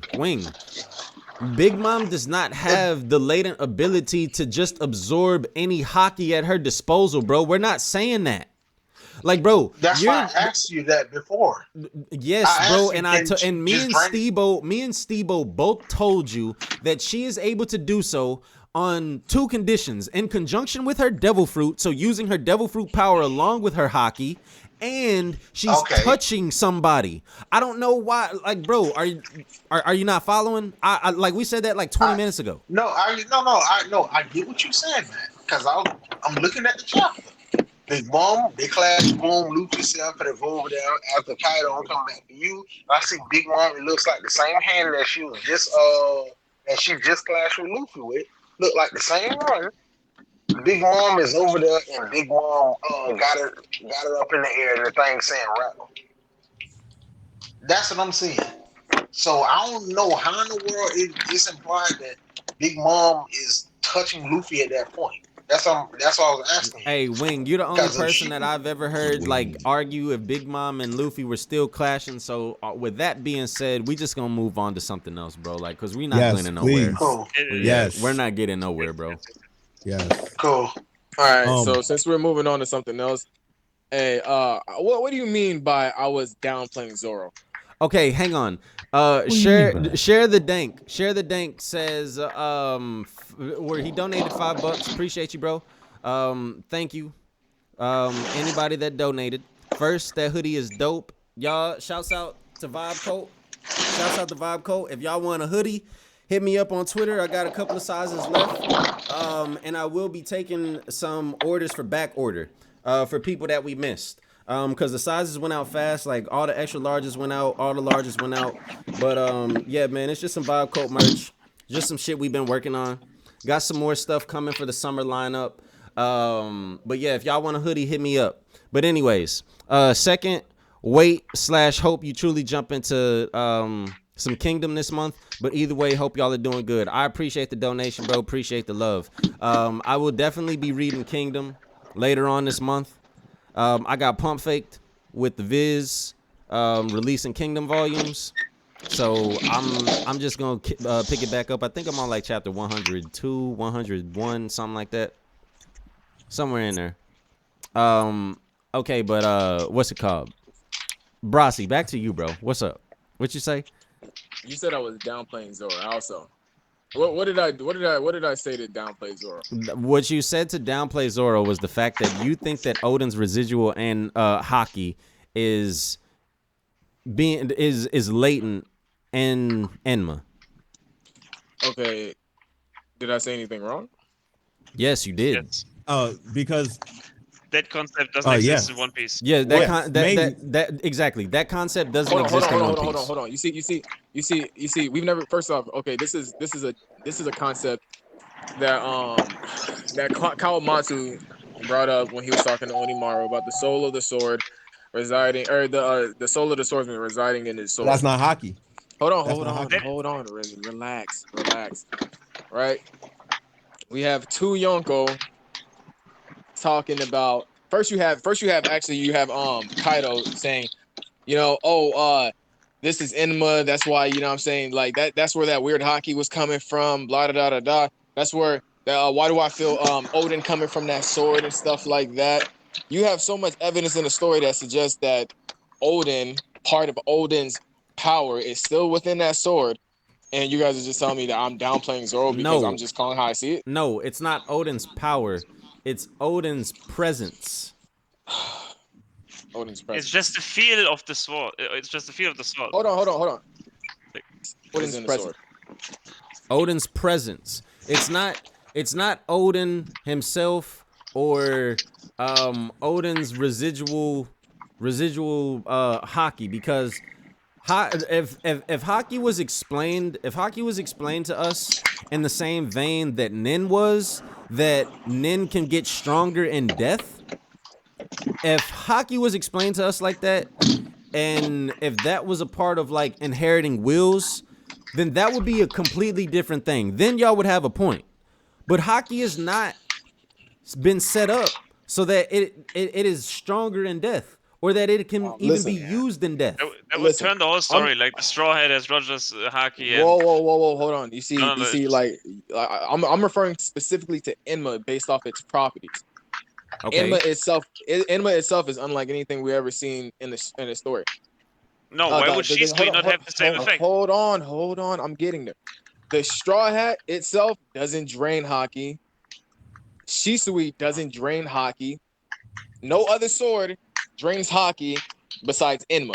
When Enma was first introduced, it said Odin was the only one to tame the sword, right? Yeah. Which means, hold on. Which means that if Odin was the only one to tame the sword, that means that there was users before Odin.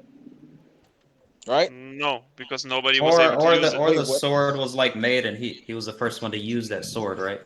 No, because if you're saying Odin is the only one to tame it, as if somebody else has used the sword before.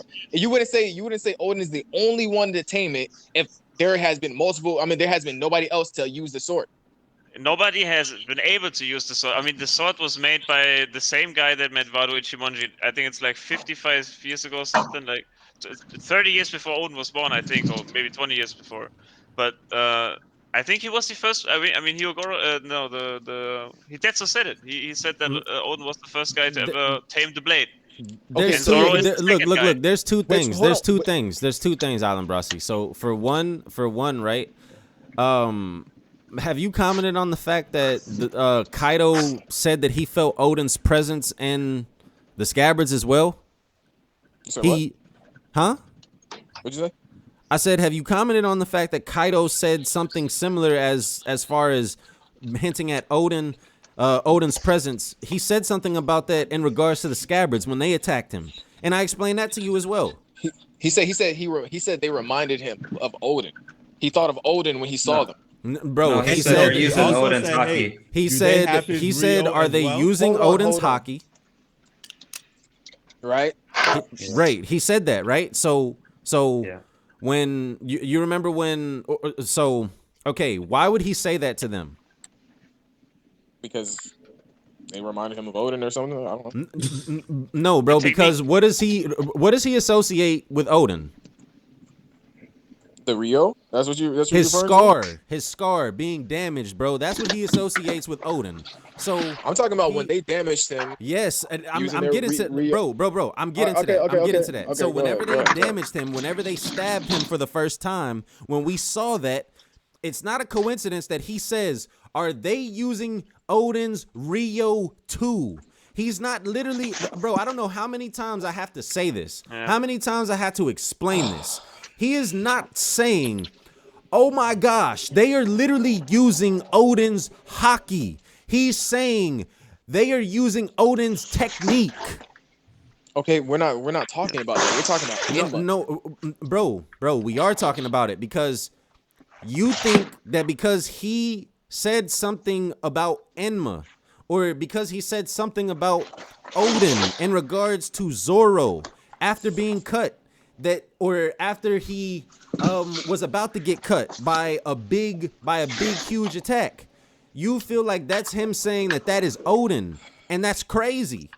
No, I'm saying that because literally before he even dodged that attack, another emperor who has never had any interaction with Odin, who hasn't actually even met Odin, said literally, watch out for that sword. It's not your regular average sword.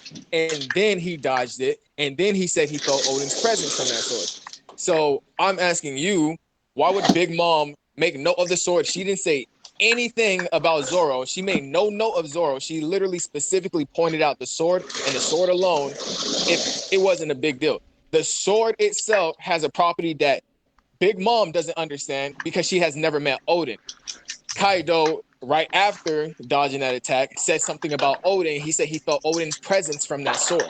Right after Big Mom said, yo, that's not your average sword. Why is it not average? Because he felt Odin's presence from that sword.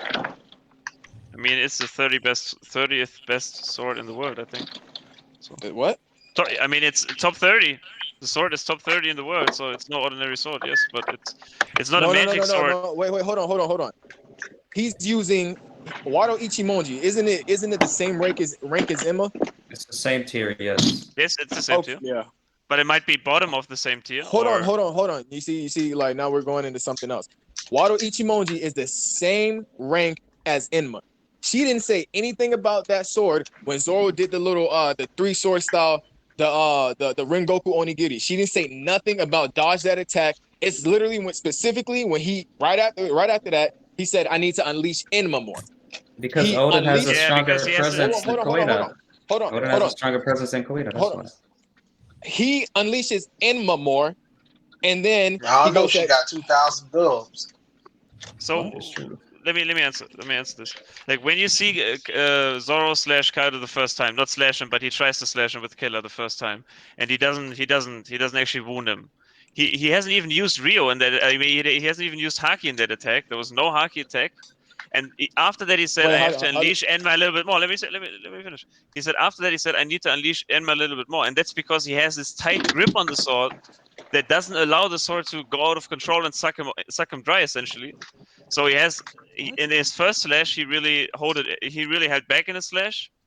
And then the second time he used it, that was when he used the Dragon Blaze, when he got that clean shot. He was charging up his attack, using a lot of Haki at the same time, and that's when Big Mom saw the charged up attack and was scared all of a sudden, scared shitless, and that's when she saw when she told Kaido to dodge. So there's a difference in the attack that he used. Like she didn't say it's no ordinary sword when he attacked Kaido with it the first time, or when he blocked her attack with it the first time. She didn't mention the sword at all. She mentioned it only when Zoro used his Haki to charge it up. So the characteristics of the sword Enma itself, that it maybe transforms the chakra, the Haki into some sort of color that we saw in the anime, the purple color. Maybe that's the characteristic of Enma itself, and that's why Kaido realized, or he felt the same feeling that he felt before when he felt Enma the first time. So that's why he said, "Where's the strange feeling coming from?" He was questioning where he felt that. And then the third cut, like the Dragon Twister, when he actually cut Kaido through the scales, that's when he figured it out. That's when he knew, okay, it's Odin's sword. Literally, you know what I think that I think the community is misconstruing something about Enma. Because I don't think it's magic sword. Hold on, relax. I think when it comes to Enma, I think people are just like misconstruing it because Enma doesn't have one quality that's like, combined together with everything. It has two qualities. It has two. Hold on. It has two distinct qualities. One of its qualities is that it cuts more than needed, and the other one is that it drains the Haki out of its user. But it's the same thing. That's the same thing. Hold on. You see, hold on. You see, that's exactly what everybody says. It's the same thing. These two qualities are one and the same. I don't think it's one and the same because even in the manga, Hold on. Okay. Hold on. Let him finish. It's definitely interesting. Relax. Let him finish. Hold on. We've been holding on, bro. Bro, no, we haven't. The premise is wrong. The premise is wrong. Why would we hold on. I let you talk, and I'm trying to talk, and you're not even letting me get to my point. Relax. I'm sorry. So in the manga, it separates the two qualities. It says Enma cuts more than is needed, and it drains the haki out of its user. And every time we saw Zoro use the sword, right? When he first got it, he cut the cliff, and then Enma drained the haki out of him. When he was training with the sword, he sliced the bamboo in half, and then Enma attempted to drain the haki out of him. It's not that Enma is draining his haki, because if Enma was draining his haki and using it to power its own attack, then the haki would have been drained out of his hand first and foremost. That would have been exactly what Enma's doing. No, it's not. That's the reason why Enma cuts more than it's needed, because it doesn't matter what attack you do at Enma. It doesn't matter what attack, it's always going to try to use your haki. You see, that's the thing about it. What it is, hold on. What it is Enma already has innate power within it. No, it doesn't. No, it doesn't. It does. Hold on. No, it doesn't. Enma has innate power within it. What is that innate power? Hold on. It's the haki of every single body who try to wield the sword. No, it's been draining. Oh my God!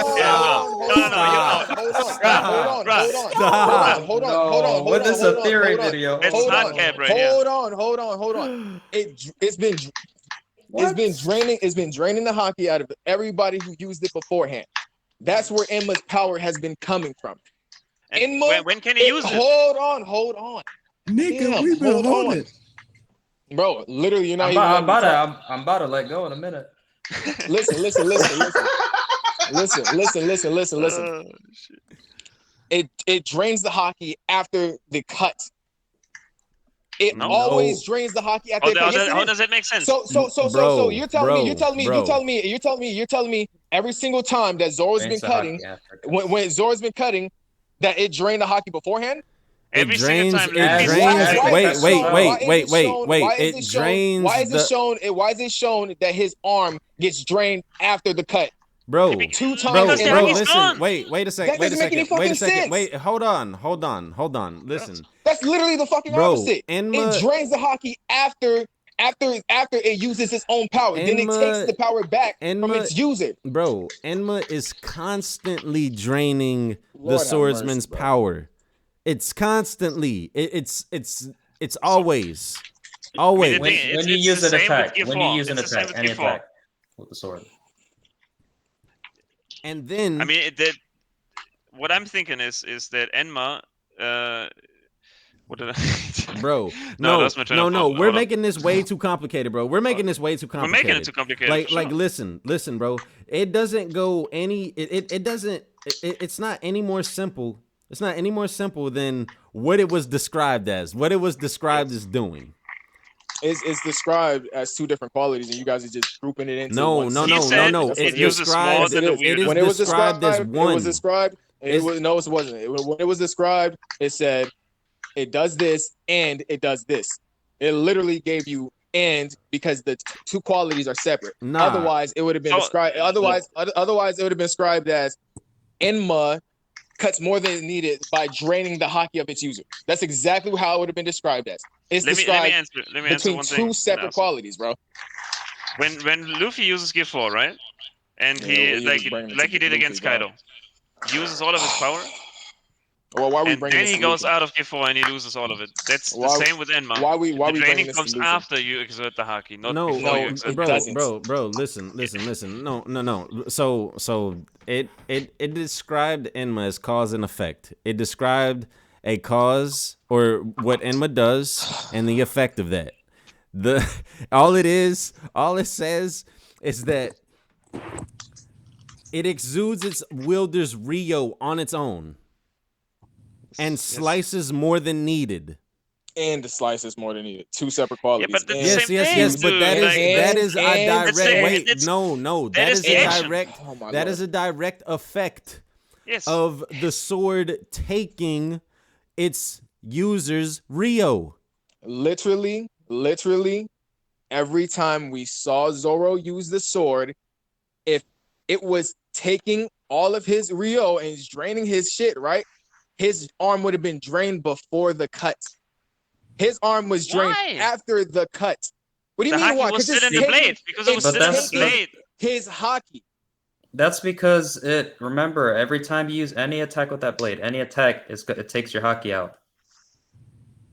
So that's why. I mean, it's really as simple as that. It doesn't matter who picks up that blade. I think that's why. It doesn't matter who picks up that blade. If they use an attack with it, it's gonna do more than it should. I think that's exactly why. When Zoro swung at the tree, he tried to just cut the tree, but he cut the whole mountain. Why? Because Enma prompted more haki, and it just does that. So if Zoro would have done a bigger attack at that point, he wasn't used to it at all. It would have had more drastic effects. Enma cuts more than is needed by using its own power, and then as return, you know what? I think we all agree. In return of its using its own power, it drains the power of the user to replenish its own power. It's all good. We agree. It's just a two-step process for Brazi. Okay, yeah, we agree, bro. I'm gonna go ahead and I'm gonna end the stream right there. I've been streaming for a long ass time. What's it called? I'm sorry, I gotta end it so abruptly. Everybody that is in the comment section, I appreciate y'all. Appreciate y'all pulling up. If y'all want to see this discussion, it is gonna be live right here on this channel that you see behind me, or whatever. Mugiwara Matt B. Y'all should be pretty familiar with that name. So yeah. We're gonna leave it at that. I'm gonna probably stream on Twitch. I'm gonna probably watch some Jujutsu Kaisen. I might play some Apex. I don't know. You know, I don't know how I'm feeling. But I appreciate all y'all niggas pulling up. I wasn't even supposed to stream this long at all. Hey Matt, one question. I can tell. Yeah, what's happening? What's happening? So for Haikyuu, right? After Shida Torizawa and Karasuno, do you have to watch the movies, or can you just jump into season 4? Yeah. Watch the OVAs first. Okay, bet. Yeah, watch the OVAs. Don't watch the movies. Just watch the OVAs. I bet. Yeah, like I think it's Matt, like Land and Air or some shit. What's your name on what it's called? Apex. Apex is Bensei Sama. Same what? Everything together? Yes. I believe. No. Yeah. Everything together. Bensei Sama. Yeah. I seen one on that. Hop out of this game. All right, I'm playing it right now. That's a bet. All right, just hit me up whenever you're trying to play. I got you, man. The rest of y'all, Matt, thank you. Yeah, no problem, man. Yeah, no problem. I appreciate y'all niggas coming through. Appreciate y'all coming and talking some One Piece, all that good shit. Appreciate everybody that donated. No problem. Let me see. Let me get a link. You never read my donation though, but my bad, Aris. What you say, bro? I was joking. Hey, Aris. Get this let me go get this channel link for the folks. Hey, Aris, you know? Oh yeah, you see I'm sleeping on Zoro Wing? Hey, you know, I tried. Yeah, I'm posting the channel link in the comments, and then we up out of this bitch. I'm gonna holler at y'all niggas, man. All right, man. I want you to do me a favor, Aris. Yes, sir. Hey, Aris, do me a favor. I need this. Hit the syndrome right here in a couple years,